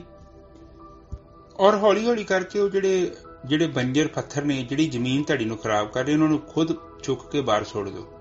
ਪਰ ਪੰਗਾ ਇਹ ਹੁੰਦਾ ਕਿ ਉਹ ਨਕਲੀ ਪੱਥਰ ਤੁਹਾਡੇ ਗਾਰਡਨ ਦੇ ਵਿੱਚ ਸੁੱਟੇ ਨਾ, ਜ਼ਮੀਨ ਦੇ ਵਿੱਚ, ਉਹ ਕਈ ਉਹਨਾਂ ਨਾਲ ਤੁਹਾਡੀ ਬੜੀ ਦੋਸਤੀ ਪੈ ਜਾਂਦੀ ਹੈ। ਔਰ ਦੋਸਤੀ ਕਾਹਦੀ? ਅਗਿਆਨ ਦੀ ਦੋਸਤੀ। ਅਗਲੇ ਨੇ ਕਹਿਤਾ ਕਿ ਬੜਾ ਹੀ ਵਧੀਆ ਪੱਥਰ ਹੀ, ਇਹਨੂੰ ਰੱਖ ਲਾ। ਪਰ ਇਹ ਨਹੀਂ ਸੋਚਦਾ ਕਿ ਭੋਲਿਆ, ਇਹ ਪੱਥਰ ਨੇ ਤੇਰੀ ਜਿਹੜੀ ਜ਼ਮੀਨ ਆ, ਉਹਦਾ ਜਿਹੜਾ ਉਪਜਾਊ ਤੱਤ ਖਤਮ ਕਰ ਦੇਣਾ। ਪੱਥਰ ਸੁੱਟਣੇ ਇਸ ਕਰਕੇ ਔਖੇ ਆ ਕਿਉਂਕਿ ਖੁਦ ਹੀ ਲਿਆਂਦੇ ਆ, ਪੈਸੇ ਦੇ ਕੇ, ਕਿੰਨੇ ਸਾਲਾਂ ਤੋਂ, ਕੋਈ 10 ਸਾਲ ਤੋਂ, ਕੋਈ 20 ਸਾਲ ਤੋਂ, ਤੇ ਕਿਰਪਾ ਕਰ ਰਹੇ ਨੇ। ਉਹ ਦੇ ਡੇਰਿਆਂ ਤੇ ਫੇਰੇ ਤੇ ਫੇਰਿਆ, ਤੇ ਮਿਲਿਆ ਕੁਛ ਵੀ ਨਹੀਂ, ਮਿਲਿਆ ਛਿਕੂ ਸਾਰੀ ਜ਼ਿੰਦਗੀ। ਔਰ ਇਹ ਨਹੀਂ ਇਨਸਾਨ ਨੂੰ ਅਕਲ ਆਉਂਦੀ ਕਿ ਭੋਲਿਆ, ਉੱਥੇ ਲੱਖਾਂ ਹੀ ਲੋਕ ਤੁਰੇ ਜਾਂਦੇ ਆ, ਕਿਸੇ ਇੱਕ ਨੂੰ ਤੇ ਆਤਮ ਗਿਆਨ ਪ੍ਰਾਪਤ ਹੋਵੇ ਨਾ, ਕਿ ਤੂੰ ਵੀ ਭੀੜ ਦਾ ਹੀ ਹਿੱਸਾ ਵਾ। ਇਹ ਗੱਲ ਯਾਦ ਰੱਖਣੀ ਆ। ਦੁਨੀਆ ਦੇ ਉੱਤੇ ਸਿਆਣਿਆਂ ਮਨੁੱਖਾਂ ਦੀਆਂ ਕਿਤੇ ਭੀੜਾਂ ਨਹੀਂ ਹੁੰਦੀਆਂ, ਤੇ ਭੀੜ ਦੇ ਵਿੱਚ ਅਕਸਰ ਸਿਆਣੇ ਮਨੁੱਖ ਨਹੀਂ ਹੁੰਦੇ। ਔਰ ਇਹ ਜਿਉਂ ਦੀ ਸ੍ਰਿਸ਼ਟੀ ਬਣੀ ਹੈ, ਚਾਹੇ ਕਿਸੇ ਨੇ ਸੁਕਰਾਤ ਨੂੰ ਮਾਰਤਾ ਹੈ ਤੇ ਜਾਂ ਉਹਨੂੰ ਮਾਰਤਾ ਜਿਹਨੇ ਅਨਹਲਕ ਕਿਹਾ ਸੀ, ਇਹ ਭੀੜ ਦਾ ਹੀ ਕੰਮ ਜੇ। ਭੀੜ ਨੇ ਬੜੇ ਮਾੜੇ ਕਰਮ ਕੀਤੇ ਹੋ, ਤੇ ਭੀੜ ਦੇ ਨਾਲ ਕਿਤੇ ਵੀ ਆਪਣੇ ਆਪ ਨੂੰ, ਆਪਣੀ ਹੋਂਦ ਨਾ ਗਵਾਓ। ਆਪ ਨੇ ਦੇਖਿਆ ਨਹੀਂ ਹੈ, ਮੈਂ ਬੰਬੇ ਵਿੱਚ ਜਦੋਂ ਕੰਮ ਕਰਦਾ ਸਾਂ ਸ਼ੁਰੂ ਦੇ ਵਿੱਚ, ਉਹ ਟ੍ਰੇਨ ਦੇ ਲਾਗੇ ਹੀ ਜਾਣਾ, ਲੋਕਾਂ ਧੱਕਾ ਮਾਰ ਕੇ ਟ੍ਰੇਨ 'ਚ ਚਾੜ ਦੇਣਾ, ਤੇ ਧੱਕਾ ਹੀ ਮਾਰ ਕੇ ਥੱਲੇ ਤਾਰ ਦੇਣਾ। ਔਰ ਇਨਸਾਨ ਦੇ ਜੀਵਨ 'ਚ ਸਾਨੂੰ ਭੀੜ ਕੌਣ ਹੁੰਦੀ ਹੈ ਦੱਸਣ ਵਾਲੀ? ਸਾਡੀ ਜ਼ਿੰਦਗੀ ਆ, ਮੇਰੀ ਆਪਣੀ ਇੱਕ ਇੰਡੀਵਿਜੂਅਲ ਹੈ, ਔਰ ਮੈਂ ਕਮਲ ਦੇ ਫੁੱਲ ਵਾਂਗੂ ਆਪਣਾ ਜੀਵਨ ਬਤੀਤ ਕਰਨਾ ਚਾਹੁੰਦਾ। ਮੈਂ ਰਹੂੰਗਾ ਸੰਸਾਰ ਦੇ ਅੰਦਰ ਹੀ। ਕੋਈ ਲੋਕ ਕੌਣ ਹੁੰਦੇ ਮੈਨੂੰ ਦੱਸਣ ਵਾਲੇ कि मैं की करना कि नहीं करना। मेरा फैसला अपना है और मैं अपनी जिंदगी का फैसला खुद लऊंगा। हाँ, मैं सुनूंगा जरूर सारिਆਂ ਦੀ, बाकी वो फैसला मेरा अपना है, मैं की करना नहीं करना। और जो मैं कर्म करूंगा और मैं एक मर्द का बच्चा बन के अपने कर्म की खुद जिम्मेवारी चुकूंगा। मैं किसी ते इल्जाम नहीं लाऊंगा कि तेरी गलती है। मेरे च इन्नी हिम्मत हैगी है कि मैं इन्नी अणख रखदा, मैं सही काम करा या गलत करा, मैं खुद जिम्मेवारी चुकांगा। ਇਹੋ ਹੀ ਜੀਵਨ ਦਾ ਸੱਚ ਹੈ। ਜਦੋਂ ਆਪਾਂ ਨੂੰ ਲੋਕਾਂ ਨੂੰ ਕਹਿੰਦੇ ਆ ਵੀ ਮੈਂ ਤੁਹਾਡੇ ਲਈ ਕੀਤਾ, ਮੈਂ ਤੁਹਾਡੇ ਲਈ ਕੀਤਾ, ਇਹ ਸਭ ਬਹਾਨੇਬਾਜ਼ੀ ਹੈ। ਤੁਸੀਂ ਆਪਣੇ ਹੰਕਾਰ ਦੀ ਪੂਰਤੀ ਲਈ ਸਾਰੇ ਕਾਰਜ ਕਰਦੇ ਹੋ। ਔਰ ਜੇਕਰ ਆਪ ਕੋਈ ਕਰਮ ਕਰਦੇ ਹੋ, ਸਟੈਂਡ ਲਓ, ਮਰਦ ਬਣੋ, ਮਰਦ ਦੇ ਬੱਚੇ ਬਣੋ ਔਰ ਪ੍ਰਮਾਤਮਾ ਨੂੰ ਖੁਦ ਕਹੋ ਕਿ ਹਾਂਜੀ ਮੇਰੇ ਤੋਂ ਗਲਤੀ ਹੋ ਗਈ। ਉਹ ਬੜਾ ਬਖਸ਼ਣਹਾਰ ਜੀ, ਤੁਹਾਡੇ 1 ਸੈਕਿੰਡ 'ਚ ਉਹਨੇ ਸਾਰਾ ਕੁਝ ਮਾਫ ਕਰ ਦੇਣਾ, ਦਰਵਾਜ਼ਾ ਖੋਲ ਦੇਣਾ। ਤੁਸੀਂ ਮੰਗਿਆ ਨਹੀਂ ਤੇ ਦਰਵਾਜ਼ਾ ਖੋਲਿਆ ਨਹੀਂ। ਗੱਲ ਤੇ ਇੰਨੀ ਹੈ। ਇੱਕ ਪਿਓ ਦੇ ਕੋਲ ਜਾਣ ਦੇ ਲਈ ਕਿਸੇ ਕੋ ਪਰਮਿਸ਼ਨ ਚਾਹੀਦੀ ਹੈ ਸਾਨੂੰ। ਮੈਂ ਤੇ ਸੋਚਦਾ ਵਾਂ, ਫਿਰ ਮੈਂ ਗੁਆਂਢੀਆਂ ਨੂੰ ਚੁੱਕਾਂ ਕਿ ਵੀ ਮੈਂ ਪਿਓ ਦੇ ਘਰ ਜਾਣਾ ਚਾਹੁੰਦਾ, ਯਾਰ ਮੇਰੀ ਗੱਲਬਾਤ ਕਰਾ ਦੇ, ਤੇ ਫਿਰ ਤੇ ਬੜੀ ਸ਼ਰਮ ਵਾਲੀ ਗੱਲ ਹੈ। ਮੈਂ ਤੇ ਆਪਣੇ ਪਿਓ ਦੇ ਘਰ ਕੱਲਾ ਜਾਊਂਗਾ, ਮੈਨੂੰ ਕਿਸੇ ਵਿਚੋਲੇ ਦੀ ਲੋੜ ਨਹੀਂ। ਮੈਂ ਸਿੱਧਾ ਜਾਵਾਂਗਾ, ਉਹਨੂੰ ਮਿਲ ਕੇ ਆਵਾਂਗਾ ਕਿ ਬਈ ਮੈਂ ਜੋ ਵੀ ਗੱਲਬਾਤ ਹੈਗੀ ਆਪਾਂ ਸੈਟਲਮੈਂਟ ਕਰਦੇ ਹਾਂ। ਇੰਨੀ ਗੱਲ ਹੈ। ਤੇ ਜੇ ਸਾਡੇ 'ਚ ਅਣਖ ਹੈਗੀ ਹੈ, ਤੇ ਜੇ ਸਾਡੇ 'ਚ ਅਣਖ ਹੀ ਨਹੀਂ ਹੈਗੀ, ਫਿਰ ਜੋ ਮਰਜ਼ੀ ਬਹਾਨੇ ਬਣਾਈ ਜਾਓ, ਫਿਰ ਤੇ ਜਿੱਥੇ ਮਰਜ਼ੀ ਤੁਰੇ ਫਿਰੋ, ਫਿਰ ਤੇ ਆਪਣੇ ਆਪ ਨੂੰ ਉਲਝਾਉਣ ਦੀ ਗੱਲ ਆ। ਇਨਸਾਨ ਦੀ ਇੱਕ ਬੜੀ ਪ੍ਰੋਬਲਮ ਹੈ, ਇਨਸਾਨ ਖੁਦ ਆਪਣੇ ਆਪ ਨੂੰ ਬੰਧਨਾਂ 'ਚ ਪਾ ਕੇ ਜੀਉਣਾ ਚਾਹੁੰਦਾ ਹੈ, ਕਿਉਂਕਿ ਇਨਸਾਨ ਖੁਦ ਮੁਕਤ ਨਹੀਂ ਹੋਣਾ ਚਾਹੁੰਦਾ। ਇਸ ਲਈ ਇਹ ਥੋੜਾ ਸਵਾਦ ਹੀ ਲੈਂਦਾ ਹੈ, ਇਹ ਆਤਮ ਗਿਆਨ ਪ੍ਰਾਪਤ ਨਹੀਂ ਕਰਨਾ ਚਾਹੁੰਦਾ। ਬ੍ਰਹਮ ਵਿਦਿਆ ਕੀ ਹੈ? ਬ੍ਰਹਮ ਵਿਦਿਆ ਮਨੁੱਖ ਨੂੰ ਉਸਦੇ ਅਧਿਆਤਮਿਕ ਜੀਵਨ ਦੇ ਵਿੱਚ ਜੋ ਰੁਕਾਵਟਾਂ ਹਨ, ਉਹਨੂੰ ਦੂਰ ਕਰਨ ਦਾ ਰਸਤਾ ਵਿਖਾਉਂਦੀ ਹੈ, ਉਹਨੂੰ ਗਿਆਨ ਕਰਵਾਉਂਦੀ ਹੈ, ਉਹਨੂੰ ਦੱਸਦੀ ਹੈ ਇਹਨਾਂ ਪੱਥਰਾਂ ਨੂੰ ਜੋ ਤੇਰੇ ਜੀਵਨ ਦੇ ਵਿੱਚ ਰੁਕਾਵਟਾਂ ਪੈਦਾ ਕਰ ਰਹੇ ਨੇ, ਇਹਨਾਂ ਤੋਂ ਤੂੰ ਆਪਣੇ ਆਪ ਨੂੰ ਮੁਕਤ ਕਰ ਲਾ। ਨਹੀਂ ਤੇ ਇਹਨਾਂ ਉਧਾਰੇ ਗਿਆਨ ਨੇ ਤੈਨੂੰ ਆਪਣੇ ਗਿਆਨ ਦੇ ਨਾਲ ਕਿਤੇ ਵੀ ਮਿਲ ਨਹੀਂ ਦੇਣਾ। ਜੇਕਰ ਤੂੰ ਉਧਾਰੇ ਗਿਆਨ ਦਾ ਤਿਆਗ ਕਰ ਦੇਂਗਾ ਤੇ ਤੇਰੀ ਜਿਹੜੀ ਜ਼ਮੀਨ ਹੈ, ਜਿੱਥੇ ਤੂੰ ਪੱਥਰ ਹੀ ਪੱਥਰ ਕਰ ਲਏ ਨੇ, ਤੈਨੂੰ ਤੇ ਜ਼ਮੀਨ ਦਿਖਦੀ ਨਹੀਂ ਪਈ। ਤੈਨੂੰ ਹੌਲੀ ਹੌਲੀ ਕਰਕੇ ਤੇਰੀ ਜਿਹੜੀ ਜ਼ਮੀਨ ਦੇ ਉੱਤੇ ਜਿਹੜੇ ਫਾਲਤੂ ਦੇ ਪੱਥਰ ਨੇ, ਉਧਾਰੇ ਗਿਆਨ ਰੂਪੀ ਪੱਥਰ ਨੇ, ਉਹਨਾਂ ਤੋਂ ਮੁਕਤੀ ਮਿਲ ਜਾਏਗੀ। ਬ੍ਰਹਮ ਵਿਦਿਆ ਕਹਿੰਦੀ ਹੈ ਕਿ ਜਦੋਂ ਤੂੰ ਸਾਰੇ ਉਧਾਰੇ ਗਿਆਨ ਦੇ ਪੱਥਰਾਂ ਨੂੰ ਦੂਰ ਕਰ ਦਿੱਤਾ ਤੇ ਤੈਨੂੰ ਸ਼ੁੱਧ ਧਰਤੀ ਦੀ ਪ੍ਰਾਪਤੀ ਹੋ ਜਾਏਗੀ। ਫਿਰ ਜਿਹੜਾ ਤੇਰਾ ਬੀਜ ਹੈ, ਮਨ ਬੀਜ ਹੈ, ਉਸਨੂੰ ਤੂੰ ਧਰਤੀ 'ਚ ਨੱਪ ਦੇਣਾ। ਨੱਪ ਕੇ ਤੇ ਤ੍ਰਿਕੋਟੀ 'ਚ ਧਿਆਨ ਕਰਕੇ ਇਕਾਗਰ ਕੇਵਲ ਇੰਤਜ਼ਾਰ ਕਰਨਾ ਹੈ। ਸਾਡਾ ਇੰਨਾ ਹੀ ਕੰਮ ਹੈ। ਅਸੀਂ ਉਸ ਬੀਜ ਨੂੰ ਉਹ ਧਰਤੀ 'ਚ ਨੱਪ ਕੇ ਅੰਤਰਮੁਖੀ ਹੋ ਕੇ ਬੈਠ ਜਾਣਾ ਹੈ। ਵਿਚਾਰ ਆਉਣ ਜਾਣ, ਇਹਦੇ ਨਾਲ ਕੋਈ ਫਰਕ ਨਹੀਂ ਪੈਂਦਾ। ਕੋਸ਼ਿਸ਼ ਇਹ ਕਰੋ ਕਿ ਉਹਨਾਂ ਦੇ ਨਾਲ ਨਾ ਉਲਝੋ। ਜੇ ਉਲਝ ਵੀ ਗਏ, ਜਦੋਂ ਵੀ ਹੋਸ਼ ਆ ਜਾਏ, ਆਪਣੇ ਧਿਆਨ ਨੂੰ ਅੰਦਰ ਇਕਾਗਰ ਹੋ ਕੇ ਬੈਠੇ ਰਹਿਣਾ ਹੈ। ਆਪਣੇ ਅੰਦਰ ਜੋ ਤੁਹਾਡੇ ਆਤਮਾ ਦੇ ਅੰਦਰ ਜੋ ਪ੍ਰੋਸੈਸ ਚੱਲ ਰਿਹਾ ਹੈ, ਜੋ ਅਗਿਆਤ ਮਨ ਦੇ ਅੰਦਰੋਂ ਜੋ ਵੀ ਚੀਜ਼ ਪ੍ਰਗਟ ਹੋਏਗੀ, ਉਹ ਤੁਹਾਨੂੰ ਕੁਝ ਨਹੀਂ ਕਹਿਣਾ ਚਾਹੁੰਦੇ। ਵਿਚਾਰ ਤੁਹਾਨੂੰ ਪਰੇਸ਼ਾਨ ਥੋੜੀ ਕਰ ਰਹੇ। ਉਹ ਕਹਿੰਦੇ ਕਿ ਤੂੰ ਸਾਨੂੰ ਲੈ ਕੇ ਆਇਆ ਸੀ, ਅਸੀਂ ਅੰਦਰ ਹਾਂ, ਤੇ ਅਸੀਂ ਚਾਹੁੰਦੇ ਕਿ ਸਾਨੂੰ ਤੂੰ ਵੇਖ ਲੈ। ਬਸ ਇੰਨੀ ਗੱਲ। ਤੁਸੀਂ ਵੇਖ ਲਓ, ਤੁਸੀਂ ਮੁਕਤ ਹੋ ਜਾਣਾ। ਜਿਵੇਂ ਜਿਵੇਂ ਤੁਸੀਂ ਵਿਚਾਰ ਪ੍ਰਗਟ ਹੋਣਗੇ, ਇਹ ਵਿਚਾਰਾਂ ਦੀ ਨਦੀ ਦਾ ਪਾਣੀ ਸੁੱਕਣਾ ਸ਼ੁਰੂ ਹੋ ਜਾਏਗਾ। ਇੱਕ ਸਮਾਂ ਆਏਗਾ, ਨਦੀ ਤੇ ਰਹੇਗੀ, ਵਿਚਾਰਾਂ ਦਾ ਪ੍ਰਵਾਹ ਬੰਦ ਹੋ ਜਾਏਗਾ। ਔਰ ਜਿੱਦਨ ਇਸ ਤਰ੍ਹਾਂ ਇੱਕ ਨਦੀ ਸੁੱਕ ਜਾਂਦੀ ਹੈ ਔਰ ਆਤਮਾ ਦੇ ਅੰਦਰ ਮਨ ਨੇ ਵਿਸ਼ਰਾਮ ਕਰਨਾ ਹੈ, ਆਤਮਾ ਉਸ ਮਨ ਨੂੰ ਲੈ ਕੇ ਬ੍ਰਹਮ ਤੱਤ ਵਿੱਚ ਲੀਨ ਹੋ ਜਾਏਗੀ। ਇਹੋ ਹੀ ਮੁਕਤੀ ਹੈ। ਇਸ ਤੋਂ ਵੱਧ ਕਿਤੇ ਗੱਲ ਨਹੀਂ ਹੋਈ। ਔਰ ਬਾਕੀ ਜੇ ਕੋਈ ਕਹਾਣੀਆਂ ਪਾਉਣਾ ਚਾਹੁੰਦਾ ਹੈ, 15-20 ਸੂਰਜ ਦੱਸਦਾ ਪਿਆ ਹੈ ਕਿ ਉੱਥੇ ਰਸਤਾ ਬੜਾ ਔਖਾ ਹੈ, ਬਿਖਮ ਹੈ, ਉੱਥੇ ਸਤਿਗੁਰੂ ਚਾਹੀਦਾ ਹੈ, ਉੱਥੇ ਤੁਹਾਨੂੰ ਬ੍ਰਹਮਵਾਨ ਚ ਬਹਾ ਕੇ ਲੈ ਕੇ ਜਾਊਗਾ, ਉਹ ਆਪ ਜੀ ਦੀ ਮਰਜ਼ੀ ਹੈ। ਆਪ ਜੀ ਜਾ ਕੇ ਉਹਨਾਂ ਕੋਲ ਉਹ ਗਿਆਨ ਜ਼ਰੂਰ ਪ੍ਰਾਪਤ ਕਰ ਸਕਦੇ ਹੋ।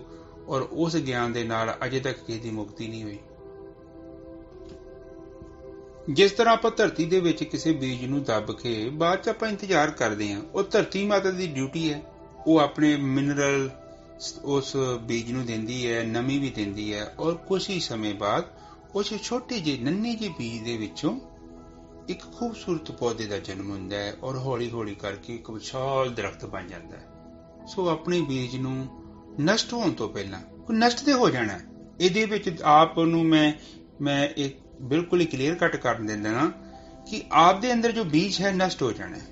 ਔਰ ਇਨਸਾਨ ਬੀਜਦਾ ਨਹੀਂ, ਉਹਨੂੰ ਲੈ ਕੇ ਘੁੰਮਦਾ ਰਹਿੰਦਾ, ਹੱਥ ਦੇ ਵਿੱਚ ਹੀ ਫੜਿਆ ਰਹਿੰਦਾ। ਉਹ ਸਾਰੀ ਉਮਰ ਏਦਾਂ ਹੀ ਘੁੰਮਦਾ ਰਹਿੰਦਾ। ਔਰ ਇੱਕ ਸਮਾਂ ਆਉਂਦਾ ਹੈ, ਮੌਤ ਦਰਵਾਜ਼ੇ ਤੇ ਆ ਕੇ ਖੜੀ ਹੋ ਜਾਂਦੀ ਹੈ। ਉਹ ਕਹਿੰਦੀ, ਉਹ ਮੂਰਖਾ, ਤੂੰ ਕੀ ਕੀਤਾ? ਉਹ ਐਡਾ ਸੋਹਣਾ ਮੌਕਾ ਤੂੰ ਹੱਥੋਂ ਗਵਾ ਦਿੱਤਾ ਹੀ। ਤੈਨੂੰ ਕਿੰਨੀ ਵਧੀਆ ਸੰਗਤ ਮਿਲਦੀ ਰਹੀ ਤੇ ਤੂੰ ਕਿਉਂ ਨਹੀਂ ਵਿਚਾਰ ਕੀਤਾ? ਓਏ ਆ ਕੀ ਲੈ ਆਇਆ? ਗੰਦ ਮੰਦ ਚੁੱਕ ਕੇ, ਆ ਨਰਕ, ਆ ਕੀ ਕਚਰਾ ਚੁੱਕ ਲਿਆ? ਤੈਨੂੰ ਕਿਸ ਕਰਮ ਲਈ ਭੇਜਿਆ ਸੀ ਧਰਤੀ ਤੇ? ਆ ਕੀ ਇਕੱਠਾ ਕਰ ਲਿਆ ਤੂੰ? ਇਹ ਤੇਰੇ ਨਾਲ ਤੇ ਕੁਛ ਵੀ ਨਹੀਂ ਜਾਣਾ। ਫਿਰ ਬੰਦਾ ਰੋਂਦਾ ਕਿ ਇਹ ਕੀ ਕਰ ਲਿਆ ਮੈਂ। ਸੰਤ ਕਿਉਂ ਨਹੀਂ ਧਰਤੀ ਤੇ ਆਉਂਦੇ? ਹਰ ਵਾਰ ਆਉਂਦੇ, ਹਰ ਯੁੱਗ ਚ ਆਏ ਨੇ, ਔਰ ਇਨਸਾਨ ਨੂੰ ਸਮਝਾਉਣ ਦੇ ਲਈ ਆਉਂਦੇ ਨੇ। ਪਰ ਇਨਸਾਨ ਇਹ ਆਪਣੇ ਇਸੇ ਰੰਗ ਤਮਾਸ਼ਿਆਂ ਚ ਖੁਸ਼ ਹੈ, ਔਰ ਅਨੰਤ ਜਨਮਾਂ ਤੋਂ ਇਦਾਂ ਦਾ ਕਰ ਰਿਹਾ। ਇੱਕ ਜਨਮ ਚ ਠੀਕ ਹੈ, 2 ਜਨਮ ਚ ਠੀਕ ਹੈ, 3 ਚ ਠੀਕ ਹੈ। ਕਿੰਨੀ ਕੁ ਗਤੀ ਕਰਨੀ ਹੈ? ਇਹ ਕਿੰਨੀ ਕੁ ਵਾਰੀ ਮਹਿਲ ਬਣਾਏ ਨੇ ਆਪਾਂ, ਕਿੰਨੀ ਕੁ ਵਾਰੀ ਘਰ ਬਣਾਏ ਨੇ, ਕਿੰਨੀ ਵਾਰੀ ਘਰ ਕੀ ਕੁਝ ਨਹੀਂ ਕੀਤਾ। ਬਾਣੀ ਚ ਲਿਖਿਆ ਕਈ ਜਨਮ ਮੈਂ ਕੀਟ ਪਤੰਗਾ, ਕਈ ਮੈਂ ਰਾਜਾ ਬਣਿਆ, ਕਈ ਮੈਂ ਸੱਪ ਬਣਿਆ, ਕਈ ਮੈਂ ਹਾਥੀ ਬਣਿਆ। ਕਿੰਨੀ ਕੁ ਯਾਤਰਾ ਕਰਨੀ ਆਪਾਂ ਨੂੰ ਕਿੰਨਾ ਕੁ ਪ੍ਰਣਾਮ ਚਾਹੀਦਾ। ਆਪ ਜਿਹੜੀ ਬੁੱਧੀ ਨਾਲ ਲੱਭਣ ਦੀ ਕੋਸ਼ਿਸ਼ ਕਰ ਰਹੇ ਹੋ, ਇੰਦਰੀਆਂ ਦਾ ਵਿਸ਼ਾ ਨਹੀਂ ਹੈ, ਅਦ੍ਰਿਸ਼ ਜਗ ਹੈ। ਜੋ ਅਦ੍ਰਿਸ਼ ਜਗਤ ਹੈ ਉਸ ਦੀ ਪ੍ਰਾਪਤੀ ਵੀ ਅਦ੍ਰਿਸ਼ ਹੀ ਹੈ। ਉੱਥੇ ਕੋਈ ਬੰਦਾ ਜਾਂ ਬਾਬਾ ਤੁਹਾਨੂੰ ਨਹੀਂ ਲੈ ਕੇ ਜਾ ਸਕਦਾ। ਤੁਸੀਂ ਉਹਦੇ ਅੰਦਰ ਜੋ, ਉਸ ਬ੍ਰਹਮ ਦੇ ਅੰਦਰ ਜੋ, ਕਿੱਥੇ ਜਾਣਾ ਵਾ? ਕਿਉਂ ਇਹ ਝੂਠੇ ਭਰਮ ਦੇ ਵਿੱਚ ਆਪਣਾ ਜੀਵਨ ਬਤੀਤ ਕਰਨਾ ਚਾਹੁੰਦੇ? ਇਹਨਾਂ ਲੋਕਾਂ ਦੀਆਂ ਗੱਪਾਂ ਚੋਂ ਕਿਉਂ ਨਹੀਂ ਆਪਣੇ ਆਪ ਨੂੰ ਮੁਕਤ ਕਰਨਾ ਚਾਹੁੰਦੇ? ਕਿੰਨਾ ਪ੍ਰਚਾਰ, ਇੱਕ ਗ੍ਰੰਥ ਪੜ੍ਹ ਕੇ ਵੇਖੋ, ਕਲੀਅਰ ਲਿਖਿਆ ਮਨ ਤੂੰ ਜੋਤ ਸਰੂਪ ਹੈ, ਆਪਣਾ ਮੂਲ ਪਛਾਣ।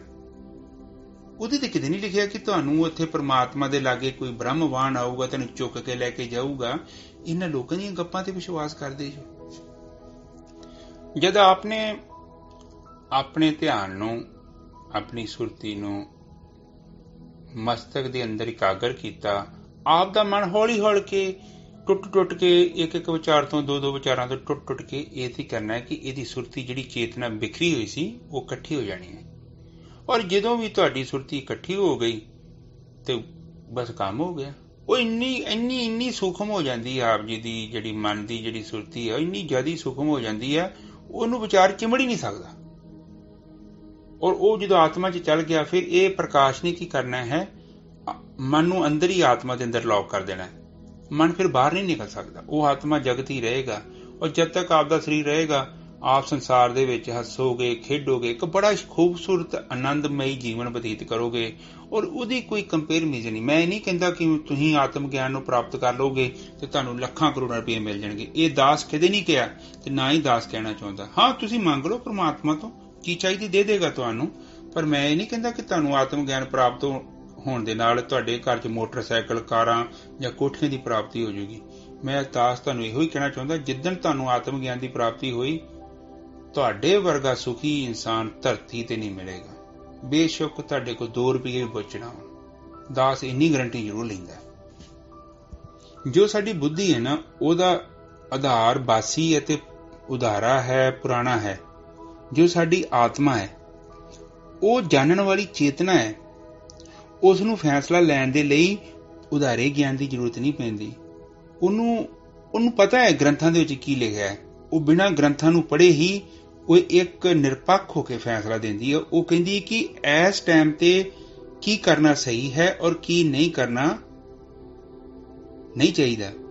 ਉਸ ਨੂੰ ਪਤਾ ਹੈ ਔਰ ਉਸ ਨੂੰ ਇਹ ਚੀਜ਼ ਕਿਤੇ ਪੜ੍ਹਨ ਦੀ ਲੋੜ ਨਹੀਂ। ਤੇ ਜਦੋਂ ਤੁਸੀਂ ਪੜ੍ਹ ਗਏ, ਉਹਨਾਂ ਚ ਤਾਂ ਕੰਮ ਹੋ ਜਾਣਾ। ਬੁੱਧੀ ਨੂੰ ਚਾਹੀਦੀ ਜਾਣਕਾਰੀ। ਬੁੱਧੀ ਪੁਰਾਣੇ ਇਤਿਹਾਸ ਦੇ, ਜੋ ਭੂਤਕਾਲ ਚ ਇਤਿਹਾਸ ਦੇ ਵਿੱਚ ਜੋ ਬੀਤਿਆ ਹੈ, ਉਹਦੇ ਆਧਾਰ ਤੇ ਫੈਸਲਾ ਕਰਦੀ ਹੈ। ਆਤਮਾ ਨੂੰ ਇੰਨਾ ਸੋਚਣ ਵਿਚਾਰਨ ਕਰਨ ਦੀ ਲੋੜ ਨਹੀਂ। ਆਤਮਾ ਜੋ ਵੀ ਕਰੂਗੀ ਤੇ ਸੰਸਕਾਰ ਨਹੀਂ ਬਣਗੇ। ਉਹ ਕਹਿੰਦੀ ਹੈ, ਉਹ ਕ੍ਰਿਸ਼ਨ ਭਗਵਾਨ ਵਾਂਗੂ, ਕਿ ਤੂੰ ਪਾਪ ਕੀ ਹੈ, ਪੁੰਨ ਕੀ ਹੈ, ਉਹ ਛੱਡ ਦੇ। ਤੂੰ ਇਹ ਵੇਖ ਸਹੀ ਕੀ ਹੈ ਤੇ ਗਲਤ ਕੀ ਹੈ। ਤੂੰ ਚੰਗੇ ਬੁਰੇ ਦੀ ਪਰਵਾਹ ਨਾ ਕਰ। ਇਸ ਟਾਈਮ ਤੂੰ ਇਹ ਵੇਖ ਕਿ ਇਹ ਲੋਕ ਜਿਹੜੇ ਖਲੋਤੇ ਨੇ, ਇਹ ਸਹੀ ਬੰਦੇ ਵਾਲੇ ਖਲੋਤੇ ਨੇ ਕਿ ਗਲਤ ਬੰਦੇ ਨੇ ਖਲੋਤੇ ਨੇ। ਜੇ ਗਲਤ ਬੰਦੇ ਵਾਲੇ ਖਲੋਤੇ ਨੇ ਤੇ ਇਹ ਵੀ ਗਲਤ ਨੇ। ਸੋ ਆਪ ਵੀ ਆਪਣੇ ਜੀਵਨ ਦੇ ਵਿੱਚ ਨਜ਼ਰ ਜ਼ਰੂਰ ਮਾਰੋ। ਆਪ ਦੇ ਜੀਵਨ ਦੀ ਡਾਇਰੈਕਸ਼ਨ ਕੀ ਹੈ? ਆਪ ਹਨੇਰੇ ਵੱਲ ਜਾ ਰਹੇ ਹੋ ਕਿ ਪ੍ਰਕਾਸ਼ ਵੱਲ ਜਾ ਰਹੇ ਹੋ? ਆਤਮਾ ਕੋਈ ਵੀ ਕਾਰਜ ਕਰੇਗੀ, ਉਹ ਸਨਾਤਨੀ ਹੈ। ਉਸਦਾ ਆਧਾਰ ਸੱਚ ਹੈ। ਔਰ ਉਸ ਚੀਜ਼ ਨੂੰ ਆਪ ਬੁੱਧੀ ਦੇ ਆਧਾਰ ਤੇ ਪਰਖ ਨਹੀਂ ਸਕਦੇ ਹੋ। ਹੁਣ ਇੱਕ ਬੰਨੇ ਦੇਖੋ, ਕ੍ਰਿਸ਼ਨ ਜੀ ਕਹਿ ਰਹੇ ਨੇ ਕਿ ਵੱਢ ਦਿਓ ਇਹਨਾਂ ਦੀਆਂ ਗਰਦਨਾਂ ਸਾਰਿਆਂ ਦੀਆਂ। ਗੁਰੂ ਗੋਬਿੰਦ ਸਿੰਘ ਜੀ ਨੇ ਵੀ ਕਿਹਾ, ਜਬੇ ਜਬੇ ਬਾਣ ਲਾਗੇ ਤਬੇ ਤਬੇ ਰੋਜ਼ ਜਾਗੇ। ਆਪ ਜੀ ਨੂੰ ਮੈਂ ਕਹਿੰਦਾ ਕਿ ਸਾਡੇ ਦੇਸ਼ 'ਚ ਸਾਨੂੰ ਆਪਣੀ ਸ਼ਕਤੀ ਵਧਾਉਣੀ ਚਾਹੀਦੀ ਹੈ। ਹਾਂ, ਵਧਾਉਣੀ ਚਾਹੀਦੀ ਹੈ, ਸੈਲਫ ਡਿਫੈਂਸ ਹੈ। ਜੇ ਕੋਈ ਸਾਡੇ ਤੇ ਅਟੈਕ ਕਰੇਗਾ, ਸਾਡੇ ਲੋਕਾਂ ਨੂੰ ਮਾਰੇਗਾ, ਤੇ ਸਾਨੂੰ ਉਹ ਚੀਜ਼ ਨੂੰ ਰੋਕਣਾ ਚਾਹੀਦਾ ਹੈ। ਉਸ ਟਾਈਮ ਤੇ ਸਹੀ ਕੀ ਹੈ, ਗਲਤ ਕੀ ਹੈ, ਉਹ ਫੈਸਲਾ ਲੈਣਾ ਜ਼ਰੂਰੀ ਹੈ। ਪਾਪ ਪੁੰਨ ਦੀ ਗੱਲ ਨਹੀਂ ਚੱਲ ਰਹੀ, ਪਾਪ ਪੁੰਨ ਤੇ ਛੱਡ ਦੋ ਖਹਿੜਾ। ਜੇ ਕੋਈ ਸਾਡੇ ਧਰਤੀ ਮਾਤਾ ਤੇ ਆ ਕੇ ਸਾਡੇ ਲੋਕਾਂ ਨੂੰ ਮਾਰ ਰਿਹਾ ਹੈ, ਸਾਡੀ ਧਰਤੀ ਮਾਤਾ ਤੇ ਨੁਕਸਾਨ ਕਰ ਰਿਹਾ ਹੈ, ਔਰ ਉਸ ਬੰਦੇ ਨੂੰ ਰੋਕਣਾ ਸਾਡਾ ਧਰਮ ਹੈ। ਜ਼ੁਲਮ ਕਰਨਾ ਪਾਪ ਹੈ ਤੇ ਜ਼ੁਲਮ ਸਹਿਣਾ ਵੀ ਪਾਪ ਹੈ। ਅਕਸਰ ਬੁੱਧੀ ਦੇ ਦੁਆਰਾ ਕੀਤਾ ਫੈਸਲਾ ਗਲਤ ਹੋ ਜਾਂਦਾ ਹੈ। ਅਦਾਲਤਾਂ ਦੇ ਜੇ ਵੇਖੋ ਤੁਸੀਂ ਕਿ ਇੱਕ ਝੂਠ ਬੰਦੇ ਨੂੰ ਜਿਤਾ ਦਿੰਦਾ ਹੈ ਤੇ ਦੂਜੇ ਬੰਦੇ ਸੱਚਾ ਬੰਦਾ ਹਾਰ ਜਾਂਦਾ ਹੈ। ਔਰ ਜੱਜ ਵੀ ਜਿਹੜਾ ਵਾ ਉਹਦਾ ਡਿਸੀਜਨ ਸਬੂਤਾਂ ਦੇ ਸਿਰ ਤੇ ਹੁੰਦਾ ਹੈ। ਸਬੂਤ ਤੇ ਨਕਲੀ ਹੋ ਜਾਂਦੇ ਨੇ। ਹੁਣ ਯੂਕੇ ਦੀ ਅਦਾਲਤ ਦੀ ਗੱਲ ਹੈ, ਮੈਂ ਸੁਣਿਆ ਕਿ ਉੱਥੇ ਇੱਕ ਇਨੋਸੈਂਟ ਬੰਦੇ ਨੂੰ ਸਜ਼ਾ ਹੋ ਗਈ, ਫਾਂਸੀ ਦੀ ਸਜ਼ਾ ਦੇ ਦਿੱਤੀ। ਉਹ ਬੰਦਾ ਉਹਨੂੰ ਫਾਂਸੀ ਦੇ ਦਿੱਤੀ, ਬੰਦਾ ਮਾਰ ਦਿੱਤਾ। ਉਹ ਬਾਅਦ ਦੇ ਵਿੱਚ ਪਤਾ ਲੱਗ ਗਿਆ, ਉਹਨਾਂ ਨੂੰ ਇਨਕੁਆਇਰੀ ਹੋਈ ਤੇ ਉਹ ਤੇ ਸੱਚੇ ਬੰਦੇ ਨੂੰ ਮਾਰ ਦਿੱਤਾ। ਉਸ ਦਿਨ ਤੋਂ ਬਾਅਦ ਉਹਨਾਂ ਨੇ ਉਹ ਰੂਲ ਚੇਂਜ ਕੀਤਾ ਕਿ ਹੈਂਗ ਨਹੀਂ ਕਰਨਾ ਬੰਦੇ ਨੂੰ। ਕੀ ਪਤਾ ਕਿਤੇ ਇਨੋਸੈਂਟ ਨਾ, ਕਹਿੰਦੇ ਕਿ ਜੇ ਕੋਈ ਗਲਤ ਬੰਦਾ ਬਾਜੇ ਨਾ ਤੇ ਕੋਈ ਪ੍ਰੋਬਲਮ ਨਹੀਂ, ਅੱਜ ਨਹੀਂ ਤੇ ਕੱਲ ਉਹਨੇ ਫਿਰ ਫੜਿਆ। ਹੁਣ ਇੱਕ ਚੋਰ ਆ, ਇੱਥੋਂ ਚੋਰੀ ਕੀਤੀ ਆ, ਅੱਜ ਬਚ ਗਿਆ ਤੇ ਕੱਲ ਨੂੰ ਫਿਰ ਇਹਨੇ ਫਸ ਜਾਣਾ, ਕਿਉਂਕਿ ਉਹਨੇ ਆਪਣਾ ਕਰੈਕਟਰ ਥੋੜੀ ਚੇਂਜ ਕਰ ਲੈਣਾ। ਤੇ ਜੇ ਤੁਸੀਂ ਇੱਕ ਸੱਚੇ ਬੰਦੇ ਨੂੰ ਮਾਰ ਦਿੱਤਾ, ਉਹਨੂੰ ਸਜ਼ਾ ਦੇਤੀ। ਉਹ ਸ਼ੁਕਰਾਤ ਨੂੰ ਮਾਰ ਦਿੱਤਾ ਉਹਨਾਂ ਨੇ ਈਥਨ ਦੇ ਵਿੱਚ। ਉਹ ਦਿਨ ਅੱਜ ਦਾ ਦਿਨ ਵੇਖੋ, ਉਹ ਈਥਨ ਉਹ ਜੋ ਤਰੱਕੀ ਕੀਤੀ ਸੀ ਉਹ ਨਹੀਂ ਕਰ ਪਾਇਆ। ਇਤਿਹਾਸ ਗਵਾਹ ਵਾ। ਜਿੰਨਾ ਵੀ ਜਿਹੜੀ ਵੀ ਧਰਤੀ ਤੇ ਜਦੋਂ ਇਹੋ ਜਿਹੀਆਂ ਰੂਹਾਂ ਨੂੰ ਕੋਈ ਮਾਰ ਦਿੰਦਾ ਹੈ, ਉਹ ਧਰਤੀਆਂ ਨੂੰ ਸ਼ਰਾਪ ਮਿਲ ਜਾਂਦਾ ਹੈ। ਸੋ ਆਪ ਇਹ ਸਬਜੈਕਟ ਕਾਫੀ ਲੰਮਾ ਹੈ, ਅੱਜ ਦੀ ਰਿਕਾਰਡਿੰਗ ਵੈਸੇ ਵੀ ਕਾਫੀ ਵੱਡੀ ਹੋ ਗਈ ਹੈ। ਆਪ ਇਸ ਚੀਜ਼ ਨੂੰ ਸਮਝੋ, ਬੇਸਿਕ ਨੂੰ ਸਮਝ ਗਏ ਨਾ ਤੇ ਕੋਈ ਮੁਸ਼ਕਲ ਨਹੀਂ। ਆਤਮਾ ਦੇ ਅੰਦਰ ਮਨ ਹੈ, ਮਨ ਆਤਮਾ ਦਾ ਬੱਚਾ ਹੈ, ਆਤਮਾ ਤੋਂ ਦੂਰ ਰਹਿੰਦਾ ਹੈ। ਆਤਮਾ ਉਹ ਹੈ ਜੋ ਮਨ ਦੇ ਦੇਖ ਰਹੀ ਹੈ ਕਿ ਮਨ ਵਿਚਾਰਾਂ ਦੇ ਵਿੱਚ ਗੁੰਮ ਹੈ। ਉਹ ਆਪ ਦੇ ਅੰਦਰ ਸਤਾ ਹੈ। ਆਪ ਥੋੜੀ ਸਾਧਨਾ ਕਰੋਗੇ, ਆਪ ਨੂੰ ਪਤਾ ਲੱਗ ਜਾਏਗਾ। ਜਦੋਂ ਆਪਨੇ ਆਪਣੀ ਸੁਰਤੀ ਨੂੰ ਇਕਾਗਰ ਕੀਤਾ ਤੇ ਇੱਕ ਵਾਰੀ 5 ਮਿੰਟ ਆਪਨੇ ਵਾਹਿਗੁਰੂ ਸ਼ਬਦ ਦਾ ਜਾਪ ਕਰਨਾ ਹੈ। ਉਸ ਤੋਂ ਬਾਅਦ ਸਿੱਧਾ ਸੋਨੇ 'ਚ ਜਾ ਕੇ ਬਹਿ ਸਕਦੇ ਜੋ, ਸੋਨੇ 'ਚ ਬੈਠੇ ਰਹੋ। ਉਸ ਤੋਂ ਬਾਅਦ ਜੇ ਵਿਚਾਰ ਜ਼ਿਆਦਾ ਆਉਂਦੇ ਨੇ, ਇੱਕ ਸਟੈਪ ਥੱਲੇ ਆ ਜਾਓ ਤੇ ਆਪਨੇ ਧਿਆਨ ਆਪਣੇ ਸਵਾਸਾਂ 'ਚ ਲੈ ਆਉਣਾ। 1 ਮਿੰਟ ਸਵਾਸਾਂ ਦੇ 'ਚ ਧਿਆਨ ਰੱਖਣਾ। ਬਾਅਦ ਦੇ ਵਿੱਚ ਫਿਰ ਸੁਰਤੀ ਚੁੱਕ ਕੇ ਉੱਥੇ ਤ੍ਰਿਕੋਟੀ 'ਚ ਧਿਆਨ ਕਰਕੇ ਬੈਠੇ ਰਹੋ। ਔਰ ਆਪਨੇ